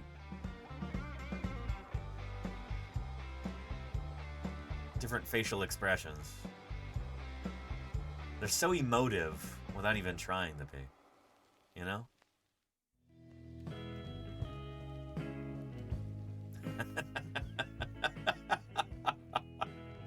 Oh my goodness, yeah. Professional log impersonator, says Rushwing. Yeah, they're supremely well camouflaged, especially on eucalyptus, I think.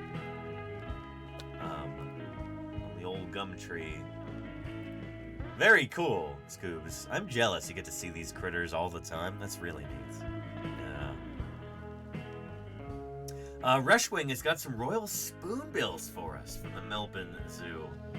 Such cool birds, and I've since discovered from iNaturalist there's a group of them that make occasional appearances at my local wetlands, even though it's outside their usual range. Very, very cool. You should go try to see some in the wild. We get, I think, roseate spoonbills here in the States, in Florida, if I remember correctly. Yeah, look at that big bill. It's like a stretched out hadrosaur.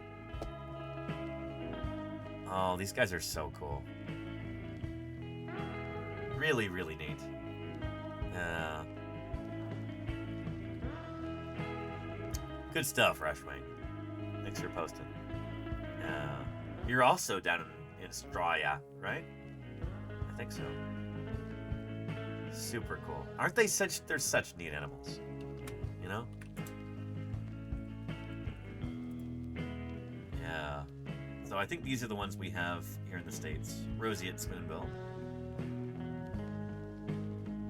And they get that pink coloration, kind of like flamingos do, from eating crustaceans that are rich in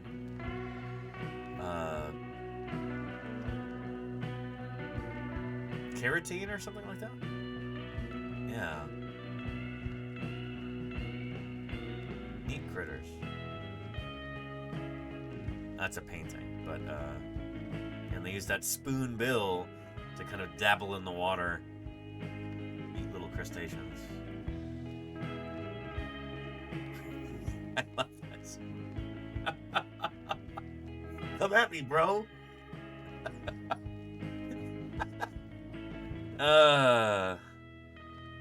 These guys are so cool.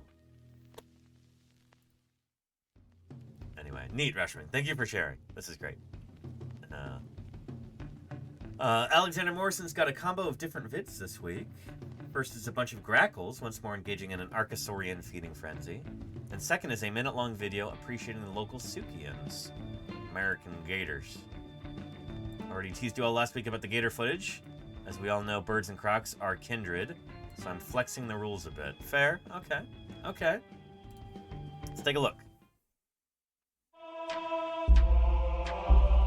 Nice. There's those grackles, right?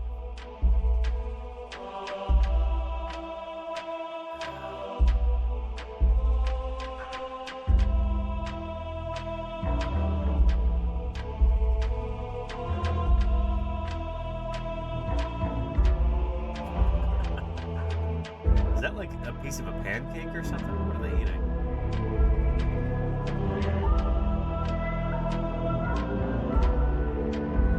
This is great background music too.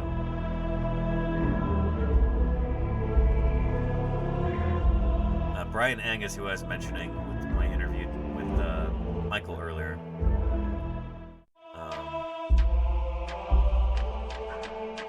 Good stuff. All right, here's the gator one. Old alligator.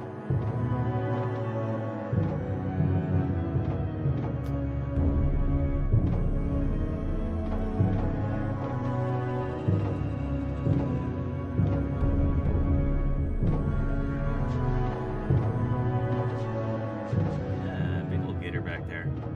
I wish I could embiggen this further, but I don't think it'll let me.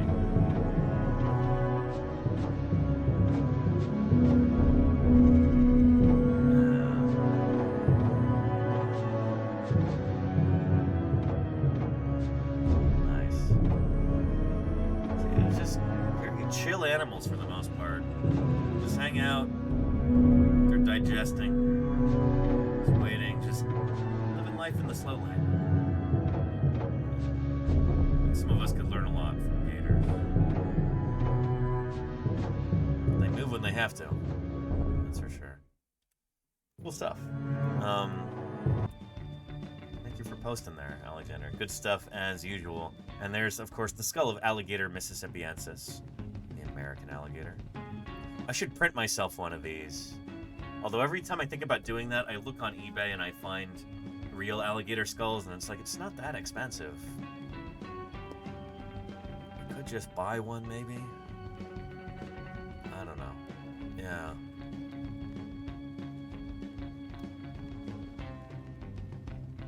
Yeah. Good stuff. And Mizart Rules has got a woodpecker. I'm not sure if this is a flicker or a downy woodpecker, but without the bright colors, maybe female. Interesting. Yeah. Cool, cool, cool. Nice.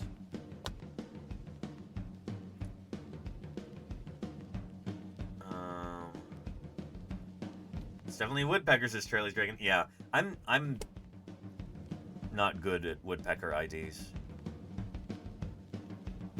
Although I can tell you this with like nearly 100% certainty, this is not an ivory-billed woodpecker. You know? Definitely not. See how good I am with woodpecker IDs? Wow. Yeah.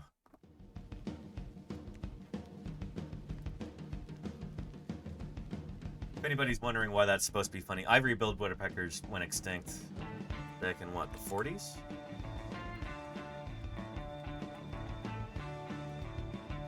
Lots of people claim to see them all over the place still, but they are, unfortunately, no longer with us. Deforestation and probably overhunting, too. Drove these beautiful creatures into extinction. They were called the Lord God bird. And then human beings decided to commit deicide, I guess. Anyway. Yeah. Mayor Space says if you buy a gator skull, name him Yorick. I could, yeah. My Hamlet reference. Yeah. Anyway, cool stuff, Ms. Rules. Thanks for posting. Neverwinter says, looks like a hairy woodpecker. See, right there, Johnny on the spot. Neverwinter, good stuff. They're very similar in coloration to a downy woodpecker, except that the hairies are larger and with a longer bill. The downy's bill is short and stubby, while the hairy's bill is about the same length as the rest of its head. See, and it's just a walking avian encyclopedia. Neverwinter. Never ceases to impress me. And Chaotic Time Traveler has got for us an example of the importance of scientific names. I'm intrigued. I've been calling Luffy an Indian ringneck because it's the name used in the pet community. If my research is correct, it wasn't details in the discussion below, Luffy is a rose-ringed parakeet, the same species in the picture at Fake Do It shared last week. Oh, interesting. For this week's submission, I captured the eye-pinning behavior that Danny mentioned when presenting Luffy with a rubber duck. Well, well, well, let's take a look at this. Yeah. Look at the pupil changing size like this. It's like a sign of excitement, oftentimes. Ooh. One more time, one more time. That is super neat.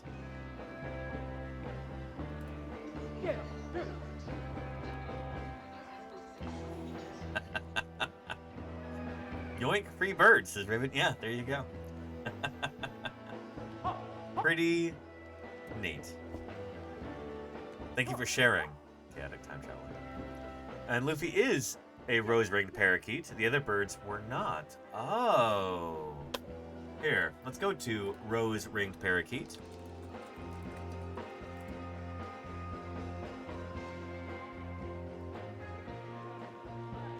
There we go.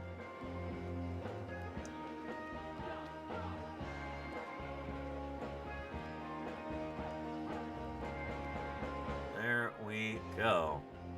The green one, rose-ringed parakeet. Although rose-ringed parakeets are a whole clade, apparently. Genus Psittacula?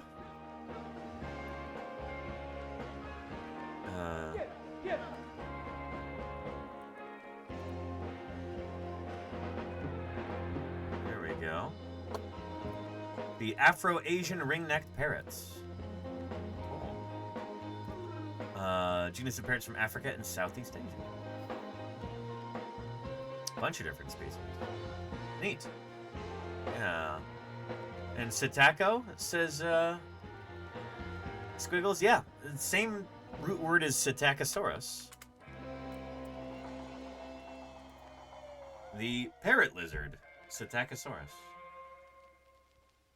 Yeah. Pretty cool. Anyway, neat stuff. Thank you, Chaotic Time Traveler, for sharing with us. Yeah. Always lovely to see. And Cacklin's Werf has got... Oh, interesting. Another rose-ring parakeet. But here's the thing, is there's a whole... That whole genus is often called the rose-ring parakeets. I wonder if that's what's going on. These are lovely. Very cool pattern.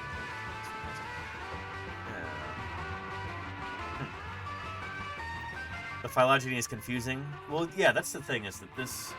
Again, this whole clade, 13 species are all the rose-ringed parakeets. And then you have the rose-ringed parakeet as one species in that clade. So, yeah. It is a little confusing, for sure.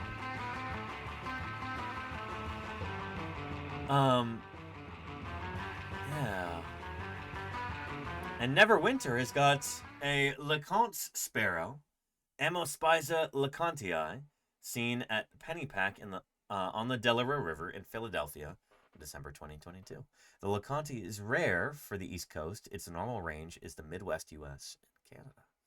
This one was found in thick brush on top of a hill in the park and was very reclusive and difficult to find. Congrats on getting such a good photo then. Holy cow.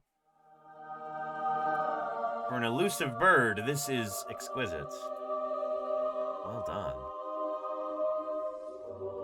Beautiful. And looking, I don't know if a little wet or provoked or what, but just kind of like this, it's a slight scruffiness to the feathers here. Or maybe that's just the patterning that's making me think that, but neat stuff. Very cool. Thanks for posting, Neverwinter. Wonderful as always. Huh. Our Charcone says, someone mentioned they heard a tufted titmouse in my last Robin video I sent. So here's a video of a tufted titmouse and me holding a conversation. I know where the best seed in the park can be found. Oh, I now know where the best seed in the park can be found. You know, you could say a little birdie told me, I guess.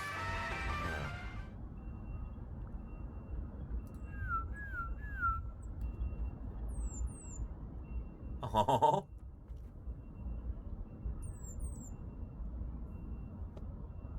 That's incredible. I want to see this again.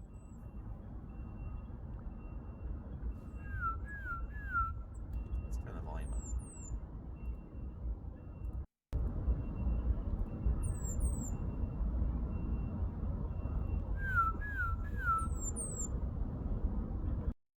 That is so cool. Oh, man. Awesome, Charcone. See, I wish I could whistle like that. I can't whistle. I'm deprived from communicating with birds such as this. That's really neat, Charcone. Very, very cool. Niffler says, my puppy is fascinated by that? We'll hear. One more time.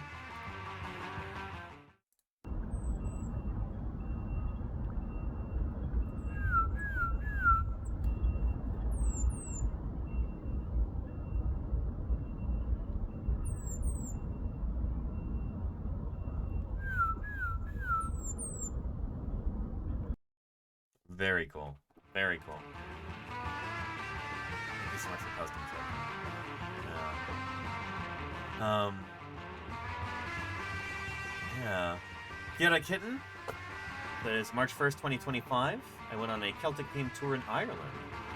First stop was the hill of Tara. Saw these birds at the start of the climb. Those look like ravens to me, although I could be wrong. Some kind of corvid. Yeah. Looks big enough to be a raven, maybe. Oh, boy. No, this is some kind of European species. Could be a jackdaw or a rook or somebody like that. The bill is light colored. Here, let's go back to genus Corvus here. Not a jackdaw much too big, says Charlie's Dragon. Okay. Crows, ravens, and jackdaws. Yeah, it might be a rook. I could see that. Yeah, I think that's what we got. Starmy says it's a rook. Nice. Yeah. Rook 100% says Cackling Turf. Okay, awesome. Yeah. Cool, cool, cool. Nice. Dr. Terminator's got a yellow-rumped warbler, according to Merlin's ID. Well.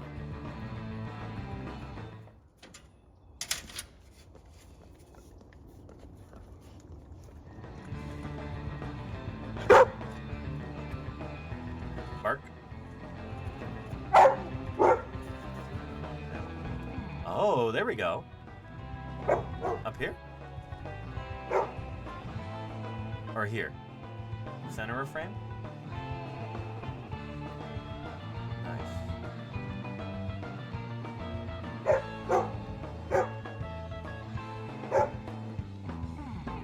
Very cool. See, if you use an app like Merlin, that can just open up the whole world of birds too. It's a great way to get into birding in the first place. So I want to shout them out real quick. They do really... They're doing the Lord God birds work there.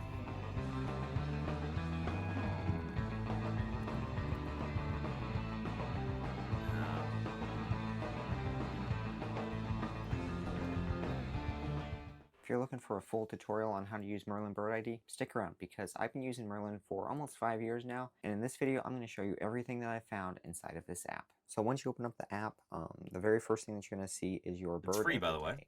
This is a fairly new update that they just released, but basically every day it picks one bird that is fairly common in your area to just give you a suggestion for what to go look for when you go out birding. And once you've found your bird of the day, it'll come up with a little check mark. And then if you want to, you can share it with people. After that, there's step-by-step ID, so if you see a bird and you don't know what it is, Merlin can help you figure that out. So we'll go ahead and do Waco, Texas for a location, do it for today, and then the next thing that you're going to have to put in is the approximate size of the bird. Yep. So we'll go ahead and go with sparrow-sized or smaller. Is it larger or smaller than an elephant? And then the activity that the bird was doing. And then it's going to give you a whole list of possible birds as you may have seen. And cool stuff. Anyway, Merlin is really, really useful. I highly recommend it if you're trying to get into birding. This is what Dr. Terminator used to identify a yellow-rumped warbler. I would never have been able to identify that bird just based on seeing it like that. This is really cool. That's really cool. Thank you for posting, Dr. Terminator. Thanks for giving me the opportunity to talk about Merlin for a minute as well. And iNaturalist, yeah, is excellent. I use iNaturalist all the time. Not just for birds, but for any organism.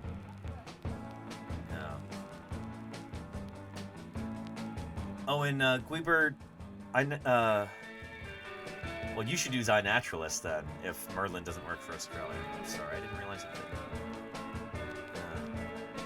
And a red-winged blackbird from So Fluff. They do make cool sounds, don't they? That's just synonymous with wetlands for me, hearing this. We have these where I live too, but in California, they don't have much of that yellow band. It's pretty much just red. I wonder if it's a different subspecies or something. But yeah, these birds love hanging out on cattails and other reedy plants like that. Yeah. Very cool. But yeah.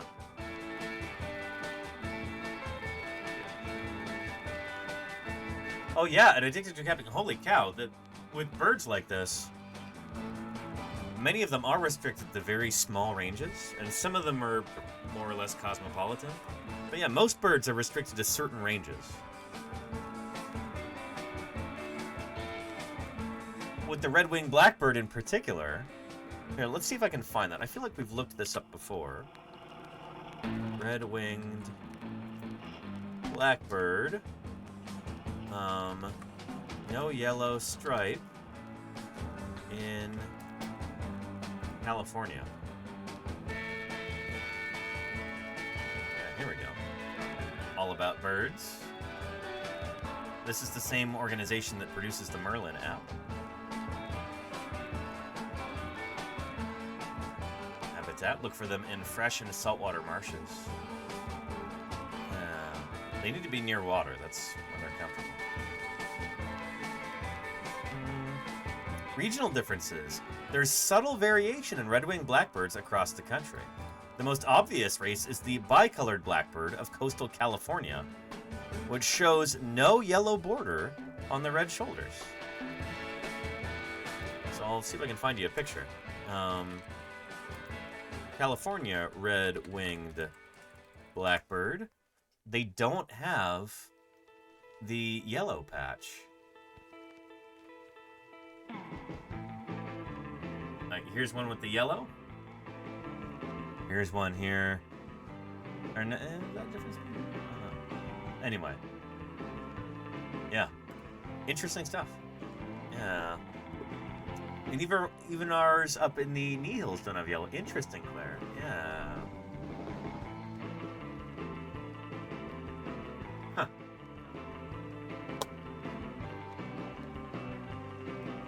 Anyway, cool stuff. Thank you for posting there. So fluff. Excellent. And Tuckahue, Emily on Twitch, says from this past spring in a retention pond in Florida, a sandhill crane. These are such cool birds. With its colt Muscovy ducklings with their mother and a shorebird that I can't confidently identify. Kind of sandpiper? Interesting. There's that sandhill crane. These guys are so neat. The red part on the face is... That's not plumage. Those are not feathers. That is the red skin that they have over their face. There.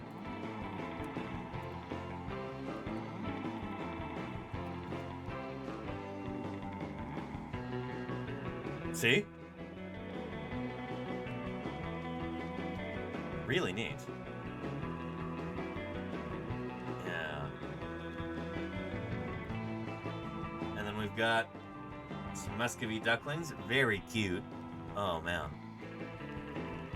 And who is this? I'm also not very good at shorebird IDs. All these, like, stilty kind of brown birds. Not good at IDing them. Hopefully somebody here in the chat is. Or in the thread. Let's see. And Kyoto Kitten says, Part 2 of Celtic Tour in the town of Trim, Ireland, on the grounds of Trim Castle from the Braveheart movie. Nice. And we got a few birds hanging out up there. Zoom in and enhance. Probably crows, I would imagine. Could be rooks, like we saw earlier. Yeah. Neat. Thank you, Chaotic Kitten.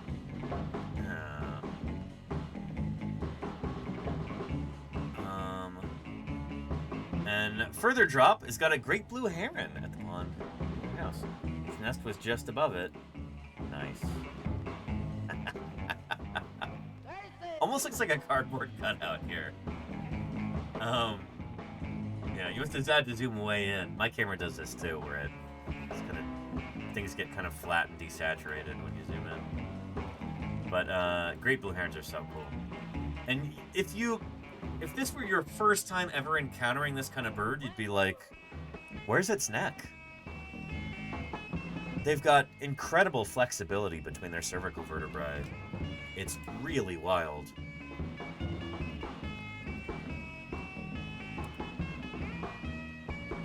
Where, yeah, so here's, I don't know if this is a green or a tricolor heron, but this is the same bird photographed just seconds apart.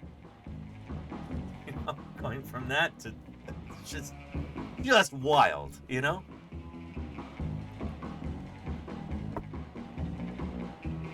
Insane. Like what they do. Yeah.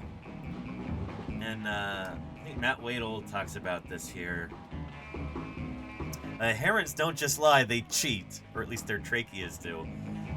The extraordinary flexibility of that neck there is worth remarking on. So here you see the cervical vertebrae right there, and there's a bunch of them. But they could practically like tie their neck into a knot. It's so flexible. Just crazy. But check this out. This is bonkers. Like, why do they work like this? This is the trachea right here. So the windpipe goes down like this, and you would expect it to follow the contour of the neck, but it does not do that. It crosses over and goes behind, and then it goes back under again. Just what? Like what? Why? Insane, you know? And this is not an artistic representation. This is an X-ray image. Just bonkers, you know? The windpipe on these birds. I wonder if any other kinds of birds do this, or if it's just Ardiidae, the heron family. Herons and egrets and those other guys. Yeah. Charlie's Dragon says, herons are just like soft tissue is soft. I can scrunch it up. Yeah. I wonder if all of these guys do this. If it's something that they get from their common ancestor. Just bonkers, you know? What are you even doing? That's so cool. Oh, man. Anyway, that's presumably what this guy's doing here. Very cool. Further drop. Thanks for posting. Yeah. Chaotic Kitten has got... Ooh, some more birds in Ireland. Looks like another corvid. Probably a raven here. Looks like a pretty thick bill. And, yeah, more sentinel birds on the roof. Nice. I like how you're just taking pictures of this, like, medieval architecture and... Here's birds. It's photobombing. There are a lot of birds. Nice. Yeah, somebody having a grand old time. In that puddle. Who is that? Is that a flycatcher or something like that? Huh. Cool. Neat stuff. Another one real quick. Ooh.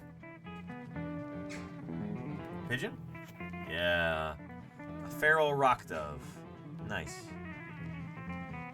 And then, oh, Mallard has got some birds for us. Excellent. My 2 male turkeys fighting for social dominance.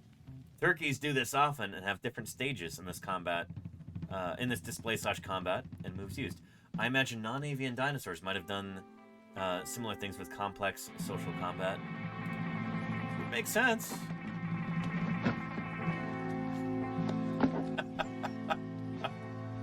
Oh, man. They're really wrestling.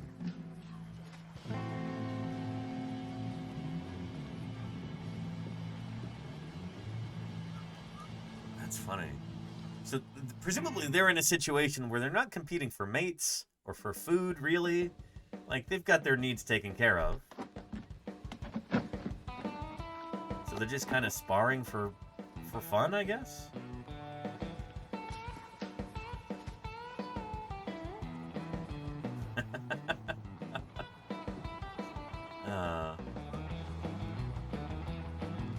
That's so cool. What neat animals. I love turkeys. They're so neat. Thank you for posting, Uppity Metal. Good stuff. Yeah. And Rushwing says, I've never seen turkeys fight. They really use their necks. Oh, yeah. Yeah. I mean, you look at a turkey, Meleagris gallopavo.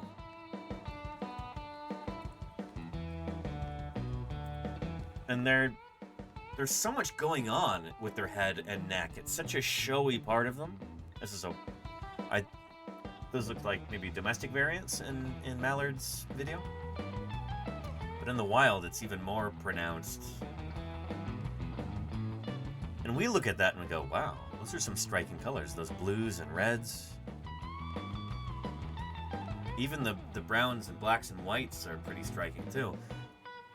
They look even more vibrant to another turkey because they have tetrachromatic vision. They can see more colors than we can. This is going to be even more flashy and attention-grabbing to them than it is to us. Pretty cool. Yeah. Thanks for posting there, man. Good stuff.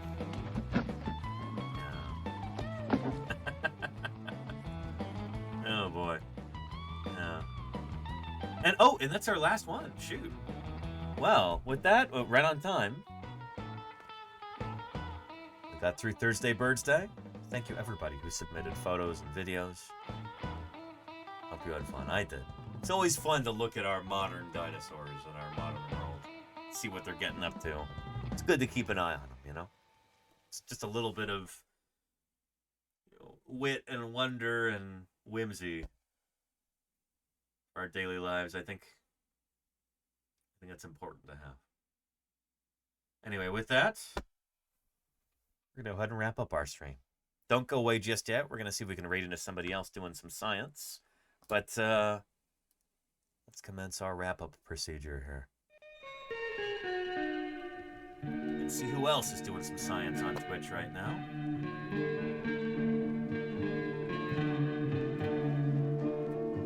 Big thanks to everybody being named in our credits. From new followers and raiders, to the subscribers and the gifters and the cheerers and the resubscribers, all the folks who keep these streams going through their their financial contributions. I appreciate that tremendously. You're the reason that we can continue to do this. Along with the moderators. Keep this a safe and welcoming community for everybody. Those mods really are the beating heart of this community, and I am deeply grateful for everything that they do. No stream tomorrow, because it's Friday. I'm going to be working on some science, and yeah, I might get to go hang out with some friends tomorrow too. But we'll be back on Monday. We're going to go right into Nerduino, who's hopefully going to be doing a partner push soon. Let's go contribute to those viewer numbers. We'll go hang out with Nerduino. He's doing some live imaging from the Andromeda Galaxy. Well, he's not in the Andromeda Galaxy, but you know what I mean. As a former NASA scientist and current astronomer, he's eager to tell you all about what's up there outside our atmosphere. So we'll go tune in to Nerduino. Thank you again, everybody. I had a fun stream today. The interview with Michael was great. Thursday Birthday was fun. We're doing some more cool stuff next week. I'm looking forward to it, and I hope you are as well. All right, let's go crash Nerduino's party.